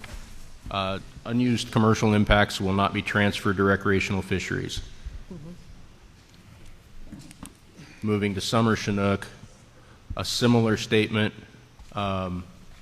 with the exception that it moves to the metric is allowable harvest based on surplus, not impacts. So the new language says unused commercial harvest will not be transferred to recreational fisheries. So this is, I believe, Commissioner Buckmaster's motion would include that those go uncaught if they're not utilized. But it won't say that it goes to conservation? That is not the present motion, not the Correct. The present conservation would proposed be that amendment. they would not be redistributed to be caught in another fishery, therefore they would go uncaught. That's the, So they the wouldn't be sense I got caught from. upstream by other fisheries, though? Correct. The surplus harvest would remain unallocated if not used by the commercial fishery. It would just not be on the table anymore. So in effect, it's conservation, right? Unused portion of the Well, as 20, long the as unused portion of the it 20%. doesn't stop being used by Well, they can, it's ours. Moving to page 3, at about line 91 under Tule Falls Chinook. Big problem is Based on the new proposal coming forward, we're striking this specific reference to the conservation fishery and set aside, which was phrased in this rule as being drawn from the unallocated balance, should we not reach concurrence with Washington. So that section has been stricken. And then under B, which is the section, or sorry, new section B, which is the section referring to commercial allocation, the language use up to 2% of commercial ESA impacts of the most constraining stock for use in lower river commercial fisheries using alternative gear. The department shall determine alternative gears for use. Chris, it should be gear both times. Sorry? Singular, non-plural. Just take out the S right there. I think the department would like to be able to authorize multiple kinds of gears if we would like to. Then put the top one and the bottom one with a plural. Check. Thank you. Commissioner Buckmaster, does that represent your intentions for that rule? Give it to me slowly. Use up, it's okay, I can't see it either, but I've got it here. Use up to 2% of commercial ESA impacts of the most constraining stock for use in lower river commercial fisheries using alternative gears. The department shall determine alternative gears for use. The change that I approved, I did not have determine, I had approve. Is that okay? My interpretation is that those are equivalent terms. We can put approve. They don't normally approve gears. They determine them. Well, but we can approve. Legally, it may be a distinction with no difference. I agree. But for the direction to the commercial fleet, it's their responsibility, working with you to come. I want ideas coming to you rather than you being expecting them to come, you handing out a determined gear. So okay. If you're okay with changing it to approve, I think it sends the right message, and if it legally doesn't change anything, I'd like to do it. The direction So is clear, yes. I've reflected the change here. Moving to the same basic change in the Upriver Bright allocation section, which will now require the same edits we just made. Approve, yep. And so that applies to whichever is the more constraining stock in a given year. It's in both sections. And I believe that captures the bulk of the, well, all of the changes we were discussing. The other thing that I'd put originally in was the economic review at the end of 2019, but we will be reviewing on a regular basis, so it's not necessary to put in rule. Okay. And so if that's acceptable, once a motion is tabled or discussed, I'd refer to it as amended attachment 3, I believe. First amended attachment. First amended attachment 3, I am told. Are you amending your motion? No, I'm going to this is actually the first motion. I move to adopt the amendments to OARs as shown in the first amended attachment 3. I would second. Commissioners, we have a motion by Commissioner Buckmaster and a second by Commissioner Weber. Any further discussion? Commissioner Atkinson. I'm really uncomfortable with this because we are saying that we're willing to see the commercial fishery not be economically enhanced. I would at least like to say that I don't want to go any further than this with Washington. If Washington can't meet us here, I have no interest in any additional negotiation. For me, this is the bottom line. Well, I will respect that, and I will be negotiating with Director Melcher, trying to improve the commercial take, places where we can. So we'll see. Well, I would like to see the entire commission approve any negotiation that's done by you in this. Yeah, no, that's just the negotiation. Then we bring it back for the concurrence of the commission. Well, from my perspective, you can guess where I might be. Yeah, I know. I know. Okay. Any others? Just a couple of comments. Is that okay? And I agree. This is, I think, the greatest compromise that I could personally make, and it's with reluctance. But I share a kind of universal desire to move forward. I think everybody shares that. There's just a couple of comments. Hopefully, again, moving forward, just kind of in the spirit of being positive and glass half full. There's kind of this kind of tired and well-worn phrase about keep your promise that I hope could be put to bed at this point. The only promise that this commission made in 2012 with any kind of time certainty was that we would be doing exactly what we're doing right now, which is adaptive management. Everything else were all criteria to meet. None were specifically weighted any heavier than the others. They were all criteria that we needed to meet and balance those as best we could. So I'm not aware of in the statute of any other promises. So I hope that we can kind of shift that language. Secondly, I am not understanding that the demonization and ostracization of one commissioner as if one individual is running this whole show. I cannot understand that way of thinking. I think it's distracting. I think it's sensationalizing our issue, and I would also hope that that would stop. I don't need to speak for anyone else. People can defend themselves, but just personally, I think it's a little tiring and unnecessary, and I would also hope that we can just move forward in a more positive way, not demonize individuals. We're all independent-minded people. No one has ever tried to convince me to vote one way or another. That's not how we operate.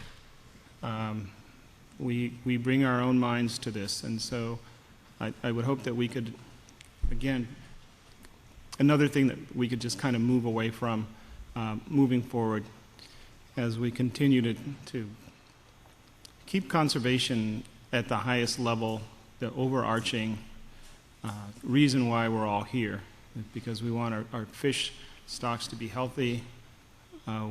We'd love to have them off of endangered list one day. That would be a victory for everybody. Thanks. Thank you, Commissioner. I appreciate it. I was getting tired of getting picked on. Commissioner Weber. Well, along those same lines, someone earlier today talked about the commission being polarized, and I'm thinking that's in the minds of the people out there because we are not polarized. We may not disagree, but we just have pleasant discussions about it. We vote and we move on. So I don't see, that sort of concerned me.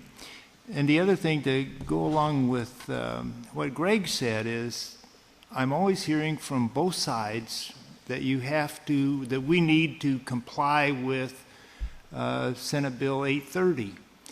And what I'll tell you as an attorney is what we did in January complied, what we did today complied, pretty much anything we wanted to do would comply with Senate Bill 830 because it didn't say anything. The only thing it really required us to do was to have a young spay buffer. Other than that, you can read it and there's nothing there that says that we have to do anything specifically. And so we can interpret it. We did interpret it, but I would tell you legally, any of those interpretations were good. So from this point forward, when people say I promised them something, I'm going, tell me when I did that, because I don't remember it. And the plan always talked about adaptive management. 830 talked about adaptive management. So what we did in January, what we're doing today, is totally consistent with what we had done in the past. So when you're thinking about it, keep that in mind. And I hear a lot of people say, well, we were supposed to get gill nets thrown off the river based on 830. Well, if you read 830, the word gill net does not appear, which is amazing to me that you could read that to say we have to throw gill nets off the river when they don't mention it. It's just another part of that. What we did and what we've been doing and what we're hopefully going to do here are all consistent with what we were instructed to do by the law, and we're complying with that. Okay, Commissioners, I'm going to call the question. We have a motion. We have a second. All in favor of the motion indicate by saying aye.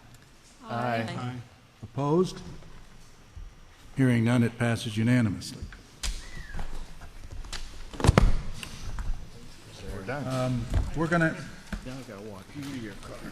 going to adjourn. We had some other issues that I had asked Kurt on your behalf to talk about, but we'll defer it and we'll talk about it later. Okay? We're adjourned.